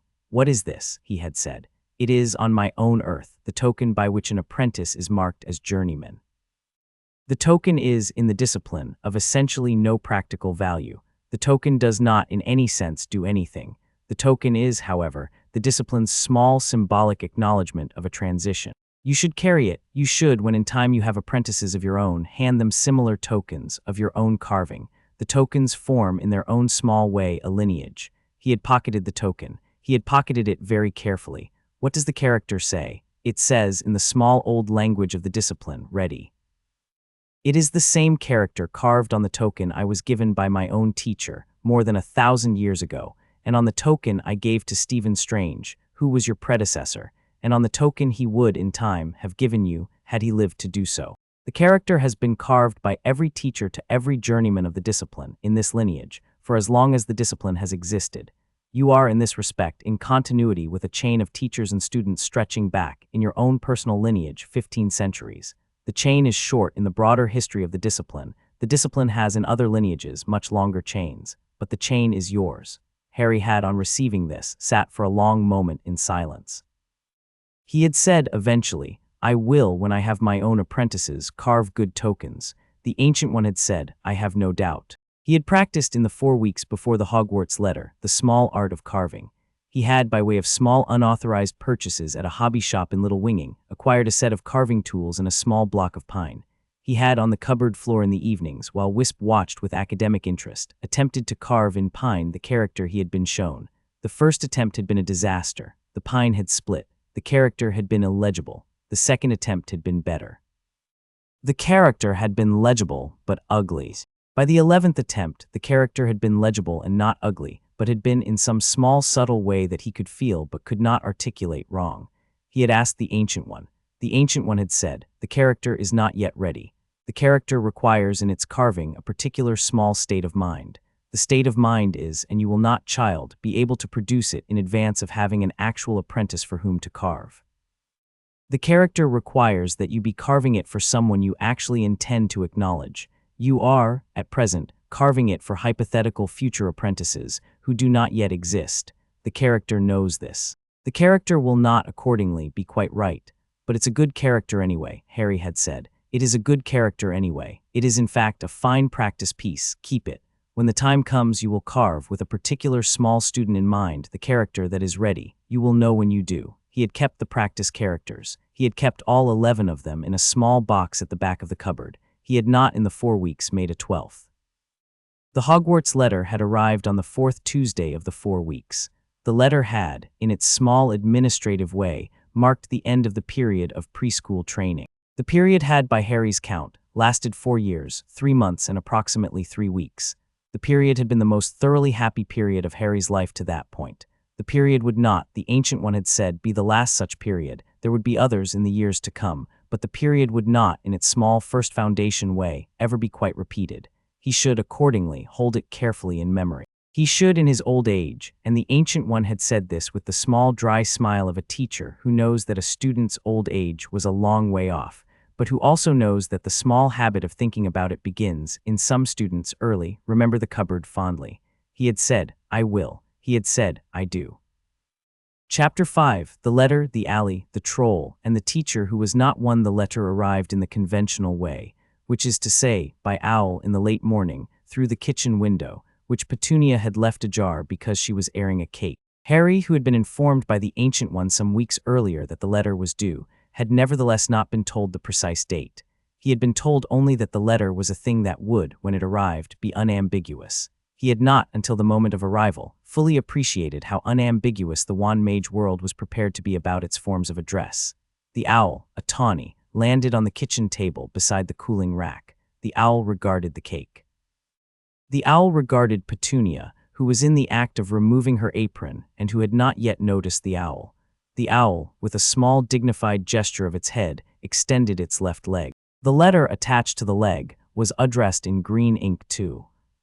Mr. H. Potter, the cupboard under the stairs, 4 Privet Drive, Little Winging, Surrey. Harry, who had not been told the wand mage convention of letter addressing, and the Ancient One had, on this point, been careful. She had said that he should encounter the wand mage paradigm as fresh as possible, in order to assess it without performed bias, looked at the envelope, and noted, with mild interest, that the wand mage paradigm appeared to have a fixed point register on its addressee's physical locations of unusual precision. He removed the letter from the owl's leg. The owl, having delivered, lifted off in a dignified manner, helped itself to a small piece of icing from the cooling rack. Petunia screamed and departed. Petunia stood in the middle of the kitchen, clutching her apron, staring at the empty window. Harry opened the letter. The letter, on inspection, was a perfectly reasonable letter. It was, by the standards of administrative letters Harry had read, and he had read several, in the public library, in books on the history of correspondence, both clearer and more interesting than most. It informed him that he had been admitted to a school. It informed him of the school's name. It listed his required equipment. It informed him that a representative would call to collect him if he did not respond within a week, but assured him that no response was necessary. Arrangements would be made. He folded the letter carefully and put it in his pocket. He went to Petunia. He said, "Aunt Petunia, I believe the school my mother attended has written to me. I wanted to let you know."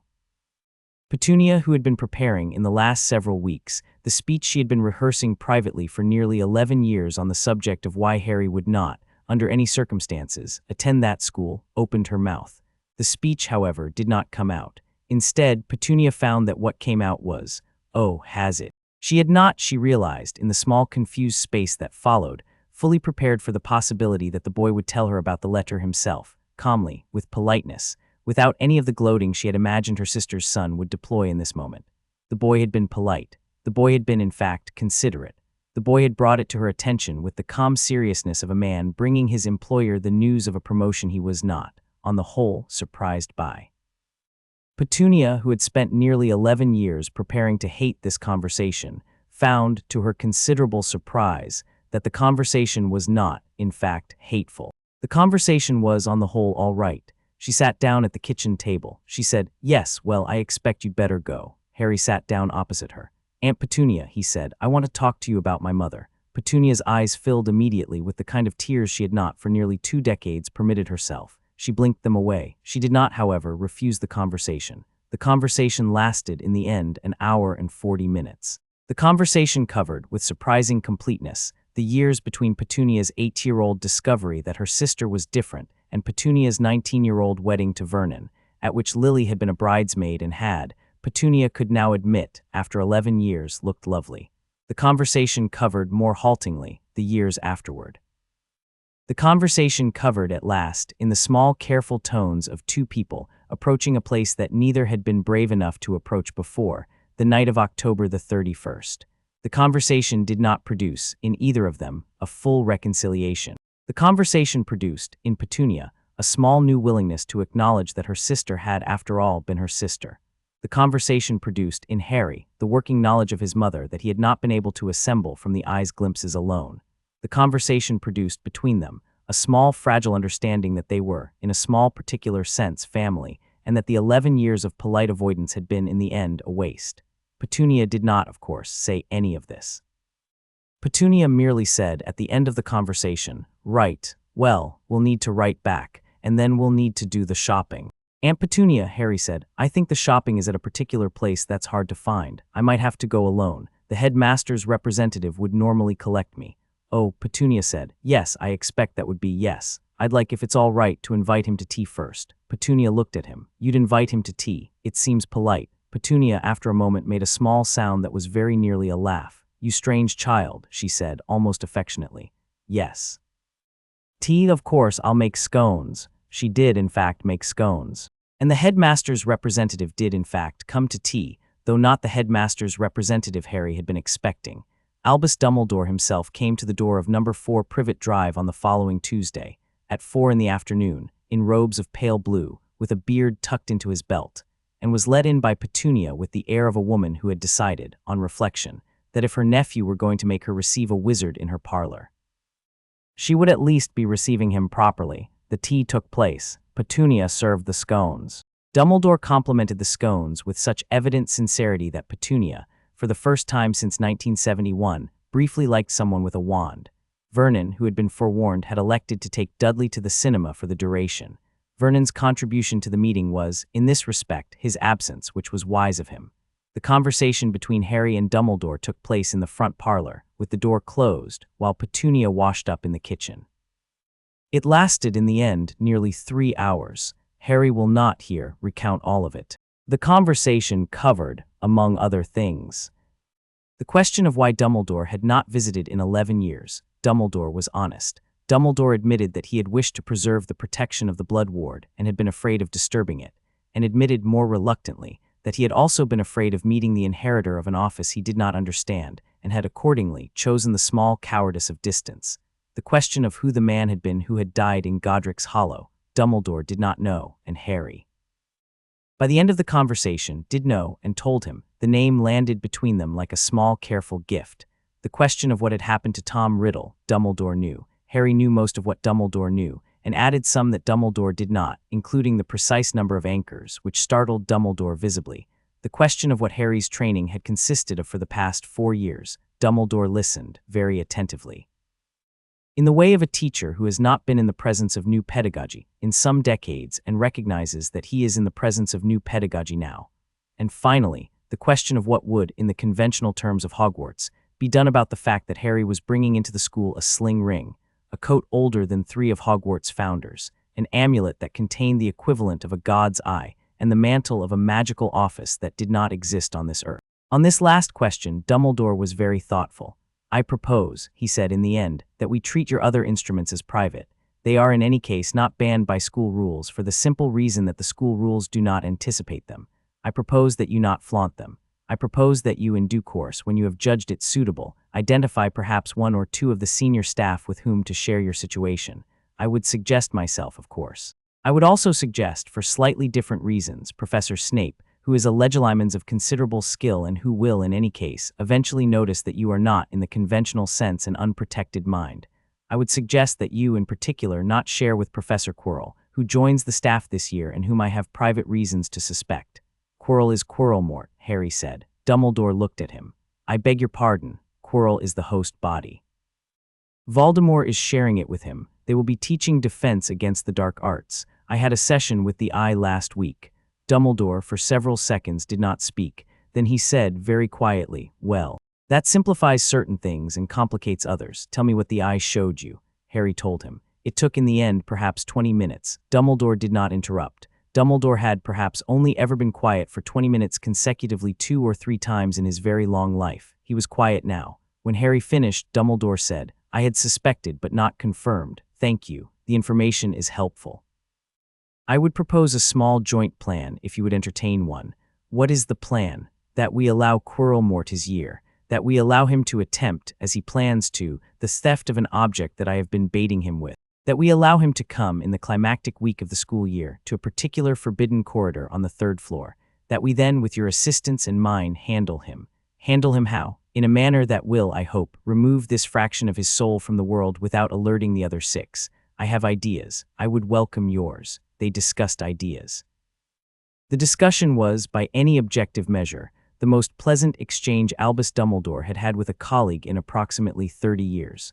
Albus Dumbledore was not, by temperament, a man who often experienced the pleasure of finding an interlocutor who could see what he saw and could, in addition, see slightly past it. Harry Potter, 11 years old, fed on tea and a single scone, wearing a coat older than the British Empire, was that interlocutor. By the end of the meeting, the plan was set. Harry would attend Hogwarts as a normal student. Harry would, during the year, prepare a mirror dimension trap calibrated to Quirrellmort's particular spectral signature. Dumbledore would, at the climactic moment, place Quirrellmort on the threshold of the trap. Harry would, at the agreed-upon signal, spring it. The fragment of Voldemort attached to Quirrell would be sealed in a small private folded subspace of the mirror dimension, from which it would not be retrievable by any wand magic counter. The host Quirrell would be, Dumbledore looked at Harry here, and Harry looked back, extracted if possible or freed by the simple removal of his passenger if not. Harry agreed. Dumbledore at the door on his way out paused. He turned. He looked down at the boy in the cloak.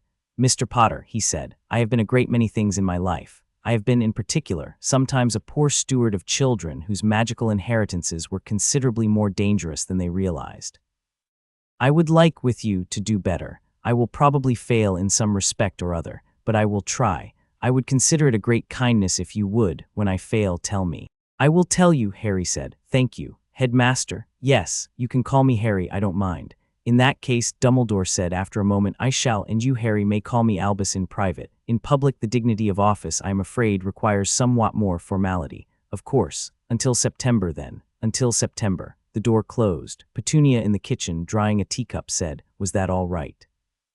Harry, who had walked back into the kitchen, said, It was very all right, Aunt Petunia. Thank you for the scones. Petunia turned briefly toward the window. She did not show him her face. She said, You're very welcome, Harry. It was in the 11 years of his life at number 4, the first time she had used his name. He went up to the cupboard. The coat made the small approving adjustment. He sat down, cross-legged. He breathed. The Ancient One beside him in astral said, Excellent. The conversation with Dumbledore went well, better than I had hoped. The man is in his way a great wand mage. He is also in his way lonely. He needs colleagues. You will be in this earth and in this generation his colleague. He didn't try to push me around at all. He tried briefly. You did not push back. You merely made room for him to stop. He stopped. He noticed himself stopping. He will, I expect, do better with you than he did with the previous wand mage protege he tried to raise, Tom Riddle in fact, whom he tried to raise in his own image with insufficient care, and whose corruption into the wraith you are now charged with destroying was in some small part Albus's fault, and Albus knows it. He has been trying to atone for that error for 50 years. You are, for him, in part, a chance at atonement. He He will not say this. He may not even know it consciously. But it is part of why he listened so well today. That's a lot to be. It is. You do not have to be it. You only have to be yourself. He will in time learn the difference between the boy he is teaching and the boy he is atoning for, and his teaching will improve as he learns the difference. Your job in the meantime is to be your own boy, not Stephen's heir, not Albus's atonement, not the Wand Mage World's prophecy. Yourself, be yourself, Harry. The rest will arrange itself around you. All right, Harry said. He breathed. The lesson for that day was done. Diagon Alley was, in essence, a market. Markets were a familiar form to Harry, who had, over the years in the astral, visited several. Diagon Alley was distinguished from the markets he had previously visited by two things. First, the merchandise was magical, which meant that the merchandise was both rarer and more emotionally volatile than the merchandise of ordinary markets.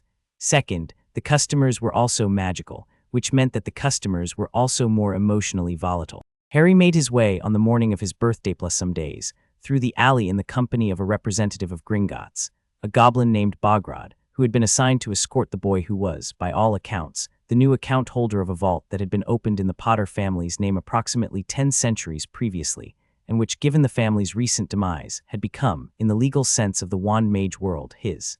Harry had not, before the morning, known about the vault. The vault had, on inspection, contained considerably more gold than Harry had been expecting, given that his only previous wealth asset had been a Christmas pound from Marge that had been confiscated by Vernon for safekeeping in the same week. Harry had not, however, allowed the gold to impress him. He had been advised by the Ancient One in the morning that Wand Mage wealth was a complicated subject, that the galleon was overvalued relative to the pound by historical accident, and that he should withdraw modestly, spend efficiently, and not let the cashier, that is, Bogrod, who in fact did not deal cash but who had been instructed to advise, talk him into the gold-plated set of Quidditch armor that was being marketed that year to first years. He had accordingly withdrawn modestly. He had bought his books from Flourish and Blots in the standard set, with 2 additional volumes added on his own initiative, a comprehensive history of magical law since 1700, and a small volume titled Spells for Polite Society, which had caught his eye on a shelf above the doorway. He had bought his cauldron at the cauldron shop, which had felt to him very much like a hardware store. He had bought his telescope. He had bought his small set of brass scales. He had bought in a small, unobtrusive purchase, a brass compass which Bogrod had suggested, but Harry had not been able to find on the school's official list. Bogrod had explained, in the small, quiet way of someone disclosing a goblin custom, that the compass was for finding north and was good practice in the kind of weather Scotland generated, and that goblins took the view that any wizard who did not own a compass was an idiot. Harry had agreed. He had bought the compass. He had thanked Bogrod for the recommendation. He had bought, finally, on Bogrod's instruction, his uniform, his pewter cauldron's lid, which was apparently sold separately, and was a swindle invented in 1734 which the cauldron makers had never seen fit to correct, Bogrod said dryly, and his small leather school bag. He had not bought on the official list an animal. The list permitted owls, cats, or toads. Harry had considered, briefly, an owl. He had decided, on the way to the owlery, that he did not need an owl. He had a sling ring. He had a coat. He had, in the small, carefully folded pocket of his new robe, a notebook in which he could send any necessary message via astral. He did not, on the whole, need a postal delivery animal. He had, however, on the way back from the owlery, passed a small, grimy shop with a single dusty window in which sat, on a small velvet cushion, a small black kitten. The kitten was approximately 4 weeks old. The kitten had, in astral sight, Harry could not quite resist a small astral peek through the window, a slightly larger soul than ordinary kittens, of the kind the Ancient One had once mentioned in passing, when she had explained that cats were one of the few species that could see the astral. Harry had stood at the window for some seconds. The kitten had looked at him. Harry had bought the kitten. The shop owner had not, at first, wished to sell the kitten. The shop owner had explained, with the small reluctance of a man with an unsold inventory item that was nevertheless his only conversational companion, that the kitten was not strictly for sale, that the kitten had wandered in some weeks earlier and had refused to leave, that the kitten had a habit of staring at people in a way that was, the shop owner said, off-putting. Harry had said that he understood. Harry had said that he would, if permitted, take the kitten off the shop owner's hands. He had handed over 4 galleons, which was, Bogrod murmured in fact about right, plus a small kindness, and had received into the fold of the coat the small black kitten. The kitten had immediately gone to sleep. The kitten had not yet been given a name. The kitten would not, in fact, be given a name for several weeks. Harry, on the question of cat names, was a careful student. The Ancient One had told him, in the morning of his 8th year, that one did not name a cat, one let the cat tell you its name, in time, and one wrote down the name when one was sure. He had left the shop with the kitten in his coat, and Bogrod beside him, and his small new pile of school supplies in a brown paper parcel under his other arm, and had walked in the small late morning light of Diagon Alley toward the last item on his list, the wand, Ollivander's. Garrick Ollivander was, in the small, idiosyncratic way of his profession, a kind of mage himself. The Ancient One had mentioned this to Harry in the morning. The Ancient One had said, "He is the closest thing the wand mage world has to a sorcerer on this island. He has, in his shop, a kind of attention that wand mages call psychometry. He reads in his customers the magical resonance that will best receive a wand. He is, in this respect, very good. He will, in your case, be slightly confused because your resonance is not primarily wand magic resonance. You should be patient with him. You should be honest. You should not, however, explain everything. You may, where suitable, explain a little." Harry had been instructed, in particular, on what to say if Ollivander asked the question Ollivander would, the Ancient One predicted, ask. The Ancient One had been right. Ollivander asked the question. "You have," Ollivander said, after the third wand had failed to choose Harry. A Holly and Phoenix wand had nearly chosen him, but had hesitated, and had returned to its box of its own accord, with a small reluctant motion. "A most unusual resonance, Mr. Potter." "Yes, sir," Harry said. "You appear to be, and please forgive me, I do not wish to alarm, this is the kind of observation I make on a daily basis, and which is, in your case, more interesting than most. You appear to be already, in some sense, well channeled." "Yes, sir." Ollivander looked at him for a long moment. "Through what, may I ask?" Harry considered. "Through other instruments," Harry said. "I was given some when I was very small. They have over the years settled into me. I expect to use them more than the wand. I would, however, like a wand because the school requires one, and because there are several spells I would like to learn that are wand native and would not work without a wand. I would prefer, if it is possible, a wand that does not, that is not possessive." Ollivander's eyebrows rose. "Not possessive. I have, sir, several other instruments. I do not wish to be in a position where my wand objects to my other instruments. I would like a wand that is, in its temperament, collegial, if you understand the distinction." "I do," Ollivander said slowly. "I have not, in my 46 years of selling wands, encountered the distinction. It is, however, a meaningful distinction. Yes, let me think." He went in a small absent way into the back of the shop and emerged 5 minutes later with a wand box of black leather that was, Harry could see, an astral peak, older than the rest of the boxes by several centuries. "This wand," Ollivander said, "has been in the back of my shop for 78 years. It has been refused by every customer to whom it has been offered.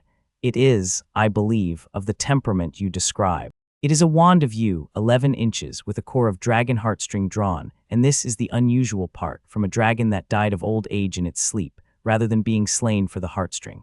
The heartstring is accordingly what I call a willing core. Such cores are very rare. Their wands have a particular signature. The signature is, I believe, what you are describing, a wand that does not seek to own its wizard. A wand that in fact accepts that its wizard may have other tools, and is content to be one of several." He held out the box. "Will you try?" Harry took the wand. The wand did not, as the previous 3 had done, announce itself with sparks. The wand, in fact, did not do anything spectacular at all. The wand merely warmed very slightly in Harry's palm, and made, though only Harry felt this, the small wordless acknowledgement of recognition that the coat had been making for years. The wand was, like the coat, a willing companion. The wand was, like the eye, content to be present without being primary. "This one," Harry said. "Please." Ollivander, who was rarely surprised any more, looked at Harry for a long, quiet moment, and then nodded. 11 galleons, Mr. Potter, and if I may, a small piece of unsolicited advice, please. The wand you have just chosen has been refused by every customer because it does not push itself forward. It does not, in the wand mage's usual idiom, take the lead. The wand expects its wizard to take the lead. The wand expects, in particular, its wizard to know what he is doing, and to inform it, not the reverse. Most wizards, Mr. Potter, do not know what they are doing. The wand has been waiting in the back of my shop for a wizard who knows. I believe, and I am rarely confident in such judgments, that you are that wizard. I would consider it a kindness if you would, in your school career, use the wand well." "I will," Harry said. "Good." He paid the 11 galleons. He left the shop with the wand in his bag, the kitten in his coat, the books under his arm, and an unmistakable feeling, which the Ancient One in his head confirmed that he had just been blessed in the small old way of an old craftsman by an old craftsman. He went home to Privet Drive. Petunia was making dinner. He sat at the kitchen table and unwrapped the parcel and showed her what he had bought. She looked at the books for some seconds. She did not, this time, make her usual face. "That one," she said, pointing at the small volume titled Spells for Polite Society, "would have done your mother a great deal of good. She always had such trouble with her elbows at dinner." It was the kindest sentence she had ever spoken about Lily. Harry, who had not been expecting it, did not in the moment know what to do with it. He merely looked at her and after a moment smiled. She smiled back. She did not, of course, tell him that she loved him. She did not, of course, ever say such a thing. But she heated his dinner that night to a slightly higher temperature than usual, and she sat at the kitchen table while he ate, which she had not in the 11 years previous done. They did not speak, they merely sat. The kitten on Harry's lap slept. Vernon and Dudley were upstairs, watching television. The kitchen of number 4 Privet Drive, in the small dim light of a September evening, was warm and quiet, and for the first and last time in its existence, almost familial. September the 1st arrived. Harry packed his trunk. The coat around his shoulders made the small, slightly excited adjustment of an old companion preparing for an adventure it had not, in some time, had cause to embark upon. The eye at his throat was its usual self. The kitten, in a small wicker basket that Petunia had located in the loft, was furious. The kitten did not, on the whole, approve of wicker baskets, and was preparing to communicate this disapproval to whoever next opened the basket. Vernon, in a gesture that surprised everyone including himself, drove Harry to King's Cross. Vernon, when they arrived at King's Cross, did not get out of the car. Vernon instead looked at Harry through the rolled-down window for a long moment and said, "Right, well, don't make a spectacle, and try to keep that thing on, do you hear me? It does keep you warm." He meant the coat. Harry nodded. Vernon drove away. Harry stood at King's Cross, with his trolley, with his trunk, with his kitten, with the eye humming faintly at his throat and the coat warm around his shoulders and the wand in his pocket, in the small bright mid-morning, and felt, though he could not have named it at the time, extremely lucky. He walked into the station. He found the wall between platforms 9 and 10. He took out his sling ring, which he wore, ordinarily, on the second finger of his right hand, beneath a small piece of medical tape that the Ancient One had taught him to apply in case. He passed through Muggle metal detectors and made, briefly, the small gesture. The wall opened in the small specific way the sling ring opened walls. He stepped through. He did not, in fact, need the sling ring. The platform was accessible by a perfectly ordinary wand mage trick of running at the wall. But the sling ring was, in its way, more efficient and slightly less likely to involve the public spectacle Vernon had told him to avoid. He had timed his arrival precisely to the moment when the platform on the far side was busy enough that one more 11-year-old would not be remarked upon. He emerged on the platform. The platform was beautiful. The platform was crowded. The platform smelled of coal smoke and damp wool, and the small particular smell of magical children in their new robes. The Hogwarts Express, scarlet and steaming, occupied the entire length of the platform. Harry, who had been many places in astral form but had never, before that morning, been many places in body, stood very still for a moment and breathed and absorbed. Then he found a compartment and stowed his trunk and let the kitten out of the basket and sat down by the window. The train began to move. He will not, here, recount in detail the year that followed. The sorting put him in Ravenclaw by his preference. The Hat had offered with some interest Slytherin and had asked more briefly about Gryffindor, and had concluded, after a longer than usual deliberation, the Hat had not, the Hat said, encountered a mind quite this organized in some decades, that Ravenclaw was the correct choice. Ravenclaw suited him. The common room was, by Hogwarts standards, quiet. The dormitory was, by Hogwarts standards, intellectually competitive in a way Harry found agreeable. He had, by Halloween, made 3 close friends. A girl named Padma Paddle, who had a mind like a small, precise machine, and who, on first meeting Harry, had said simply, "Oh, you're going to be useful." A boy named Anthony Goldstein, who was an indifferent student of magic but a brilliant student of logic, and who had, when Harry casually mentioned a Sorite's paradox at breakfast in the second week, dropped his porridge spoon and devoted the next 9 hours to Harry, and a girl named Sue Lai, who had spoken approximately 14 words to Harry in the entire term, all of them necessary, and who Harry was already certain would, in some future life, be either the head of MI6 or the head of MI6's adversary. He had at the Halloween feast, in a small private moment of which only he and the staff table were aware, registered the entry of the troll, Quirrell of course, who had let it in as a distraction, and had quietly excused himself from the table, in the company of Padma, Anthony, and Su Li, by way of a small Madra-disguised glance at Dumbledore that had been returned with a small nod. He had taken his 3 friends, none of whom yet knew anything about who he was, into a corridor on the ground floor and had asked them to wait, and had then very efficiently, in approximately 90 seconds, sealed the troll inside a small folded subspace of the mirror dimension in which the troll could not break anything and from which it could not on its own escape.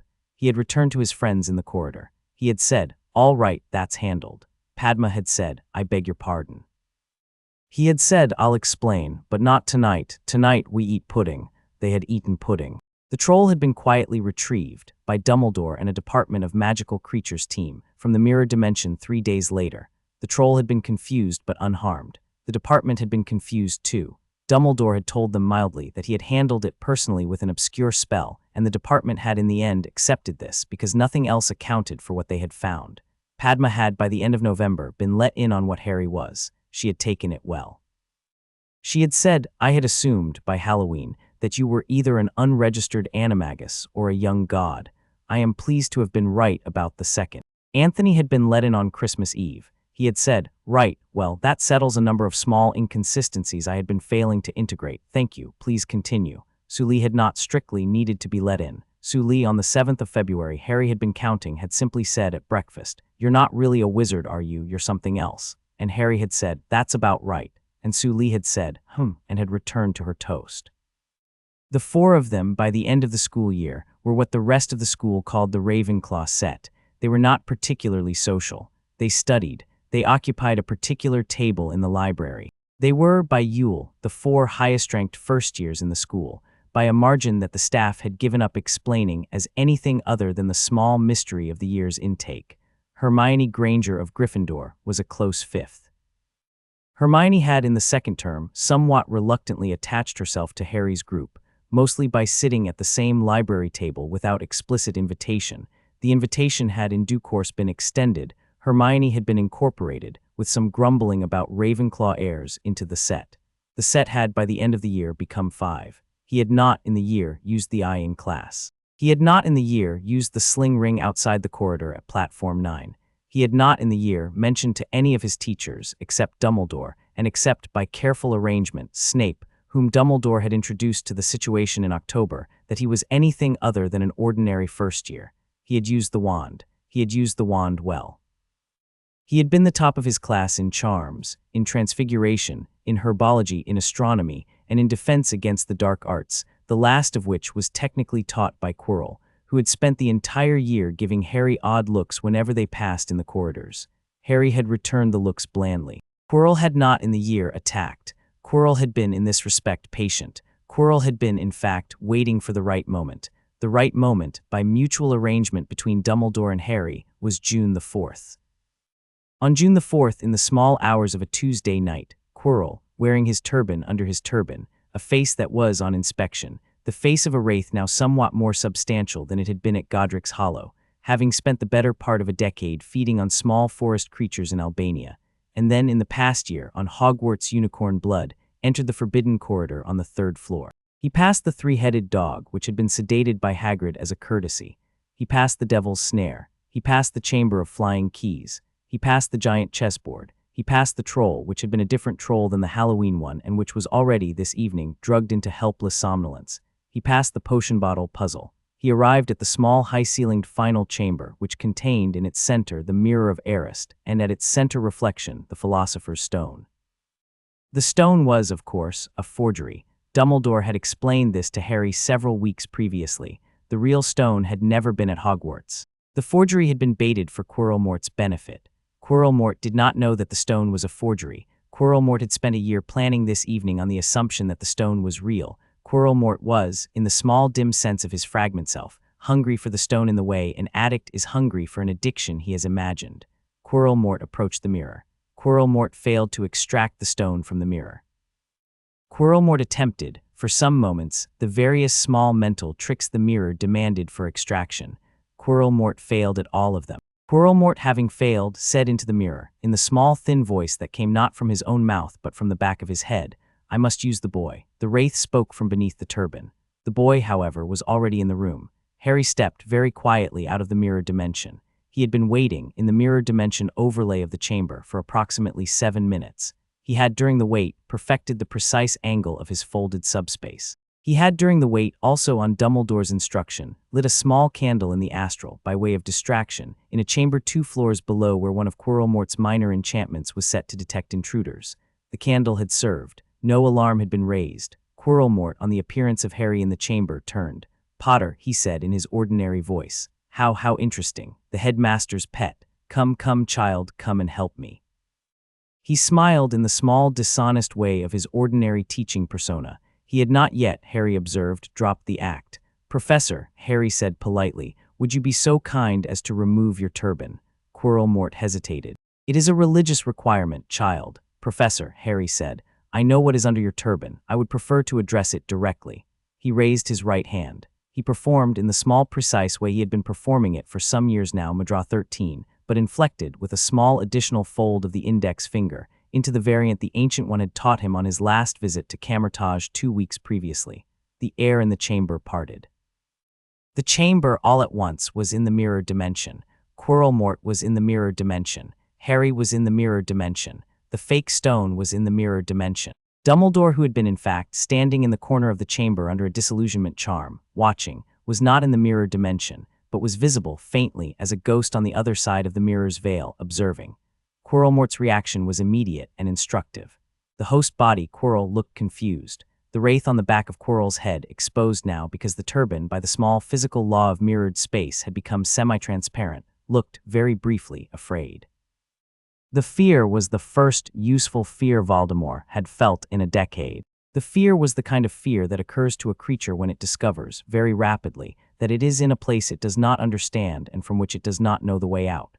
"Potter," said the wraith. "Potter, what is this?" "This is the mirror dimension," Harry said. "It is a discipline of mystic arts. It is a kind of magic that is not in your tradition known. It is not accordingly in your repertoire. You cannot, from this place, leave by any means at your disposal. You also cannot use in this place your usual range of spells. The casting will work, but the targeting will not, because the mirror dimension does not, in the conventional sense, contain the targets you are accustomed to.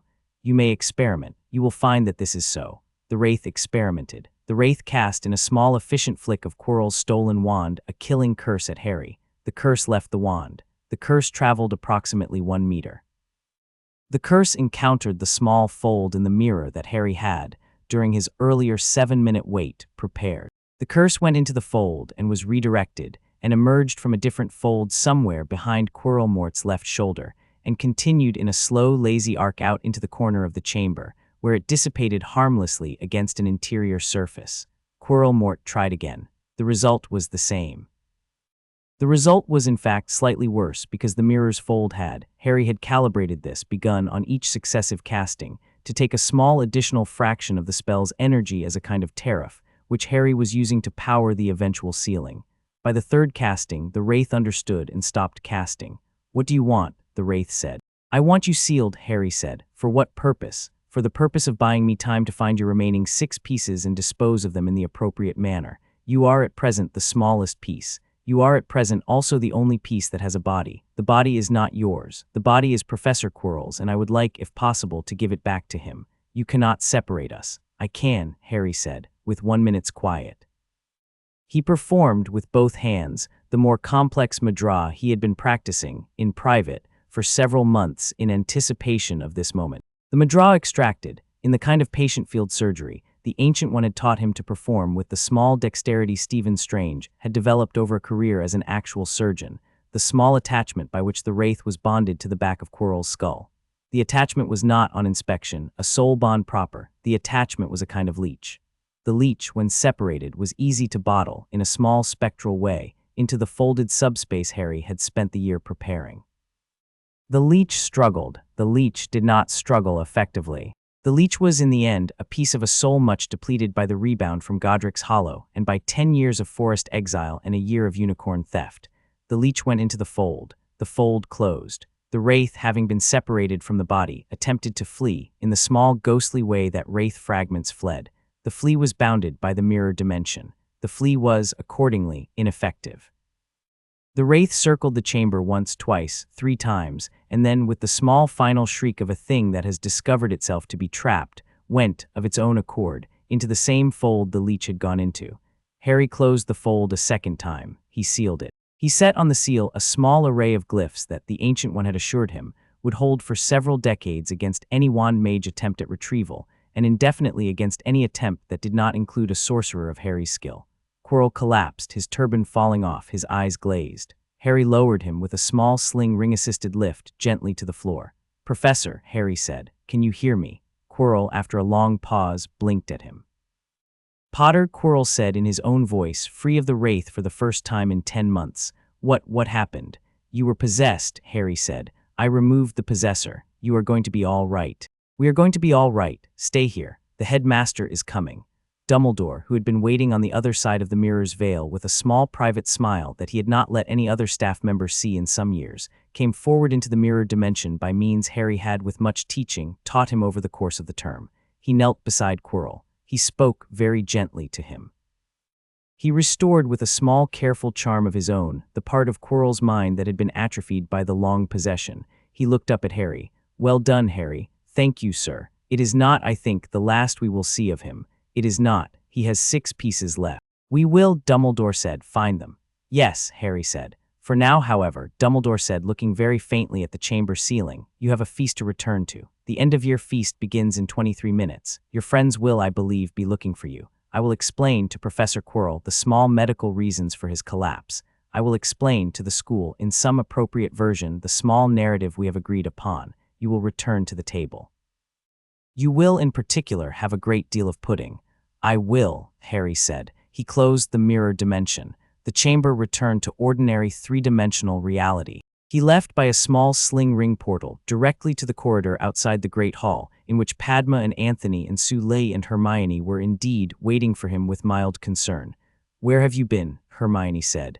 "I'll tell you over pudding," Harry said. He sat down. He had pudding.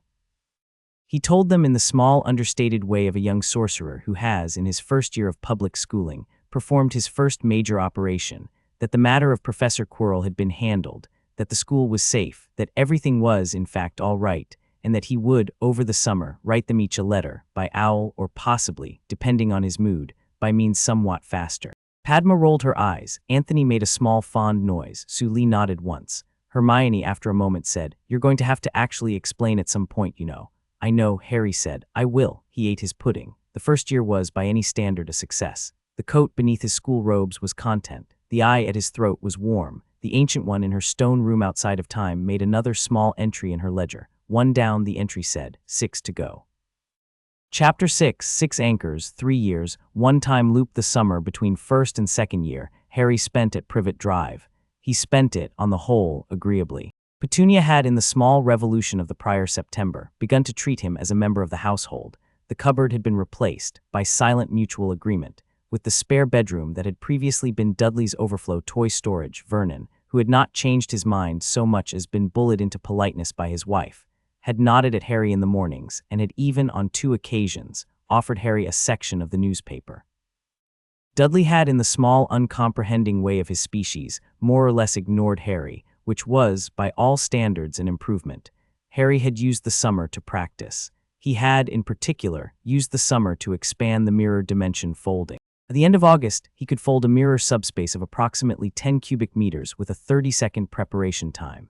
He had also, on the Ancient One's instructions, begun to map, by astral and by eye, the 6 remaining anchors of Voldemort. The eye, used carefully, had located 4, the locket in a cave on the Cornish coast, the cup in a vault deep in Gringotts, the diadem in a room of lost things at Hogwarts, the ring in a derelict shack in a hillside outside Little Hangleton. The astral, used carefully, had located 1 more. The diary, in the possession of a man named Lucius Malfoy, in a small private drawer in the basement of a manor house in Wiltshire. The seventh anchor had been the most difficult, because the 7th anchor was, as the Ancient One had warned years before, not a thing Voldemort had set deliberately. The 7th was an accident. Harry had spent some weeks trying to find the 7th by direct search and had failed. The Ancient One had said, eventually, "It is closer to you than you think." He had thought about this. He had not, in the summer, found it. He had filed the question for later. The 4 anchors located by eye were, in principle, retrievable by Harry's own efforts. The ring was the simplest. The diary was the most likely to make trouble. The locket was guarded by an old ward of Voldemort's own design that the Ancient One had advised Harry to defer until he was older. The cup in Bellatrix Lestrange's vault was likewise deferred. The goblin's protections were old, and tampering with them would, even on the astral, attract attention. He proposed, accordingly, a sequence. He proposed it to Dumbledore by letter in late July. Dumbledore replied by owl that the sequence was sound. They would, between them, take the ring first, late in second year. They would then, in third year, deal with the diary, which Lucius Malfoy was, Dumbledore's intelligence indicated, planning to deploy at Hogwarts as part of a small political feud with Arthur Weasley. They would deal with the diadem in third year as well, since it lived at Hogwarts and was the easiest to retrieve. They would address the locket in fourth year. They would, in fifth year, plan the cup and the snake, which Voldemort had not yet, at this stage, created, but which the eye had shown Harry would be created in fifth year, of an ordinary forest snake called Nagini, by a means Harry preferred not to dwell on. The seventh anchor remained pending. They would, in sixth year, find the seventh. This was the plan. The plan was, on the whole, kept. Second year was, on the surface, less eventful than first year. The Chamber of Secrets did not, in this universe, present a basilisk problem, because the diary's owner, Lucius Malfoy, was being closely watched by Dumbledore, and the diary, when slipped to Ginny Weasley in Flourish and Blots in August, was within 4 days retrieved by Hermione, who had been quietly briefed by Harry over the summer, and who had spotted Lucius's hand in Ginny's cauldron in the precise moment of the planting. The diary was brought to Harry. The diary, on inspection, was clearly an anchor, and clearly attempting to recruit Ginny. Ginny had, the 4 days of possession, written several entries. The diary had, in those entries, attempted to begin its slow seduction. Ginny had been, by Hermione's intervention, only mildly affected. The diary had been removed before the deep work began. The question of what to do with the diary in the diary's still active form had occupied Harry, the Ancient One, and Dumbledore for some weeks. The traditional wand magic solution, the Ancient One had observed, was to stab the diary with the fang of a basilisk. This was a method the wand mage world had developed essentially by accident. It was effective, but only because the venom of a basilisk was, in their tradition, a counter to the kind of preservation magic Voldemort had used. The method had, in the universe Harry now inhabited, never been deployed. No one in this universe had figured out that basilisk venom was the counter. Dumbledore had figured it out, but only by reasoning from first principles. In the version of him from this universe, the basilisk was in the chamber, available. The fang would be available, with effort. Harry, however, proposed something different. Harry proposed using the time stone. This was a thing Harry had not, until that autumn, ever proposed to use. The eye had been opened, occasionally. The eye had been consulted. The eye had not been, in the conventional sense, used as a time control instrument. The Ancient One had been clear from the beginning that the time stone was the most dangerous instrument in the eye, and that it should be used sparingly, and that every use carried in its wake a small ledger of cosmic consequence that Harry would eventually have to account for. The Ancient One had also, however, been clear that the time stone was the correct instrument for certain kinds of operation. The operation Harry proposed was one of them. The operation Harry proposed was, erase the past instant. The diary in the moment of its possession of Ginny, the moment specifically in which Ginny had first opened it and written her first entry, had not yet at that moment been a fully anchored Horcrux in the active sense. The diary had been an anchor before that moment. The diary had been an active possession vector after it. The moment of first opening was the moment in which the diary's active mode had been engaged. Harry proposed to erase the active mode. He proposed to, by means of the time stone, loop backward to the moment before Ginny had first opened the diary, and to remove the diary from her possession before she opened it. The diary would not, in the new branch, ever become active.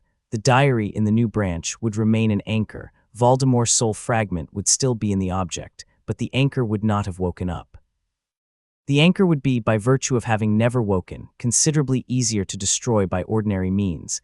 The Ancient One had pointed out that an inactive anchor required only fiendfire or a basilisk fang to dissolve, and the diary, being made of ordinary parchment and bound in ordinary leather, would be vulnerable to fiendfire, which Dumbledore could produce on demand. This was the plan.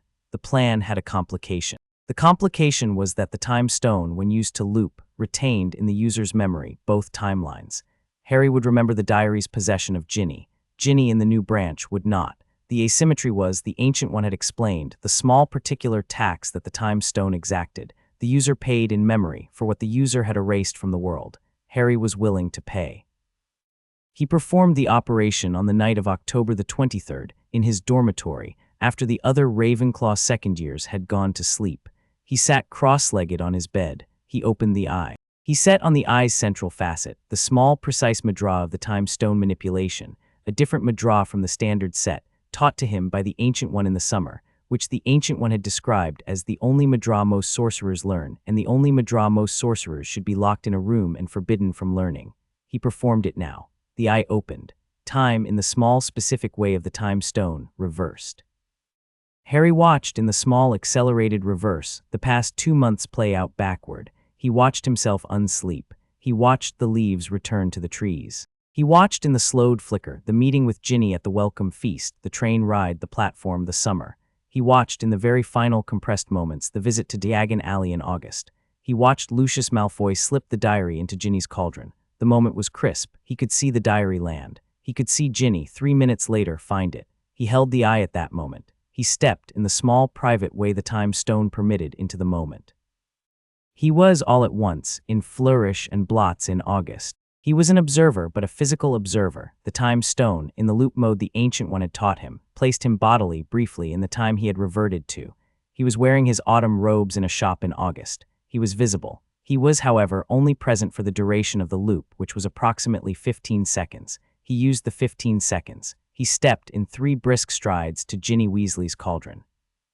He removed from beneath the layers of school supplies the small black diary that Lucius had just slipped in. He folded it once. He placed it inside his coat. He left in its place an identical-looking diary, a blank one he had purchased in advance on the Astral by a small sling ring excursion to stationers the previous evening, and he stepped in the small departing motion back into his own time. The eye closed. He was in his Ravenclaw dormitory. The night was the same night. The clock said 3:21. He had been gone in his own reference frame, perhaps 40 seconds. In his coat, beneath his pillow, lay the actual diary of Tom Riddle. In the new branch of history, Ginny Weasley had picked up a blank diary in August, had written in it for 2 months without effect, had decided diaries were silly, had given it to Hermione for a Yule gift, and was, by all accounts, having a perfectly ordinary second year.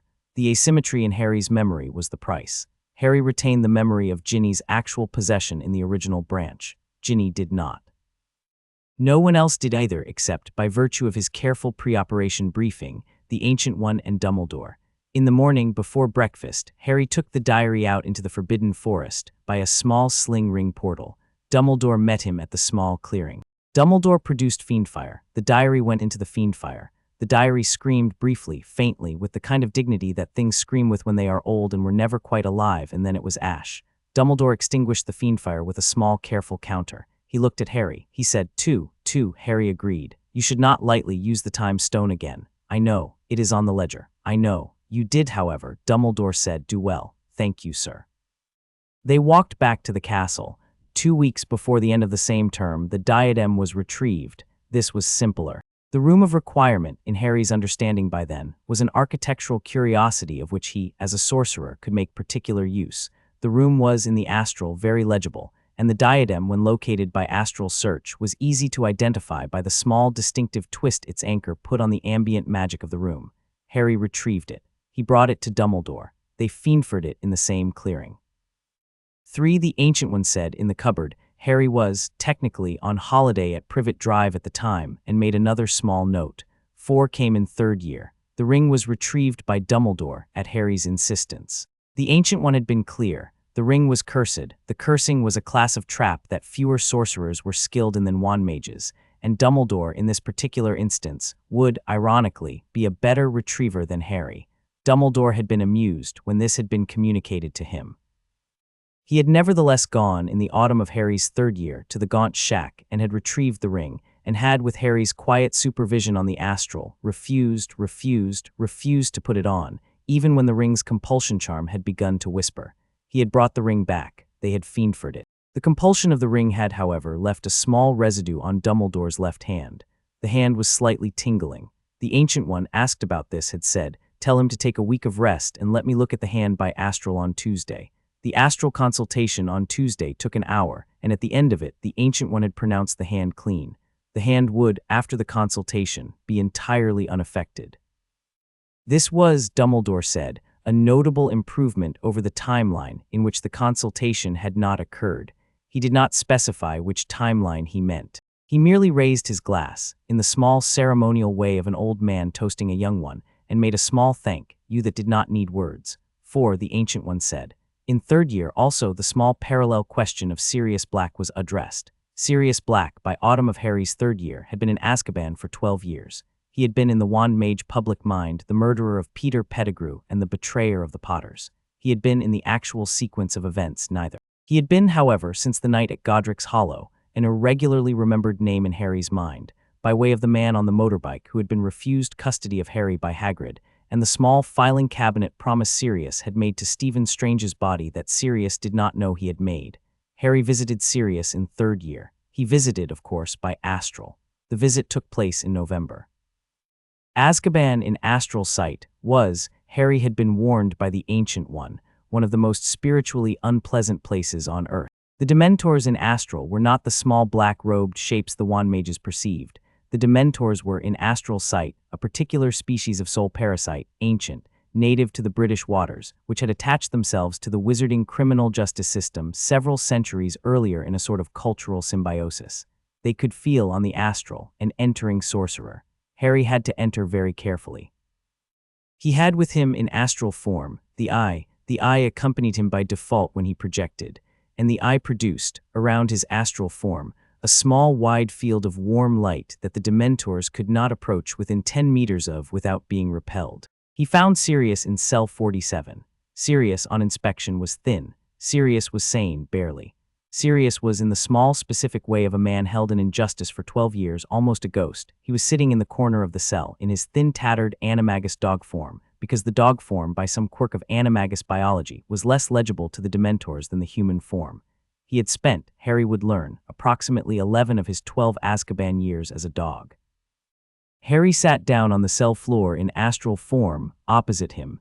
Sirius looked up. Sirius's dog eyes, after a long moment, registered Harry's presence. Harry had, before the visit, asked the Ancient One whether the prisoner would see him, and had been told that prisoners under prolonged Dementor exposure developed, in some cases, a fragile astral sensitivity, and that Sirius, who had had 12 years of it, was likely one of those, and the dog made, in the small, careful way of a creature in captivity, a small, inquisitive noise. Sirius, Harry said. Sirius Black. I am Harry Potter. I am 13 years old. I am visiting you in astral form. Do not please transform. I would like to ask you what happened on the night of October the 31st, 1981, and on the morning of November the 1st. I have evidence that you did not, in fact, betray my parents. I would like to confirm. I will, with what you tell me, free you. The dog slowly became a man. The man slowly looked at Harry. The man slowly began to cry. It was not, the Ancient One would later observe, the most efficient first contact. It was, however, by the end of the half hour Harry sat with him, productive. Sirius gave Harry the relevant memories, handed over, in the small astral way Harry had been taught, by direct contact at the temple. The memories were, on inspection, conclusive. Peter Pettigrew, an animagus rat, had been the betrayer. Peter had framed Sirius. Peter was at this very moment in the form of a rat, living as the pet of Ron Weasley, 2 floors down in Gryffindor Tower. Harry told Sirius this. Sirius laughed, a small dry laugh that had not in 12 years been laughed, and said, "Of course he is, of course. The little, I will," Harry said, "get him. I will get him this week. Then I will present him to the ministry. You will be released within a month. I am sorry for the 12 years. I will not, of course, be able to give them back, but I will give you everything else I can." "Who are you?" Sirius said. "Who are you?" "James and Lily's boy. James and Lily's boy. You're not just James and Lily's boy, you're something else." "I am their son," Harry said. "I am also, by inheritance, a few other things. I will explain, not now, soon." He left. He returned to his body. He gave the relevant memories to Dumbledore. Dumbledore, the next morning, set in motion a small machine of bureaucratic correction that took, in the end, 6 weeks. Peter Pettigrew was captured by Snape, who had been alerted, in his rat form, in the Gryffindor dormitory at 3 in the morning. Pettigrew was presented to the ministry. Pettigrew, under Veritaserum, confessed. Sirius was released. He came, when released, to Hogwarts on Dumbledore's invitation.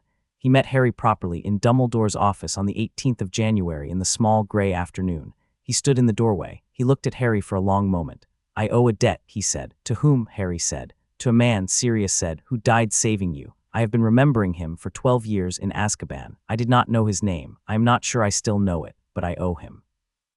And as you are, in some sense, the inheritor of the debt I owe you. His name was Stephen Strange, Harry said, and I would prefer, if it is all right, that we not make it a debt. I would prefer that you be my godfather and that we treat the rest as family. Sirius made a small sound that was a sob and a laugh and a snort all in approximately the same instant. All right, he said. All right, family. He stepped forward. He hugged Harry in the small, awkward way of a man who has not hugged anyone in 12 years. The hug was, by adult standards, somewhat too tight. Harry did not mind. The coat around Harry's shoulders made the small, approving adjustment. The Ancient One, in the small, private channel she maintained in Harry's head, said only, "This is the part of the discipline I have not been able to teach you. Receive it." Harry received it. After a while, Sirius let go. He stepped back. He looked at Harry. He said, "Right, tell me everything." Harry told him. It took in the end the rest of the afternoon and most of the evening and a portion of the night. Sirius, by the end of it, knew more about Harry than anyone except Dumbledore and Snape. Sirius, by the end of it, also knew about the discipline. Sirius, who had been a wand mage of considerable competence in his youth and who had been mostly a dog for the last 12 years, did not, on the whole, attempt to compete with the discipline. Sirius merely said, after a long, quiet moment, "All right, tell me what you need from me." "I need a place to spend the holidays," Harry said. "I need an adult, an honest one who can be present when I need an adult. I need you to know about the things I cannot tell other adults about. I need you to be my godfather. I do not need you to do anything else." "Done," Sirius said. He moved by spring into a small flat in London with Remus Lupin as a flatmate. He restored in the small house at Grimmauld Place, the kitchen and one bedroom, only the parts of the house Harry would, in time, use. The rest he sealed for now. He waited in the manner of a man given a second life for his godson to require him. His godson required him, occasionally, throughout fourth year. Fourth year was the Triwizard year. Harry was, in the conventional terms, 14. Harry had, in the conventional terms, been entered into the tournament against his will, by an enchanted entry that, Dumbledore confirmed in October after consultation, had been engineered, by a means Dumbledore had not yet, in October, fully reconstructed, but which the Ancient One had observed bore the signature of an inside man at Hogwarts, in the staff. The Ancient One's signature reading, by Christmas, identified the inside man as Barty Crouch Jr., who had been disguised, by Polyjuice, as the new defense against the dark arts teacher, Alistair Mad-Eye Moody. This was a problem of a kind Harry had become, by fourth year, very used to solving. He did not, however, solve it immediately.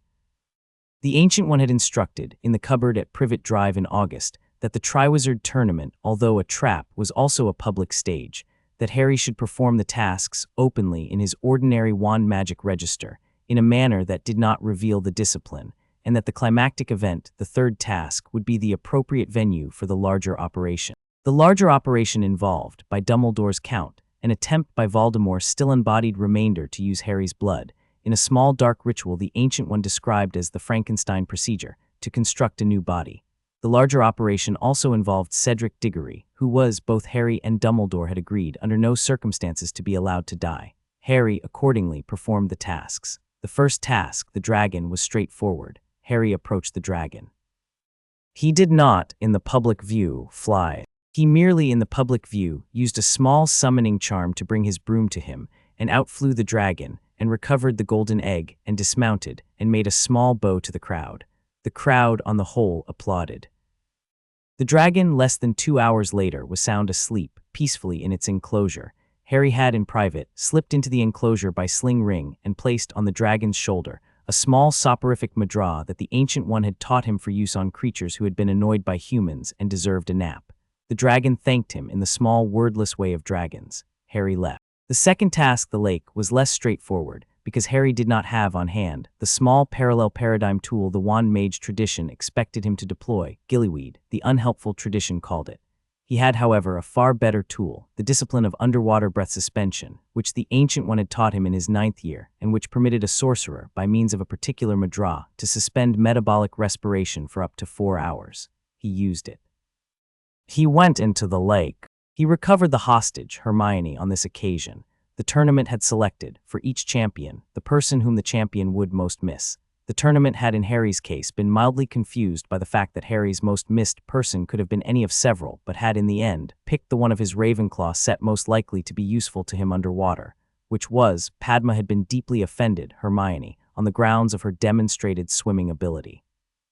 He brought Hermione up. He also brought up Fleur Delacre's sister, because Fleur had not been able to complete her own dive. He surfaced in the small, unflashy way he preferred. The crowd applauded.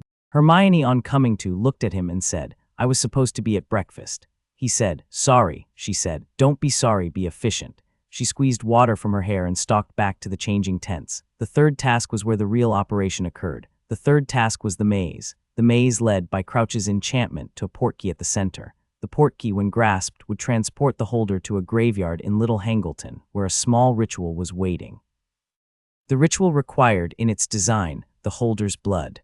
The ritual would, in the original wand magic timeline, kill Cedric Diggory and provide Voldemort with a new body. In this timeline, the ritual would not. The plan, as Harry had described it to Dumbledore in early June, had 3 parts. Part 1, Harry would proceed through the maze normally. Cedric would proceed through the maze normally. They would, by mutual prior arrangement. Harry had spoken to Cedric in private in April, on Dumbledore's permission, and had explained in carefully selected pieces what was happening. Both touched the portkey together, as the timeline expected. The portkey would transport them both to the graveyard. Part 2. In the graveyard, the small dark ritual would proceed. The wraith of Voldemort would emerge from its diminished form. Wormtail Peter Pettigrew, who, due to a small administrative oversight, had been allowed to escape his ministry custody in May. The Ancient One had observed that the escape was suspicious. The escape was, in fact, deliberate. Crouch Jr. had engineered it. Wormtail would perform the ritual. The ritual would require Harry's blood. Harry would, by Cedric's arrangement and his own preparation, permit a small quantity of his blood to be drawn. The ritual would produce a body. The body would be Voldemort restored. Part 3. At the instant of restoration, Harry would deploy a time stone loop. He would loop back 10 minutes. He would, with the foreknowledge of the precise sequence of events, intervene at a point that the original timeline had been unable to anticipate. The intervention would take the form of a contamination. The Ancient One had explained, at considerable length, that the rebirthing ritual in its design required the blood of a child to incorporate into the new body. The blood, in the original ritual, would be Harry's, which had a particular sorceress lattice in it on account of his office. In the loop sequence, the blood would be Harry's still, but Harry would have spent, between the original draw and the looped redraw, 10 minutes preparing the blood by Mysticart's technique into a vector for what the Ancient One called graceful degradation. The body, when constructed from this corrupted blood, would be unstable. It would last perhaps 2 weeks. It would not, in any sense Voldemort had planned, be the basis for a long-term campaign of dominion. Voldemort would, in the new body, be aware of the corruption from the first minute, and would spend the 2 weeks frantically trying to fix it, which would prevent him from doing anything else. Cedric would, throughout, be safe. The loop would be calibrated so that Cedric, at the moment of Wormtail's attempt to kill him, the moment in the original timeline that Cedric had died, would be elsewhere. Specifically, Cedric would be in a small folded subspace of the mirror dimension that Harry had in the second half of 4th year been calibrating for emergency extraction.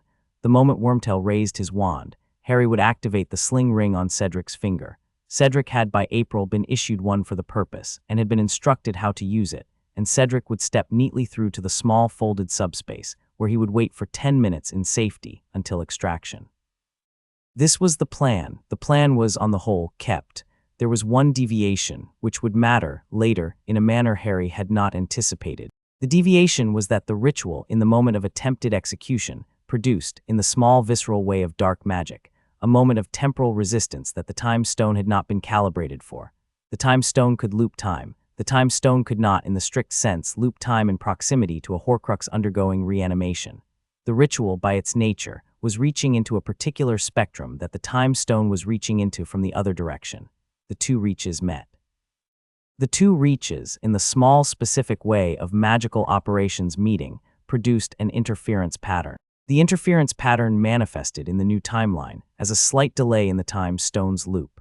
The loop, which was supposed to be 10 minutes, became 11.5. The 11.5 minutes were enough to do everything Harry had intended to do, but they cost him a small additional fee from the time stone's ledger. The Ancient One had warned him later that the fee was the largest he had paid yet. He could afford it. He had to be aware of it. He should not, in the next year, try anything similar with the stone. the interference pattern also had a second effect, which Harry did not, at the time, notice. The interference pattern produced, in Voldemort's reconstructed body, a small instability that was not the corruption Harry had introduced, but was something else. The something else was on inspection when the Ancient One inspected the new Voldemort body remotely, several days later, a small inadvertent connection in time between Harry and Voldemort. The interference pattern had, briefly, in the looping moment, allowed a portion of the new body's design to be templated on Harry's. Voldemort in the new body would be, and this would matter, in 7th year, slightly more sorcerous than he had been before. He had, by inadvertence, picked up a small leakage from Harry's office. This was a complication. The Ancient One did not, at the time, panic. The Ancient One observed, simply, that it would have to be handled in the final confrontation. Harry would have to be prepared for an opponent who had, in his new body, a small flicker of Mysticart's awareness. The Ancient One would, accordingly, intensify Harry's training in countermystic operations in 5th and 6th year by way of compensation. The operation, however, succeeded. Cedric was extracted. The new Voldemort was corrupted.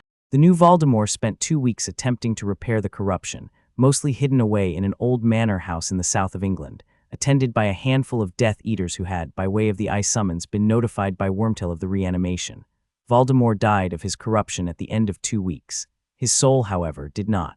His soul, of course, was still in 5 anchors: the locket, the cup, Nagini. The corruption had killed his body. The death of the body did not kill the soul. The soul, freed of the body, went back to its diffuse wraith state and floated in the small bitter way of its kind, gathering slowly the small strength it would need to attempt another resurrection.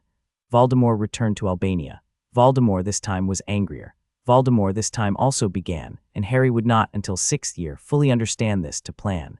Voldemort had in his 2 weeks of corrupted incarnation perceived, for the first time, the contours of what Harry was. Voldemort had not previously understood. Voldemort had thought, in the small narrow way of his fragmented self, that Harry was a wand mage of unusual ability. Voldemort had now perceived, by direct experience of the small leakage between them, that Harry was something else. Voldemort had perceived, in particular, the Eye. Voldemort wanted the Eye. Voldemort would, in 5th and 6th year, attempt to take it. Harry would, in 5th and 6th year, prevent him from doing so. The years would, on the whole, be busier than 4th year had been. 5th year, the Order of the Phoenix reformed under Dumbledore's direction. Sirius hosted. The Order was, by Sirius's preference, smaller this time. The previous Order had been too large to be operationally secure, and Sirius, who had spent 12 years thinking about who, among the original Order, had been the actual leaks, had been ruthless in his vetting. Remus was in. Tonks was in. Mad-Eye was in, the real one, restored, having spent the previous year in a magically reinforced trunk. Crouch Jr. had, by way of small ironic justice, been delivered to Azkaban in his place. Kingsley Shacklebolt was in. McGonagall was in. Snape was in. Harry, by particular dispensation, was in. The Order spent 5th year tracking the Wraith. The Wraith, having returned to Albania, did not stay there long. The Wraith moved, periodically, between Albania, Romania, and a small private location in the Channel Islands. The Order, by means of Harry's astral, was able to track the Wraith continuously. The Wraith did not know it was being tracked. This was, in the Order's view, the greatest single strategic advantage they had ever held against Voldemort. The Order used the year to remove the remaining anchors. The locket was retrieved by Dumbledore and Harry in November of 5th year. The cave, on inspection, was not as dangerous as the Ancient One had warned Harry. By Mysticart's technique, was able to neutralize the potion trap by reaching into the basin in the mirror dimension and removing the basin's contents, leaving the locket exposed and easy to retrieve. They fiend for the locket in the same forbidden forest clearing. The cup was retrieved, by careful coordination with the goblins, in February.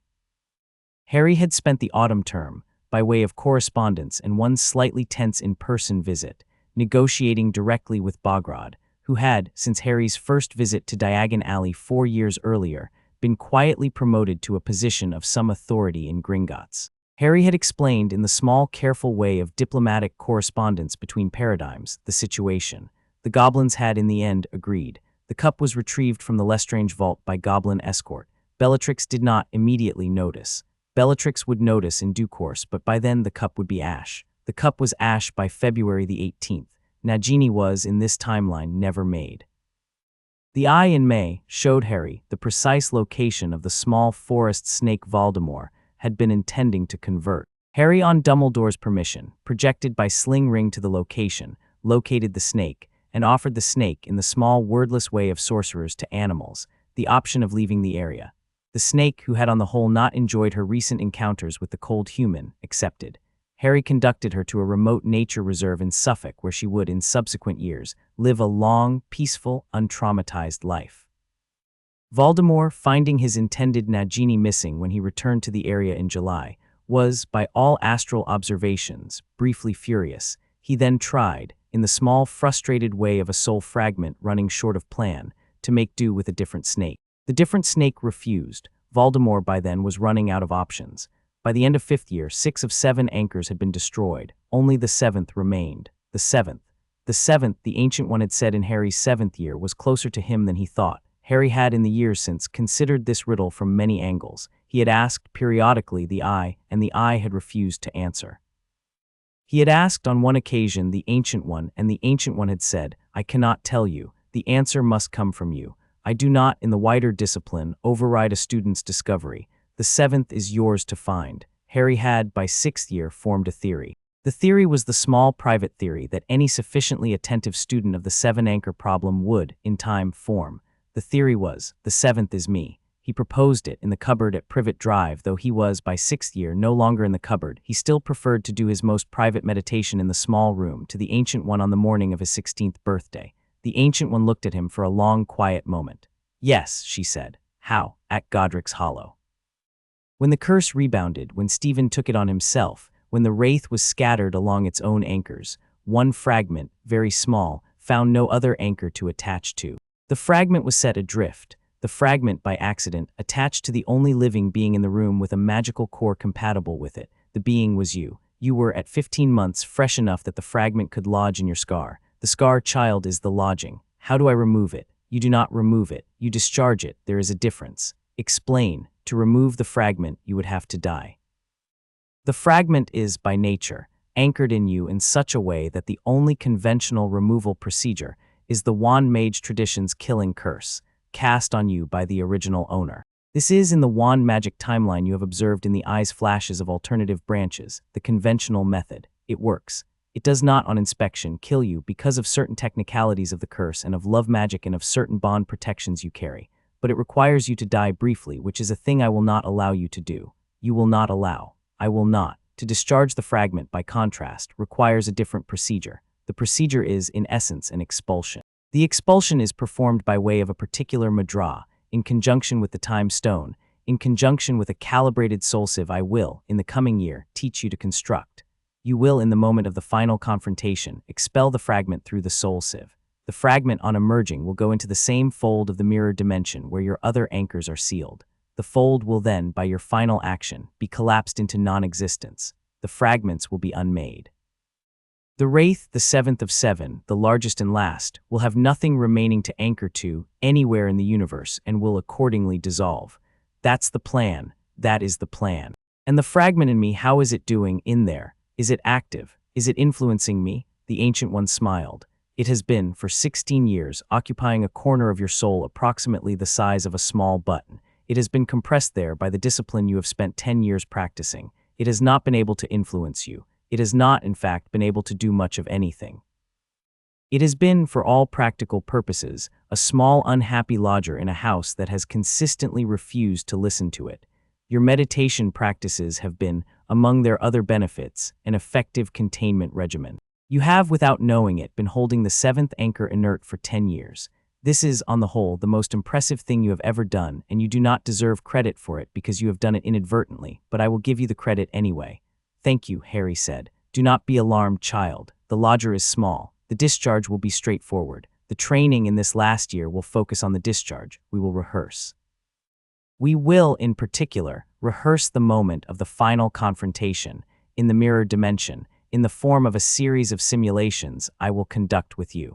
By the time the moment arrives, you will have, in your bones, the precise sequence of actions required. The actions will, on the night, take perhaps 20 seconds. 20 seconds. 20 seconds. "All right," Harry said. "All right," the Ancient One said. The lesson for that morning continued.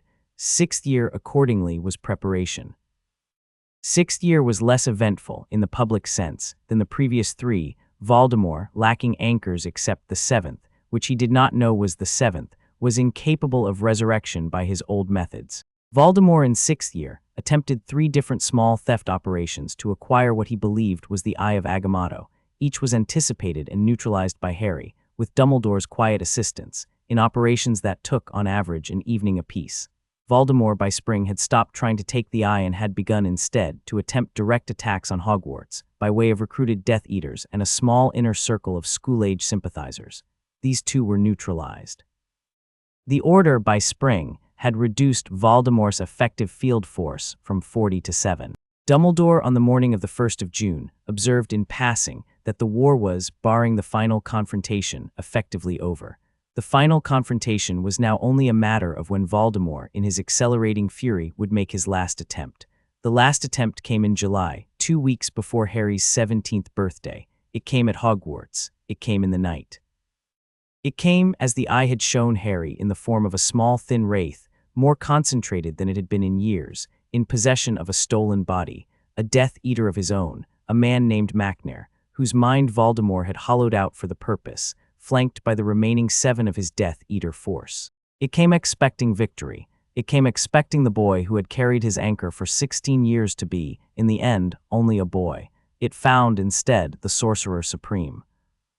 It found, in particular, the Sorcerer Supreme in his full kit, in the Great Hall of Hogwarts at midnight, with the floating candles low and the cloak around his shoulders, and the eye open at his throat, and the sling ring on his finger, and the wand in his hand, and Dumbledore beside him, and the Ancient One present in astral, and the discipline at his back. It found, in fact, the moment for which the boy had been trained, and the boy, at the moment, smiled. Chapter 7, 43 times, and the portal out. The Great Hall was empty, of course, of students. Dumbledore had emptied it at sundown, by means of a small, carefully composed staff memorandum that had explained to the school, in the manner of an end-of-year drill, that the older years were to spend the night in their common rooms, and the younger years were to spend the night in temporary quarters in the towers, and that under no circumstances was anyone to leave the dormitories until released, in writing, by the headmaster. The school had complied. The school had complied because the school, by July, knew that something was coming. The school did not know what. The school had, in the small adolescent way of 1,000 teenagers in proximity to large weather, felt it. The candles in the hall hovered low, 2 meters from the floor, in a wide ring around the central space.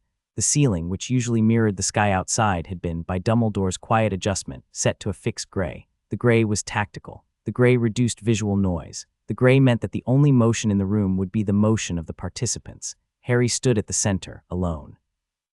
Dumbledore had withdrawn, by Harry's request, to the far end of the hall, where the staff table normally stood. The staff table was elsewhere. Dumbledore had moved it, with a small flick of his hand, into a pocket of the mirror dimension, where it would not be damaged. Dumbledore stood in the staff table's former location with his wand out, with his hands at his sides, in the posture of an old man who was, on this particular evening, prepared to be only a witness. The Ancient One was present, in astral, in the center of the hall, opposite Harry, a few meters away. She was visible only to Harry. She was not, this time, going to assist directly. She had explained, in the morning of the last rehearsal 3 days previously, that the final confrontation was Harry's. The discipline asked of every Sorcerer Supreme a single moment of solo work. The moment was this. She would be present to support in the small, distant way of a witness. She would not, however, intervene. The doors of the hall opened. Macnair Voldemort entered. Behind him, in the small spread fan of his last 7 Death Eaters, came his force. Bellatrix Lestrange, Lucius Malfoy looking ill, Walden Macnair's older brother taking up his sibling's spot, Antonin Dolohov, the Caro twins. And a 7th, a man Harry did not, at first, recognize who was. The Eye whispered to him in the small instant of recognition.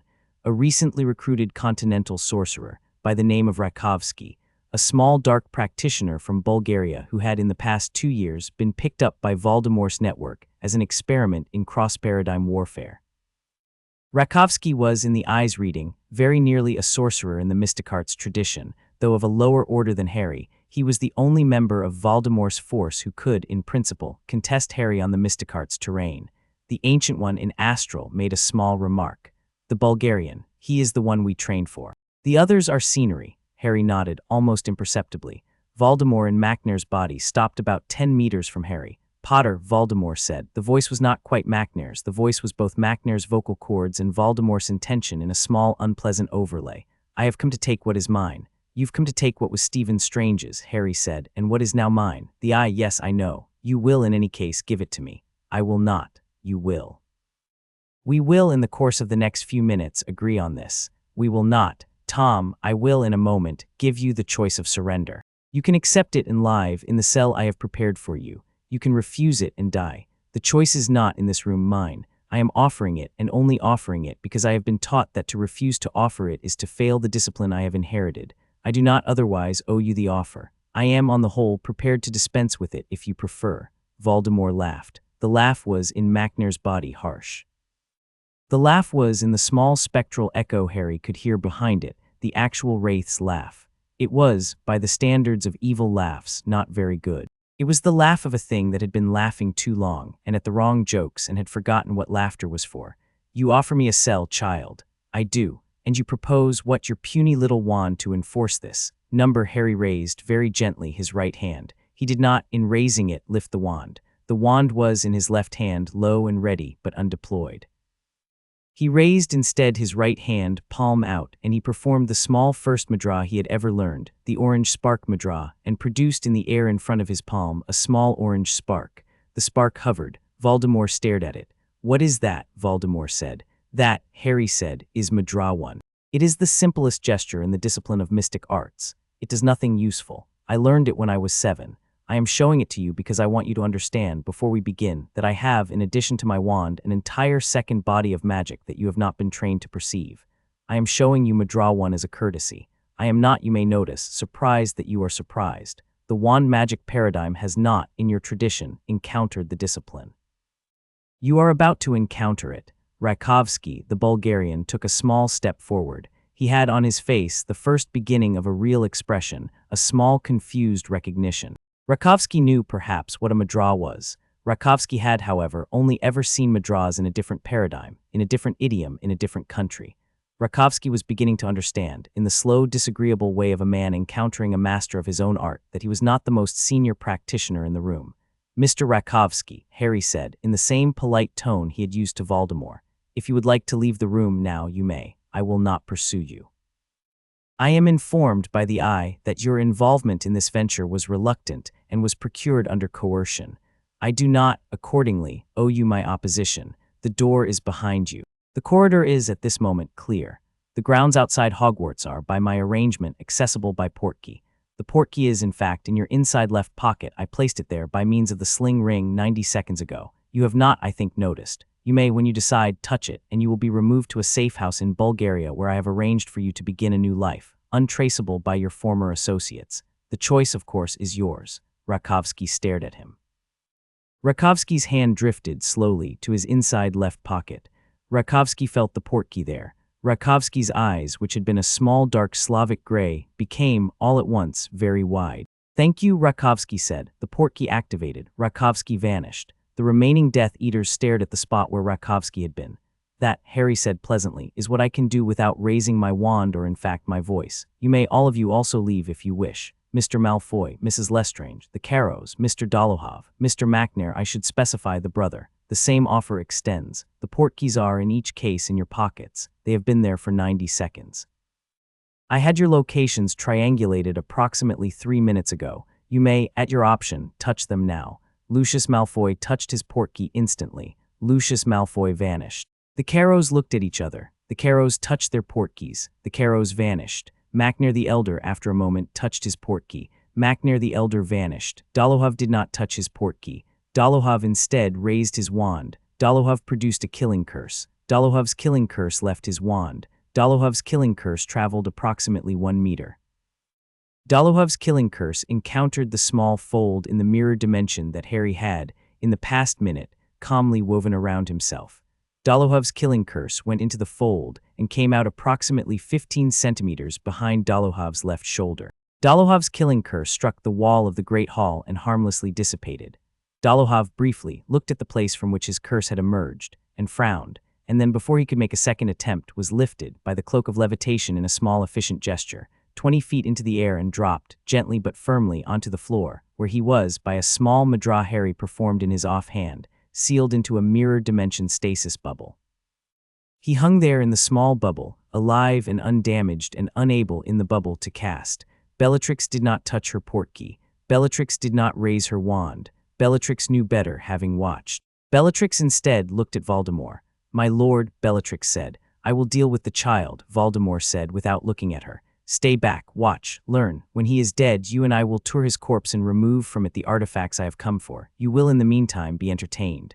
Bellatrix stepped back. Voldemort raised his wand. The duel began. It began in the wand magic register, conventionally. Voldemort fired the spells Harry expected him to fire, in the order Harry expected: the Killing Curse, the Cruciatus, the Bone Breaker. The compound spell of compounded misery Voldemort had developed in the 70s, and had used for a decade with some pride, which the Eye had shown Harry in detail, and which Harry had spent 6 months preparing the counter to. Harry took each spell with madras. He did not, in the small early phase of the duel, raise his own wand. He had decided several days previously that the duel would proceed in 3 phases. The first phase would be defensive. Harry would absorb, redirect, or neutralize with the discipline every spell Voldemort cast without retaliating. The first phase would last, by Harry's estimate, about 3 minutes. The first phase would do 3 things. It would empty Voldemort's repertoire of his most used spells. It would build in Voldemort the slow, ugly frustration of a man who realizes his most reliable tools are not working. And it would establish, for the Death Eaters watching, the public record of who, between the 2 participants, was the more powerful magician. The first phase proceeded as planned. Voldemort cast 41 spells in 3 minutes. Harry handled 41. The handling was, by Mystic Arts standards, almost theatrical. Each curse was absorbed into a small visible orange-blue spiral that grew, slowly, around Harry's left side. Each was either dispersed into harmless light or redirected by the mirror dimension folds Harry had been weaving since before the doors opened, into harmless trajectories that hit nothing and damaged nothing and did, however, leave a small visible pattern of glowing arcs on the air around Voldemort's position, in the manner of a man drawing, in slow motion, the shape of his own failure on a chalkboard. By the 3rd minute, Voldemort was breathing hard. Macnair's body, in the 3rd minute, was visibly straining. The body had not been built for sustained casting at this intensity, and the wraith inside the body had not, in any case, been incarnated for 2 weeks.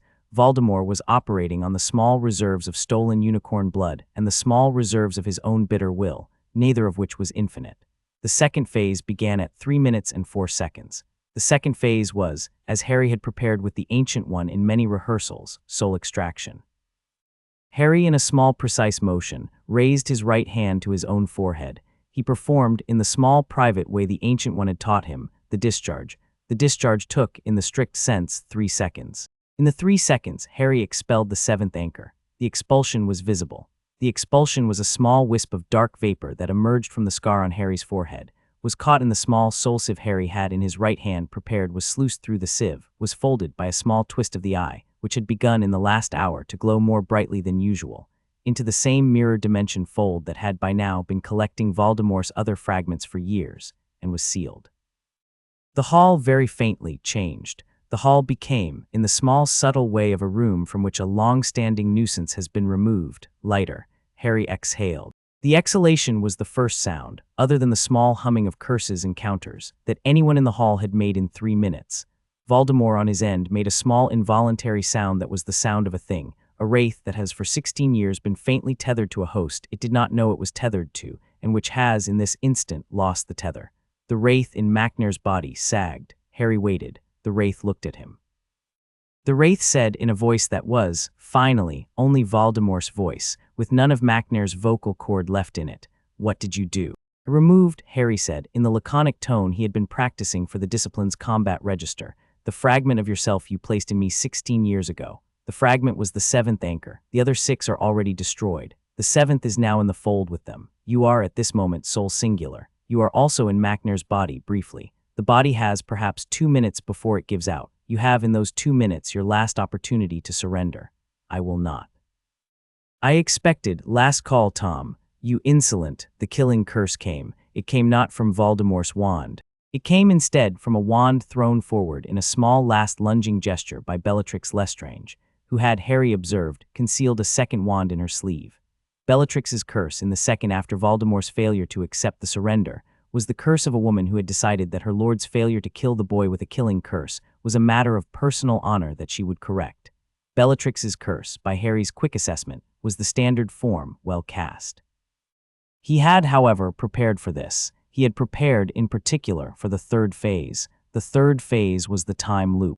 The third phase was the phase he had warned the Ancient One about in their final rehearsal, and which the Ancient One had warned in turn, was the phase in which Harry would have to do something that, even by the discipline's high standards, was operationally aggressive.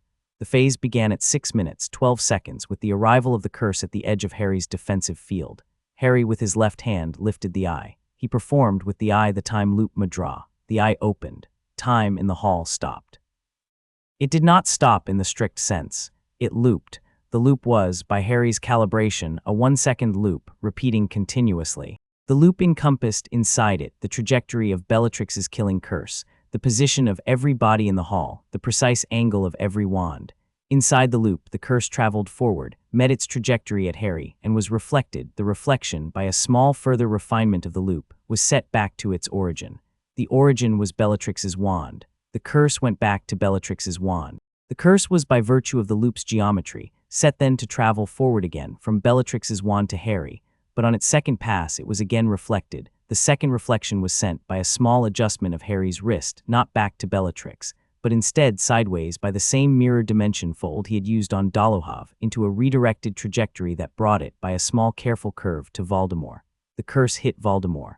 Voldemort took the curse.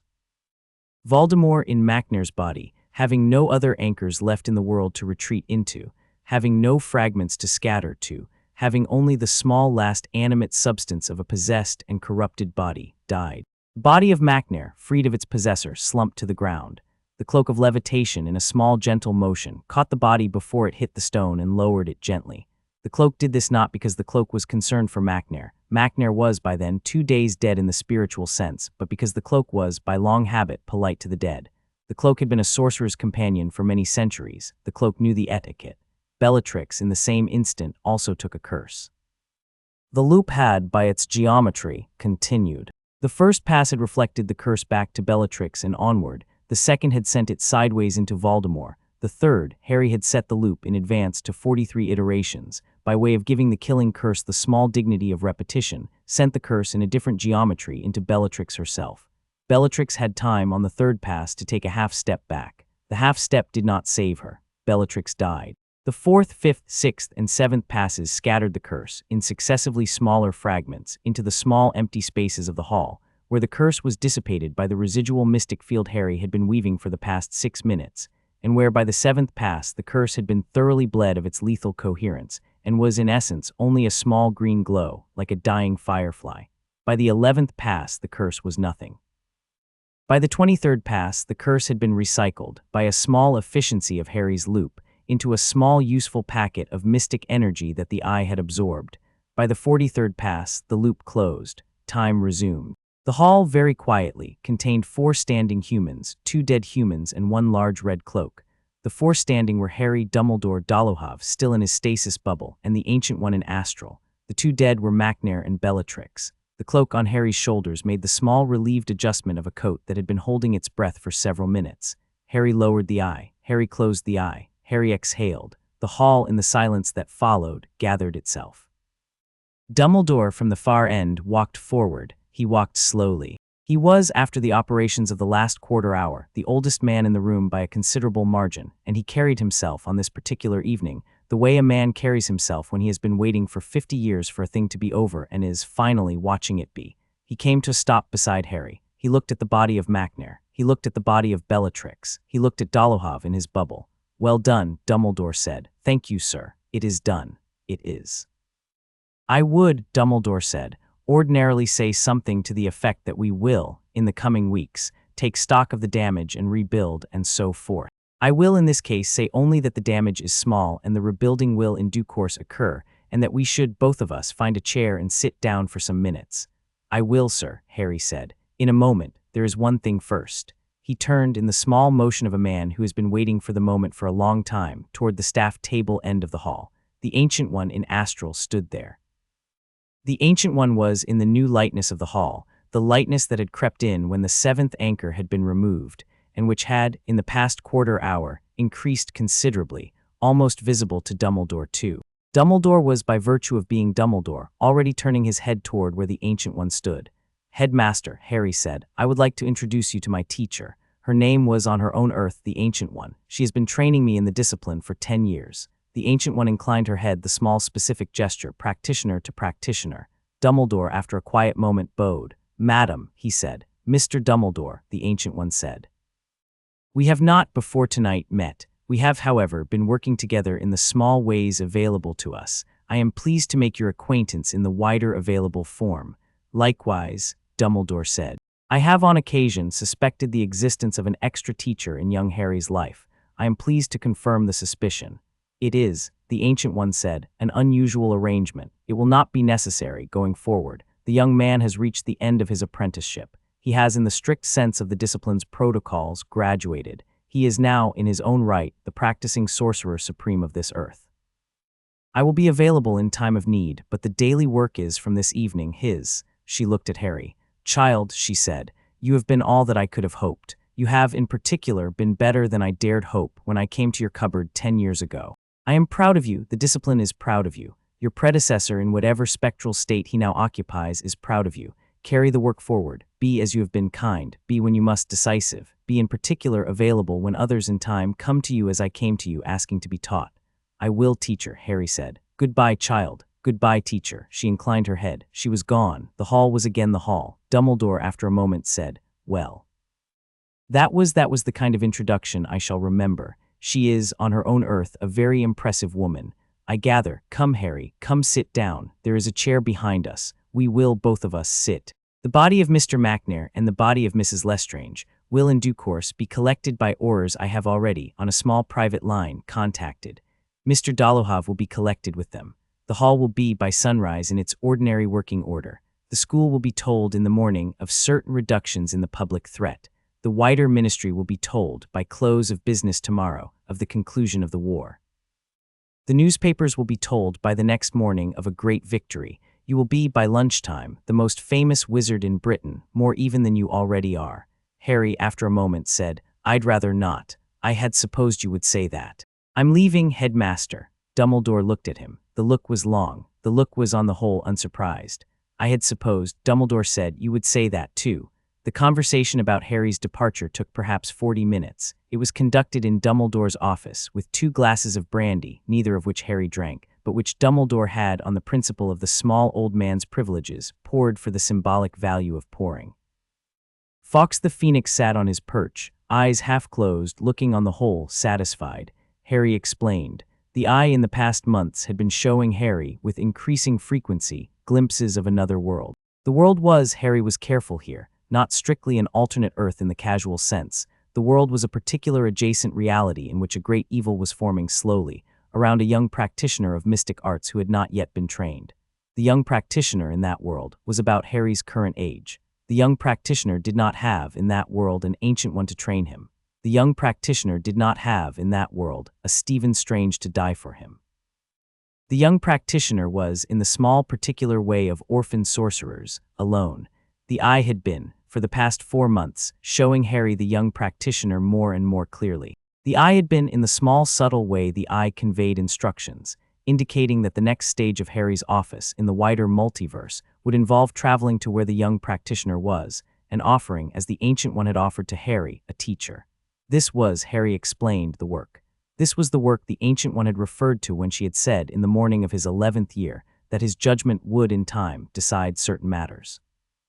This was the work the Ancient One had referred to, again, an hour earlier when she had said, be, in particular, available, when others, in time, come to you asking to be taught. The young practitioner had not, of course, yet come to Harry. The young practitioner would, in due course, come. Harry would, in the meantime, go to the young practitioner. Harry would set up in the parallel reality a small teaching practice. Harry would, in time, train the young practitioner to be, in that world, what he had been in this. There would, Harry said, be others. The multiverse, as the Ancient One had once described it to him over a quiet morning in the cupboard, was not, in any objective sense, infinite, but it was certainly large. The discipline on this earth had been a single practitioner, Harry. The discipline on the next earth would also be a single practitioner, the young man Harry was going to train, and so on. Each Sorcerer Supreme, in the small old discipline of mutual aid that the office maintained across the multiverse, was supposed to look out in time for the office's next inheritors. The Ancient One had on her earth looked out for Stephen. Stephen had, in dying, looked out for Harry. Harry was now looking out, in the small inheriting way, for the young practitioner in the next world over. Dumbledore listened to all of this. Dumbledore did not interrupt. Dumbledore was, in his very long career, the kind of teacher who knew when not to interrupt. When Harry was done, Dumbledore said, "How long? I don't know, years perhaps. The training of a Sorcerer Supreme is, as you may gather, not quick. You will return. Yes, Hogwarts will be here. Yes, I will be here. I hope so, sir. I am 123. I will be here in some form when you return, possibly only as a portrait, possibly more, either way." "Either way," Harry agreed. "Your friends, I have spoken with them in the past 3 days. Padma, Anthony, Sue, Light, Hermione, they know. They are not, on the whole, pleased. They are, however, accepting. Padma in particular has said, and I quote, that she expects me to write postcards from the multiverse, with photographs of the more decorative dimensions. That sounds like Miss Paddle. She has also said, less publicly, that if I do not return in time for her wedding, which she does not have a date for, but which she insists I should plan to attend, she will, in her words, hunt me through every dimension I have hidden in. I have, on the whole, taken this as encouragement." Sirius wept. "He has, however, also given me his blessing. He has said that he had 12 years in Azkaban knowing nothing of his godson, and he can, in the small comparative sense, manage some further years knowing of his godson in another universe. He has also said that I am, in his words, to be careful, and to come home, and to not, under any circumstances, marry a fish person from another dimension without consulting him first." Dumbledore laughed. It was, Harry thought, a good sound. It had been some time since he had heard Dumbledore laugh in the small, unguarded way. "Petunia, I told Aunt Petunia this morning. She received the news in her ordinary way. She also, however, gave me a parcel." The parcel contains, Harry took it from his coat pocket. It was a small wrapped package in brown paper tied with string, a packet of biscuits. She made them. She informed me that wherever I was going I might need a snack. I have on inspection been informed by the coat that the biscuits are, on the whole, a useful field ration. Dumbledore, after a moment, raised his brandy. "To family, Harry," he said, "in all the forms family takes. To family, sir." They drank in the symbolic sense Harry only mimed. Dumbledore actually swallowed, and a small, very quiet, companionable minute passed. Dumbledore said, "When? Now, sir, or within the hour. The eye is showing me a window. I would like to use it. Now." Dumbledore stood up. He came around the desk. He looked in the small old way of a teacher at his student. "Harry," he said, "I have been headmaster of this school for 38 years. I have in those years given many students many forms of farewell. I have, in particular, sent some of them on errands that were larger than they should have been required to handle. I have, in a few cases, sent students to their deaths, while telling myself that I had no other choice. I would like, on this evening, to offer you a different kind of farewell, the kind I have not before had the opportunity to offer." He extended his hand. He extended it, however, not in the conventional way of an Englishman, palm forward. He extended it sideways, the way a man extends his hand to a peer. "Sorcerer Supreme," Dumbledore said. "Headmaster," Harry said. They shook hands. Dumbledore released Harry's hand. Dumbledore looked at him for a final moment. "Until next time," he said. "Until next time," Harry said. He turned.